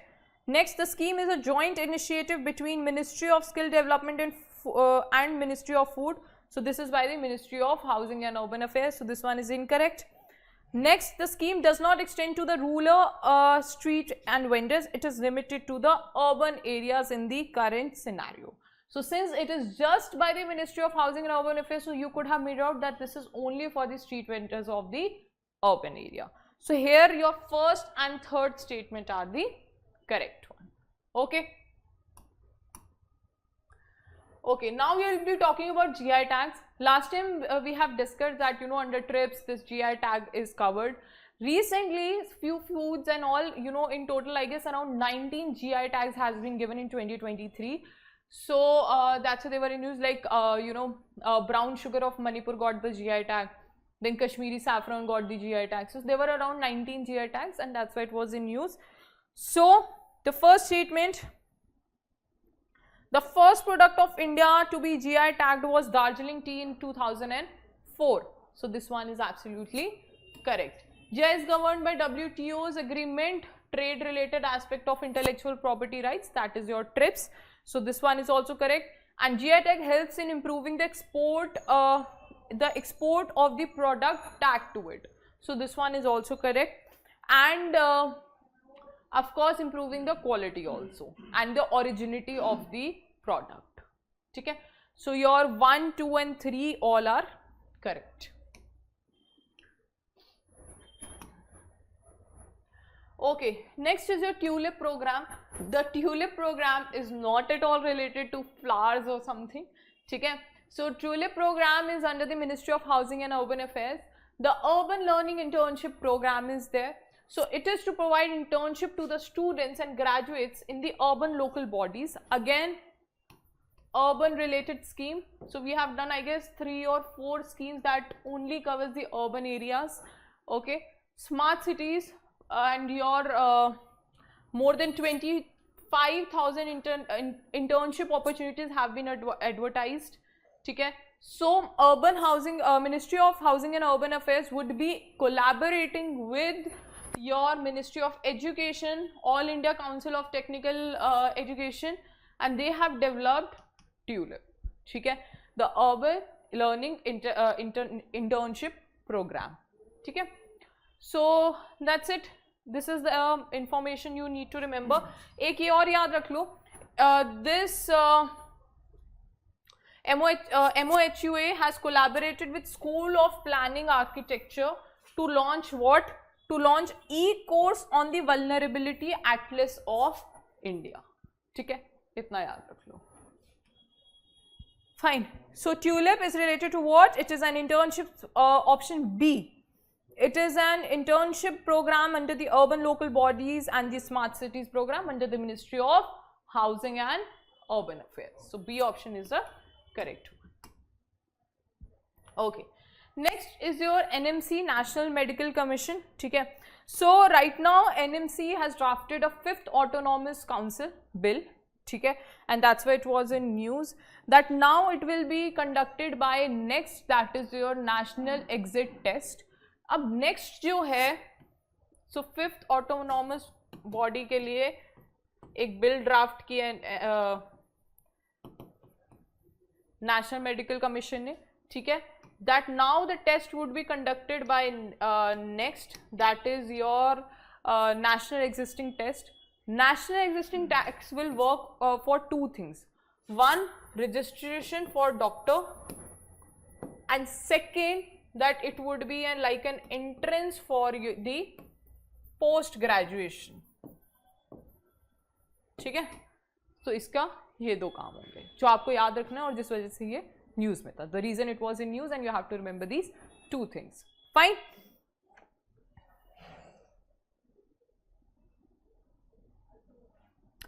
So, first statement that NMC is a statutory body which replaced the older Medical Council of India. So, this one is here correct, and it comes under the Act of Parliament of 2019. So, it comes under the Act of Parliament 2019. Okay. Then the Union Minister for Health is the chairperson of the commission. So, no, Dr. Suresh Chandra Sharma has been recently appointed as the chairman. He was the head of gastrologist in AIIMS. So, so it has no relation with any minister. Okay.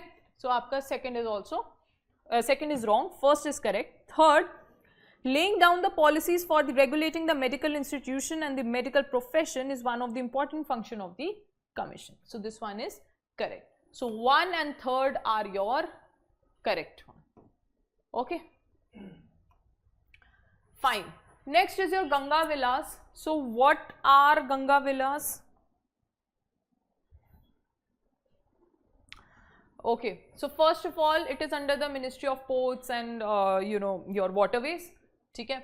And it is a cruise service from Varanasi to different cities, majorly Ganga and Brahmaputra rivers. And this is going to be world's largest river cruise. Okay. तो इतना भी याद रख लो और ministry कौन सी है वो याद रख लो, दैट्स इट. इससे ज़्यादा इससे रिलेटेड याद रखने की ज़रूरत नहीं है.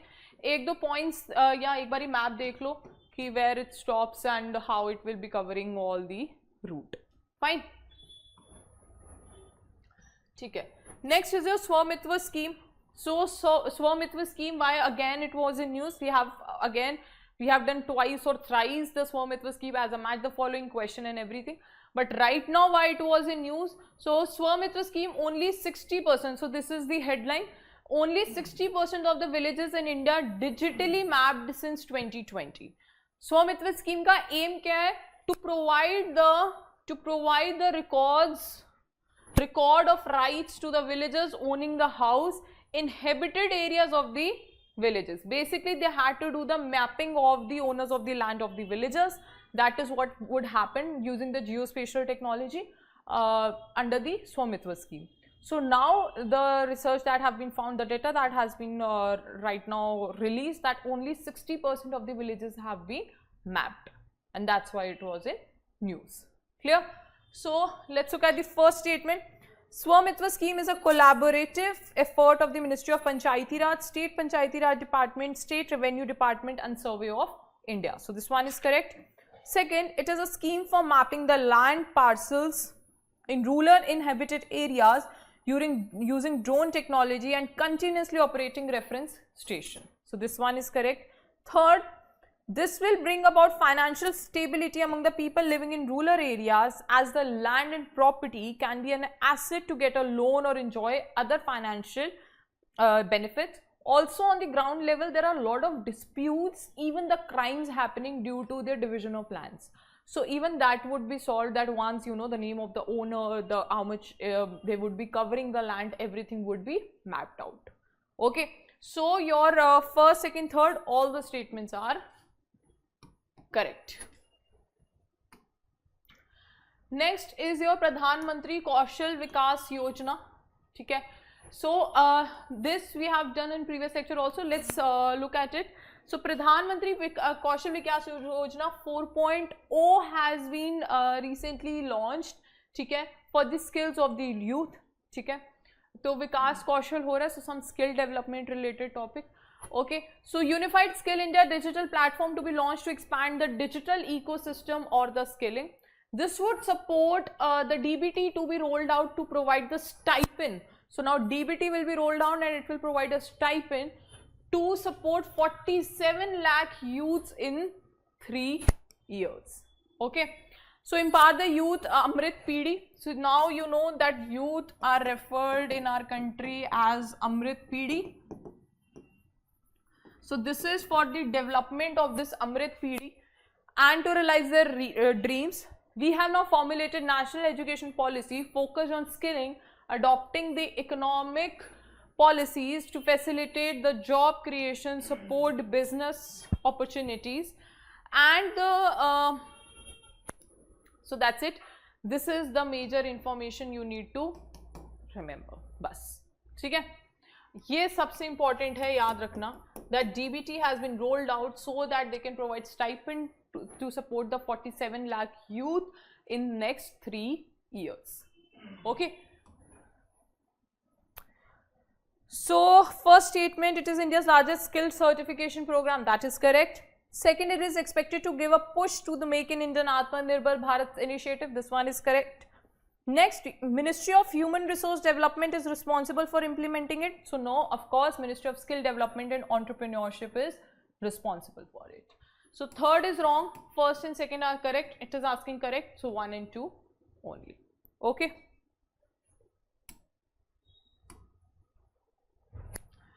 Okay. So next question, we will be talking about People's Biodiversity Registrar. ठीक है. So what we need to understand from this is, first statement, there is a biodiversity management committee for each state which prepares PBR in consultation with the local people. So this is constituted by every local body consulting the local people. So first is absolutely wrong. Okay, first is absolutely wrong. Second, the PBR is a document which contains comprehensive information of locally available bioresources, including human genetic material, landscape and demography of a particular area of the village. So here, yes, it is available for bioresources, but human genetic material is excluded from it. So it is covering only the landscape and the demography of that area, village, and it is under the it is defined under your Biological Convention Act of 2002. So याद रख लो that PBR is defined under Biological Convention Act of 2002. ठीक है. So Kolkata first metropolitan city थी, that was registered as a first PBR. ठीक है, so इतना भी आप याद रख सकते हो. That was asked to make a detailed PBR. So Kolkata was the first metropolitan city. It happened, I guess, in last year only, in 2022. Okay. So third, use of bioresources by the nomadic communities is an issue in the preparation of PBR. So this one is correct. Fourth, PBR is maintained and validated by the State Biodiversity Board. So there is this Biodiversity Management Committee Board. So it maintains that and not the State Biodiversity Board. So fourth is incorrect. So your first, second and fourth are your incorrect one. So only third statement is correct. That is your option B. Okay, so consider the following statements regarding NISAR. ठीक है, NISAR है क्या? NISAR, N is your NASA, I is your ISRO. चलो यहाँ देखते ही है. ठीक है. So what is NISAR exactly? So NISAR is your NASA ISRO is synthetic aperture radar. ठीक है. This is the first time dual radar has been used. That is your L and S. ठीक है. Your S band and L band has been used. This is to give high resolution image. Okay. So this is the first time, and this is going to be world's most expensive satellite also.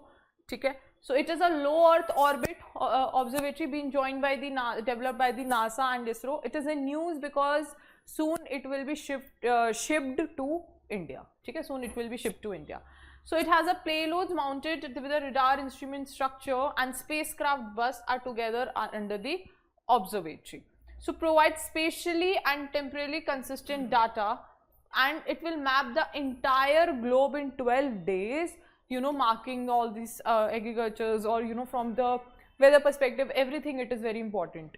Okay. So let's look at the first statement. So जितना भी volcano, earthquakes, ecosystem, it will be covering and giving a high resolution image. It would be providing. Okay. So first statement, it's a low Earth orbit observatory. This one is correct. Next is your that it will be capable of mapping entire globe in 12 days. It is correct. Third, in 2014, a partnership has been made between between Japan and India to build Nisar. So this one is wrong क्योंकि NASA और ISRO में है. That is your India and US. So first and second are correct. Third is wrong. So which of the above are correct? 1 and 2 only. Okay. Next is your marine protected areas. ठीक है. अब here we are talking about India marine protected area, and the largest marine protected area of India is Gulf of Marine Protected National Park of Gulf of Kutch. ठीक है, ऐसे याद रख लो. ठीक है. So this is basically to provide and conserve and manage the marine protected areas. ठीक है. And you know that there has been 5th International Marine Protected Area Congress Conference that happened in Canada in order to discuss the solution of the fund gap to protect these marine areas. Okay. This has been the news. Now let's look at the first statement and see that from the India perspective how many marine protected areas are there and all these things. So the NPAs in India comprises less than 1%. So this is approximately around 4.01%. Okay. So 4% must be there because it is covering 33 national parks. So of course 4% must be there. So there are 31 NPAs in India, and which are made up of 33 national parks and wildlife sanctuaries. Okay, and third statement, second is correct, first is wrong. Third statement, Wild Protection Act of 1972 designated national parks and wildlife sanctuaries as MPAs. Okay, so आपका second and third is correct, first is wrong. So second 2 and 3 option B is the correct one. Okay, next is your eco-sensitive zone. Which one is your eco-sensitive zone? 10 kilometer radius to the national parks, wildlife sanctuaries and all would be your eco-sensitive zone. Okay, so that is like the sensitive corridor around the national park. So it is asking that which of the above are prohibited, and who declares that there is 10 kilometer around the national parks and would be the sensitive corridor or or EEZ. That would be by the Ministry of Environment, Forest and Climate Change. Okay, remember that. Chalo. Let's look at the options here and let's see that which one would be the prohibited one and which one would be the regulated one. So felling of trees would be the regulated one, not the prohibited one, but it needs some permissions and everything, so it is a regulated one. Sawmills prohibited, commercial mining prohibited, establishment of hotels and resorts, that is under the regulation one. Establishment of major hydroelectric project is prohibited. Okay? We won't play around with the nature in such natural protected areas, or yeah, that's it. So 2, 3 and 5 are the correct one. CAR T cell therapy, this is the image and previously also we have discussed with respect to this slide itself that it removes the blood from the patient of the T to get the T cell. Okay? That is your immune cell belonging to WBC, and then you insert the gene of CAR, that is your chimeric antigen receptor. Okay? And then you insert that gene of CAR in your T cell. That again I will say, remember that this CAR T cell is multiplied in the lab itself. Okay? This CAR T cell is not infused in the patient and then it multiplies in body. Instead, this CAR T cell is multiplied in the labs itself, and after that it is infused in the patient. Now, what is the role of CAR T cell? The CAR T cell binds the cancer cell. Okay, you can see these are the CAR T cells. They are binding the cancer cell and it kills them. This is the process of CAR T cell therapy. Clear? So let's look at the statement. In CAR T cell therapy, T cells are extracted from the patient's blood and modified with a special receptor that can bind to cancer the cell, we have seen that, so this one is correct. CAR T cell therapies has been approved for treating leukemias and the lymphomas. Okay, lymphomas. So this both the statements are your correct. Okay. Next is your quick reaction to air missiles. Okay. So quick reaction to surface to air missiles, they are between the range of 25 to 30 kilometers. Okay. And there has been this indigenous QRSAM that has been developed by DRDO, and that's why it was in news. Okay. And its special is, first of all, it is a compartmentalized system that allows for the easy storage and operation of weapons, and they have a separate canister where they can store these missiles. Okay, and that's why it is a highlighted missile and in news also. Fine. So first is absolutely wrong, that it is not a decompartmentalized one, it is a compartmentalized system. Okay. So first is wrong. Second, by controlling the environment inside the canister, QRSAM improves the shelf life of the weapon and simplifies the transportation and the storage process. So this one is absolutely correct. Third, QRSAM is equipped with the ability to detect and track the moving targets, but cannot engage the targets with the brief pauses. So till here, that yes, it is equipped with the ability to detect and track the moving targets. In fact, it can engage the targets with some, short halts also, okay, or brief pauses also. So this one is wrong. So your first is wrong, third is wrong, second is correct. Okay. And also remember that it is a fully automated and controlled system. Okay. And the radars have a 360 degree of weightage. These are the two key features you can remember with it. And it is a solid propulsion engine also. Okay. I mean, it is a single stage solid propulsion missile. Okay. So your first is correct and third is incorrect. Sorry, first is wrong, third is wrong, only second statement is the correct one. Okay. Now we will be talking about diamond industry. So as I told you in the beginning of the lecture, that your sugar, wheat, maize, rice, coffee, tea, rubber and gold, then jute, we have covered all these in our lectures. Now we will talk about diamond industry. Okay, one more, two more we might have covered, but I am not able to recall. So all these plus this, now we will be talking about diamond industry. So as per the ITC, that is your International Trade Center. अच्छा, पहले देख लेते हैं what is diamond, फिर हम उसके trading perspective पे आएंगे. ठीक है? So diamond is a mineral composed of pure carbon and it is the hardest natural occurring substance known. Diamonds are found in three types of deposits. So you should know the diamonds three type of deposits. One is your alluvial gravels, next is your glacial tills, and third is your kimberlite pipes. Okay? So alluvial gravels, next is your glacial tills, and third is your kimberlite pipes. So these are the type of deposits, and the kimberlite pipes are from taken. The name has been the kimberlite pipes name has been taken from the Kimberley in the south of Africa.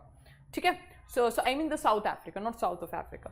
So the form from the intrusions of the magma in the earth's crust and delivers the diamond and other rocks and minerals from the mantle. So it is from the mantle. Clear? So this is with respect to diamond. Now let's talk about with respect to the trading purpose globally, India or the state which has the highest one and all that.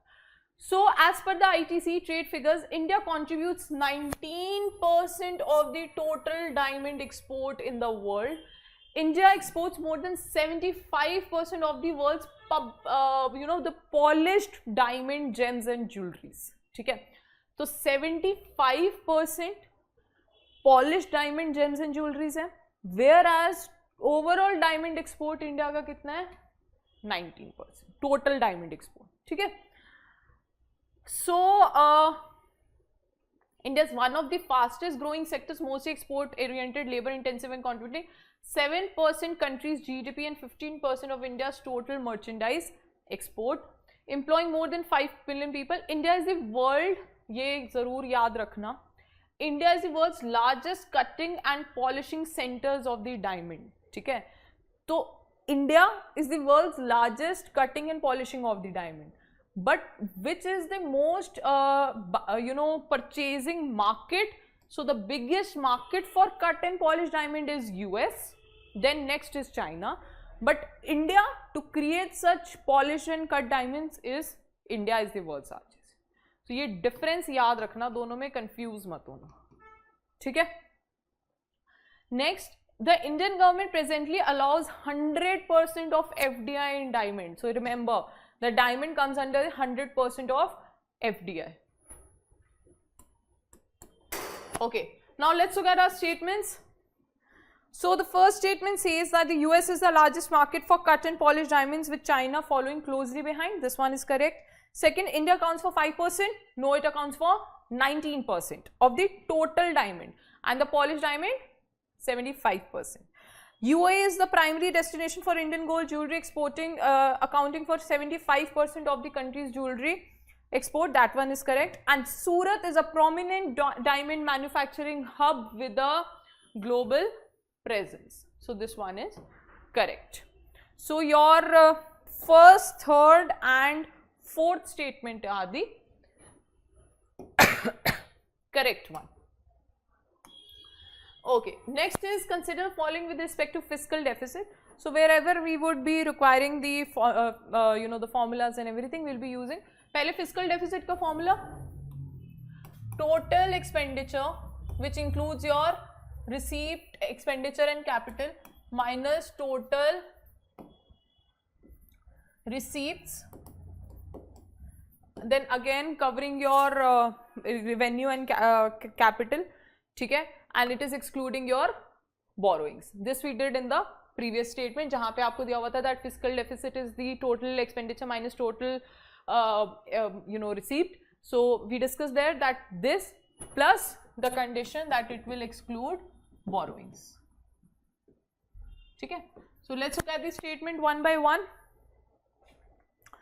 The Rangarajan Committee on Public Expenditure has suggested the concept of effective revenue deficit.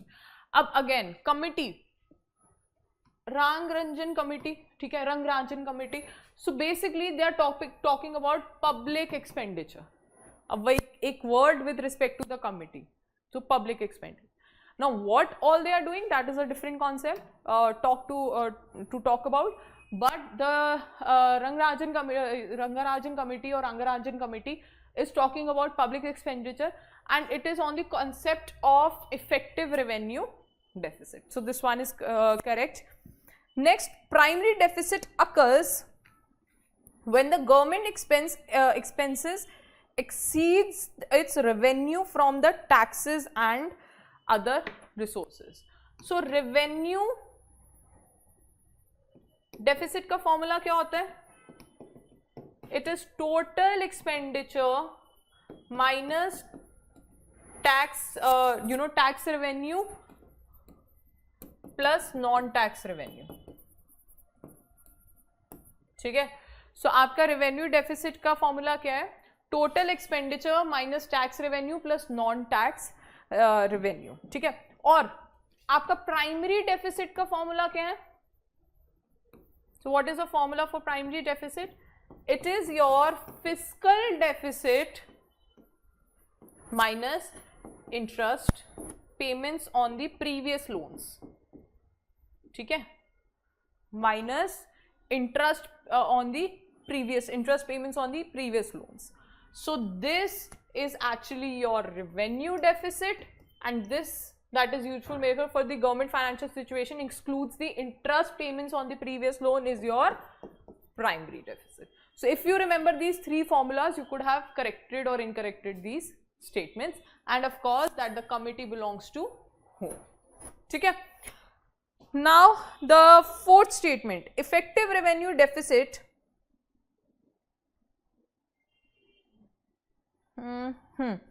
Effective revenue deficit takes in account the capital assets created by the grants and help better understand the true extent of the revenue deficit. So this one is correct. ठीक है. So आपका first and fourth, the first statement and the fourth statement are the correct one. Okay. So in next question we are talking about scheduled tribes. So let's look at the statements and one by one that which one is correct and which one is incorrect. So the criteria for the recognition of the scheduled tribes in India is not defined in the Constitution of India. So here we are talking about the criteria, that how we will be recognizing that whether it belongs to ST category or they are scheduled tribes or not. Okay. So for that, whatever our president says, that is on command. Okay. So it is not there defined in the Constitution. Whereas what will be the process for the STs to be provided would be part of it is there in the Indian Constitution under Article 366. So first is correct, third is correct. Let's see the second statement. GOI Act of 1935 was the first to call for the representation of backward tribes in the provincial assemblies. So this one is absolutely correct. Next, the fifth schedule of the Indian Constitution lays out the provision for the administration and the control of scheduled areas and tribes in the states other than the sixth scheduled states. So it is excluding, so the fifth schedule is excluding your scheduled tribe areas of the that are mentioned in the sixth schedule. That is your Assam, Meghalaya and your Mizoram and Tripura. So that's why this one is correct, because it is excluding these four tribes that are mentioned in the sixth schedule. So all your statements are the correct one, which is there A. Okay, 1, 2, 3, 4, 5, all are your correct one.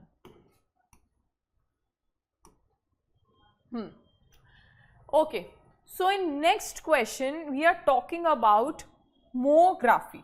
ठीक है, अब मोग्राफी क्या है, अभी news में क्यों था, पहले मोग्राफी समझ लेते हैं and then we will see that why it was in news. ठीक है. So moography is a method that utilizes the penetrating power of muons. ठीक है, that is penetrating the the power of muons to scan the large structure. So it uses muons. Muons क्या होता है, I'll tell you. So basically it is penetrating the power of using the muons to scan these large structures. ठीक है. Now what are muons? Please write down. It can be asked as a term also that okay, muon refers to what. ठीक है. So these are your subatomic particles that are produced naturally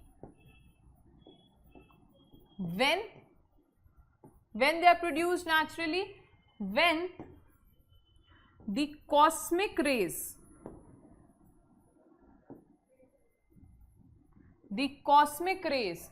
collide with Earth's atmosphere. ठीक है. So when the cosmic rays collide with the Earth atmosphere, it naturally produces these subatomic particles called as muons, and using these muons they can scan these large structure. ठीक है. Clear what is moography? Now what is the use of moography? The second statement, the use of moography is gaining the attention from the archaeologist as a novel and innovative tool for investing the large scale archaeological sites. So basically what happens is, that there is one fortress wall in Xi'an of China which would be scanned and would create a large structure, that how it looked by using this tomography, and that's why it was in news. So you can give the example of fortress wall of Xi'an in China. Clear? So this data would be used and create that the image that and discover some things. Okay. So first and second both are the correct one. Okay. So here we have some flagship species and national parks. So since we have got the new names for the national parks, so we'll cover through the slides. Kanchenjunga National Park we have already covered in our previous lecture, so I won't be covering that. Anamudi Shola Park, Shola National Park, Mathikhetan Shola National Park and Jaldapara National Park I'll be covering. Also, the snow leopard belongs to Kanchenjunga National Park. ठीक है, और उससे पहले अच्छा चलो वो हम बाद में करते हैं, पहले नेशनल पार्क्स कवर करते हैं. ठीक है. So why I have given you this image? So since we are discussing that previously what all we have covered, as you can see the names here, all the major ones which has been used and around, okay, the national parks, most of them we have already covered. Okay, so most of the national parks we have already covered. Even for the matter of fact, you can see like Bandipur, Periyar, Ranthambore, Sariska, Jim Corbett, Valley of Flowers, Dudhwa National Park, Manas National Park, Kaziranga National Park, Chilka Lake National Park, Sundarban, Pench, Kanha, all these, Gir National Park, all these we have covered in this discussion.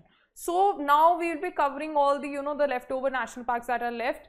So 2, 3 we have covered just now. Now we will be covering 3 national parks more.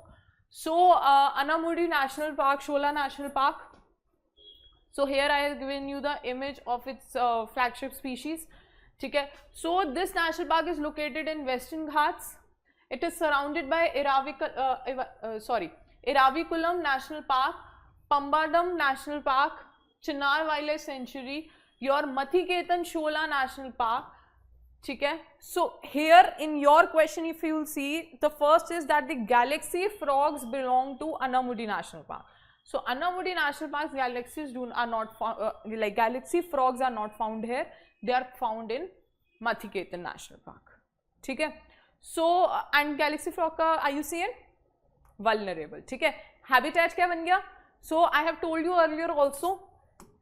Actually, this whole national park and was your homework actually, that from your hands, use your brains, your pen and try to draw this map and mark all the national parks, so that when you try to remember there one or the important the faunas, the floras, or supposedly we have MP over here. So in MP you can see that which belongs to Satpura ranges, Vindhya ranges. So that's how you should have a geography and environment connectivity. I have told you that which river belonging to here, which river is going through here, which river is going through here, so that you don't have to remember separately. Like today we did the example that in MP Panna National Park is there. So which river is flowing? We don't have to remember it or mug up that thing that Kane river is flowing through that. We know that Yamuna tributaries are going on, so Kane river would be here, and since it is marked near the Vindhya ranges, so in Kane National Panna National Park, Vindhya ranges would be part of it. Plus what else? Yeah, so river Kane is there, so it is a tributary of Yamuna. So that is how I am trying to connect you guys with the things that how you have to cover all these national parks. Supposedly there is this Manas National Park. Okay, a Manas National Park, the Brahmaputra would be going from here. So this Manas river would be the tributary of Brahmaputra. So this connectivity, that how you geography ka aapke jitne topics hain, okay, all the topics that you have of geography, whether rivers, vegetation. So if you are clear with the type of vegetations in all these national parks, that which side of north, which side of east, west, what kind of vegetation is there, automatically such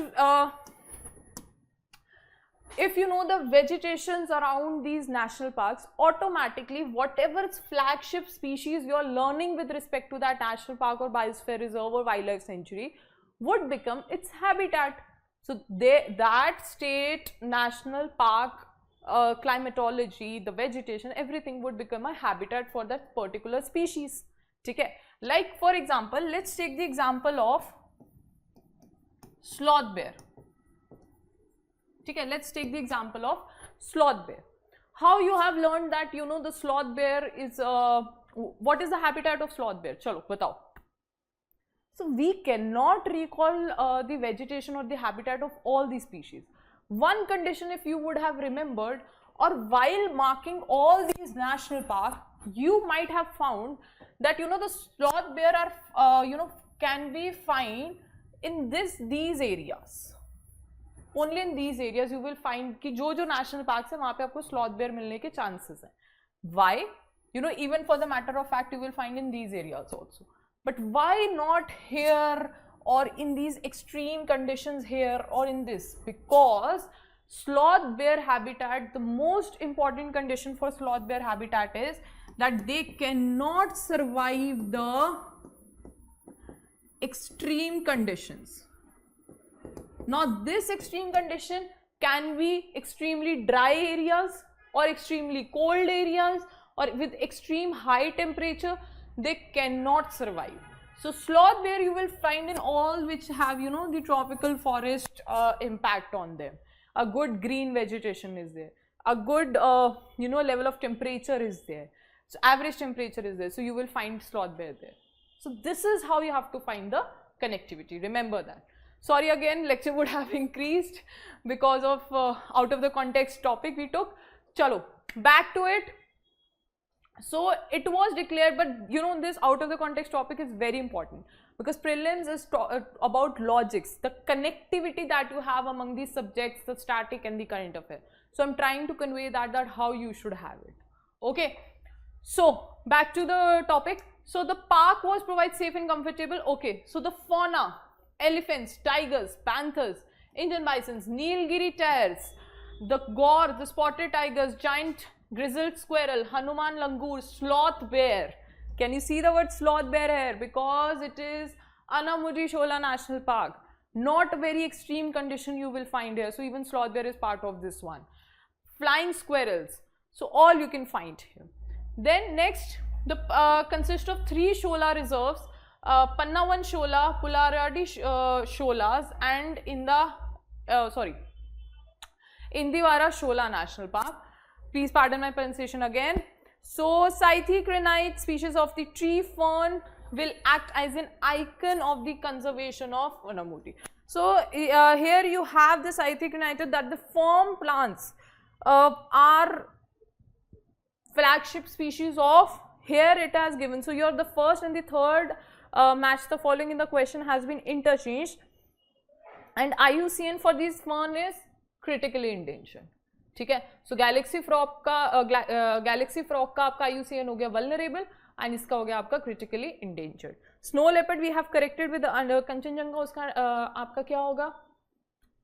IUCN vulnerable. So galaxy frog vulnerable, IUCN, snow leopard vulnerable, and then your fern plants would be critically endangered. ठीक है.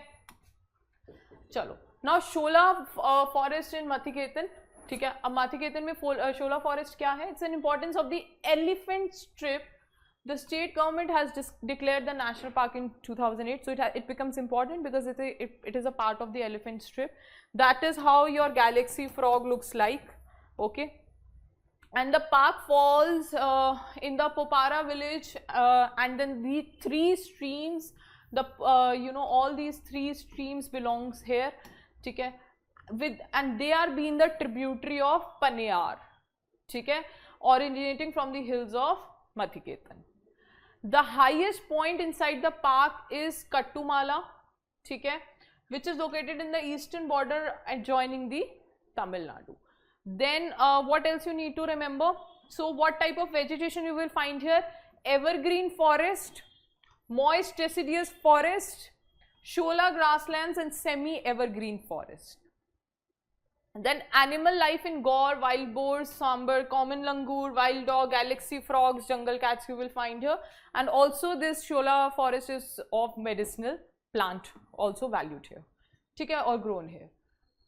So next is your Jaldapara wildlife sanctuary. ठीक है, so Jaldapara wildlife sanctuary का क्या topic है? That the river Tosha flows from this forest. ठीक है, so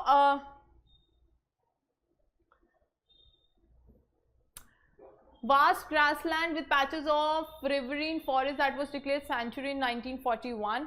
Particularly one-horned rhinoceros. इसमें आपको क्या ऑप्शन दिया हुआ है फ्लैगशिप स्पीशीज का?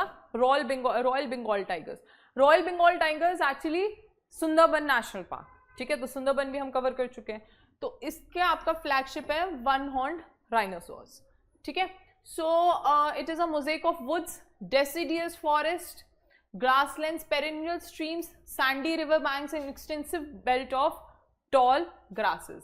It also flows, so there is this Malangi river which flows from east to west, drains the river Torsa, Malangi, Holong, Chirakhwa, Kalijhora, Sisamara, Bhaluka and the Buri Torsa.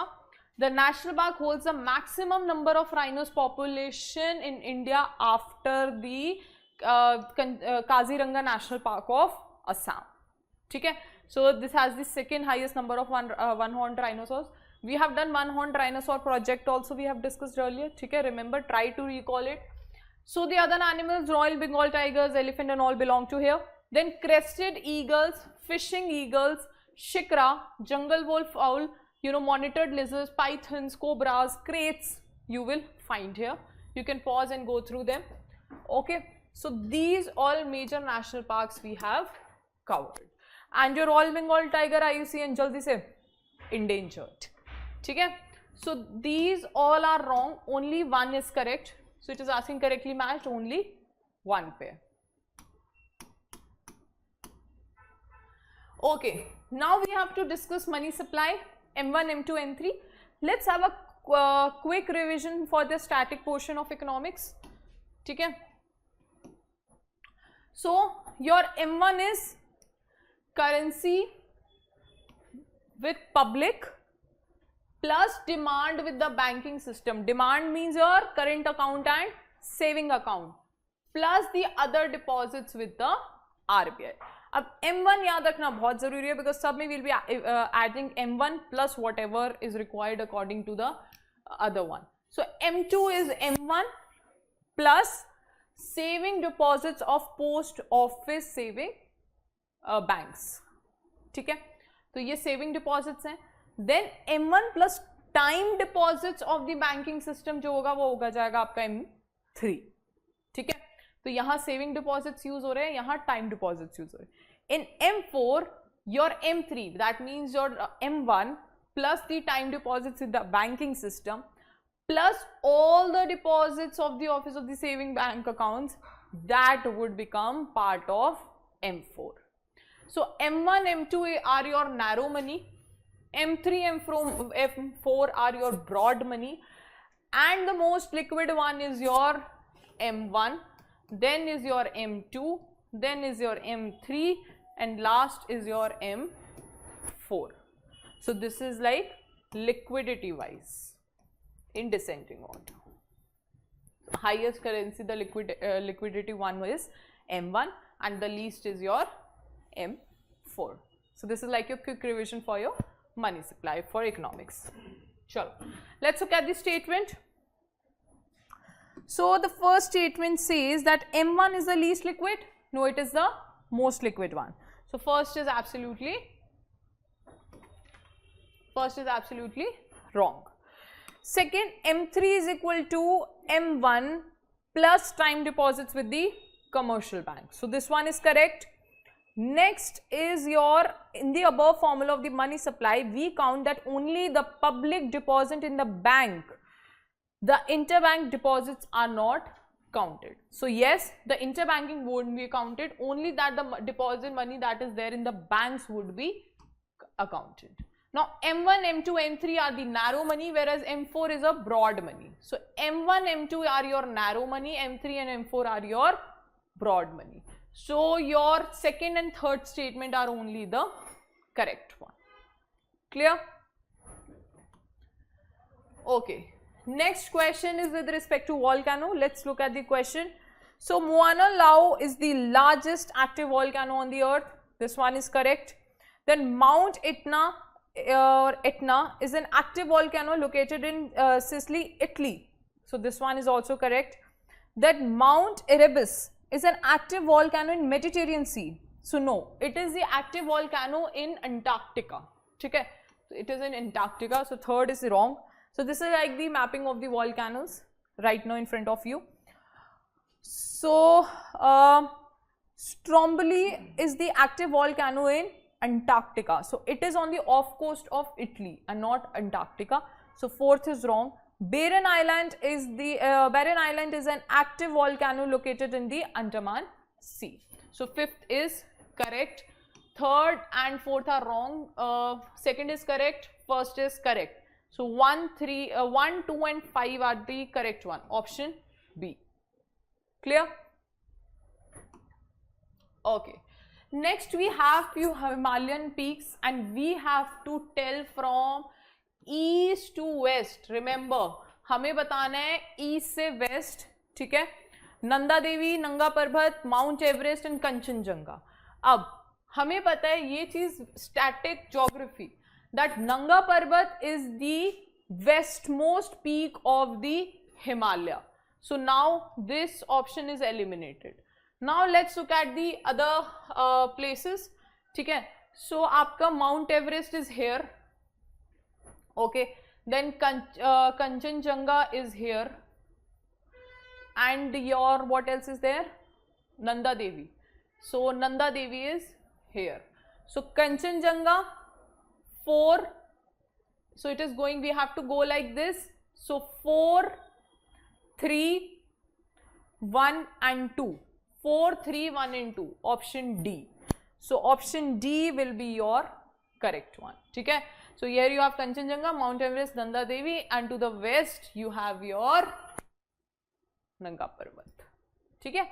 So आपका 4, 3, 1 and 2 is the correct option, and that is how you should in mind, or some when you are giving your paper, तो आप वहाँ पर ऐसे अपना Himalaya create करके ऐसे mark करके points आप अपना पूरा ये mark कर सकते थे. ठीक है?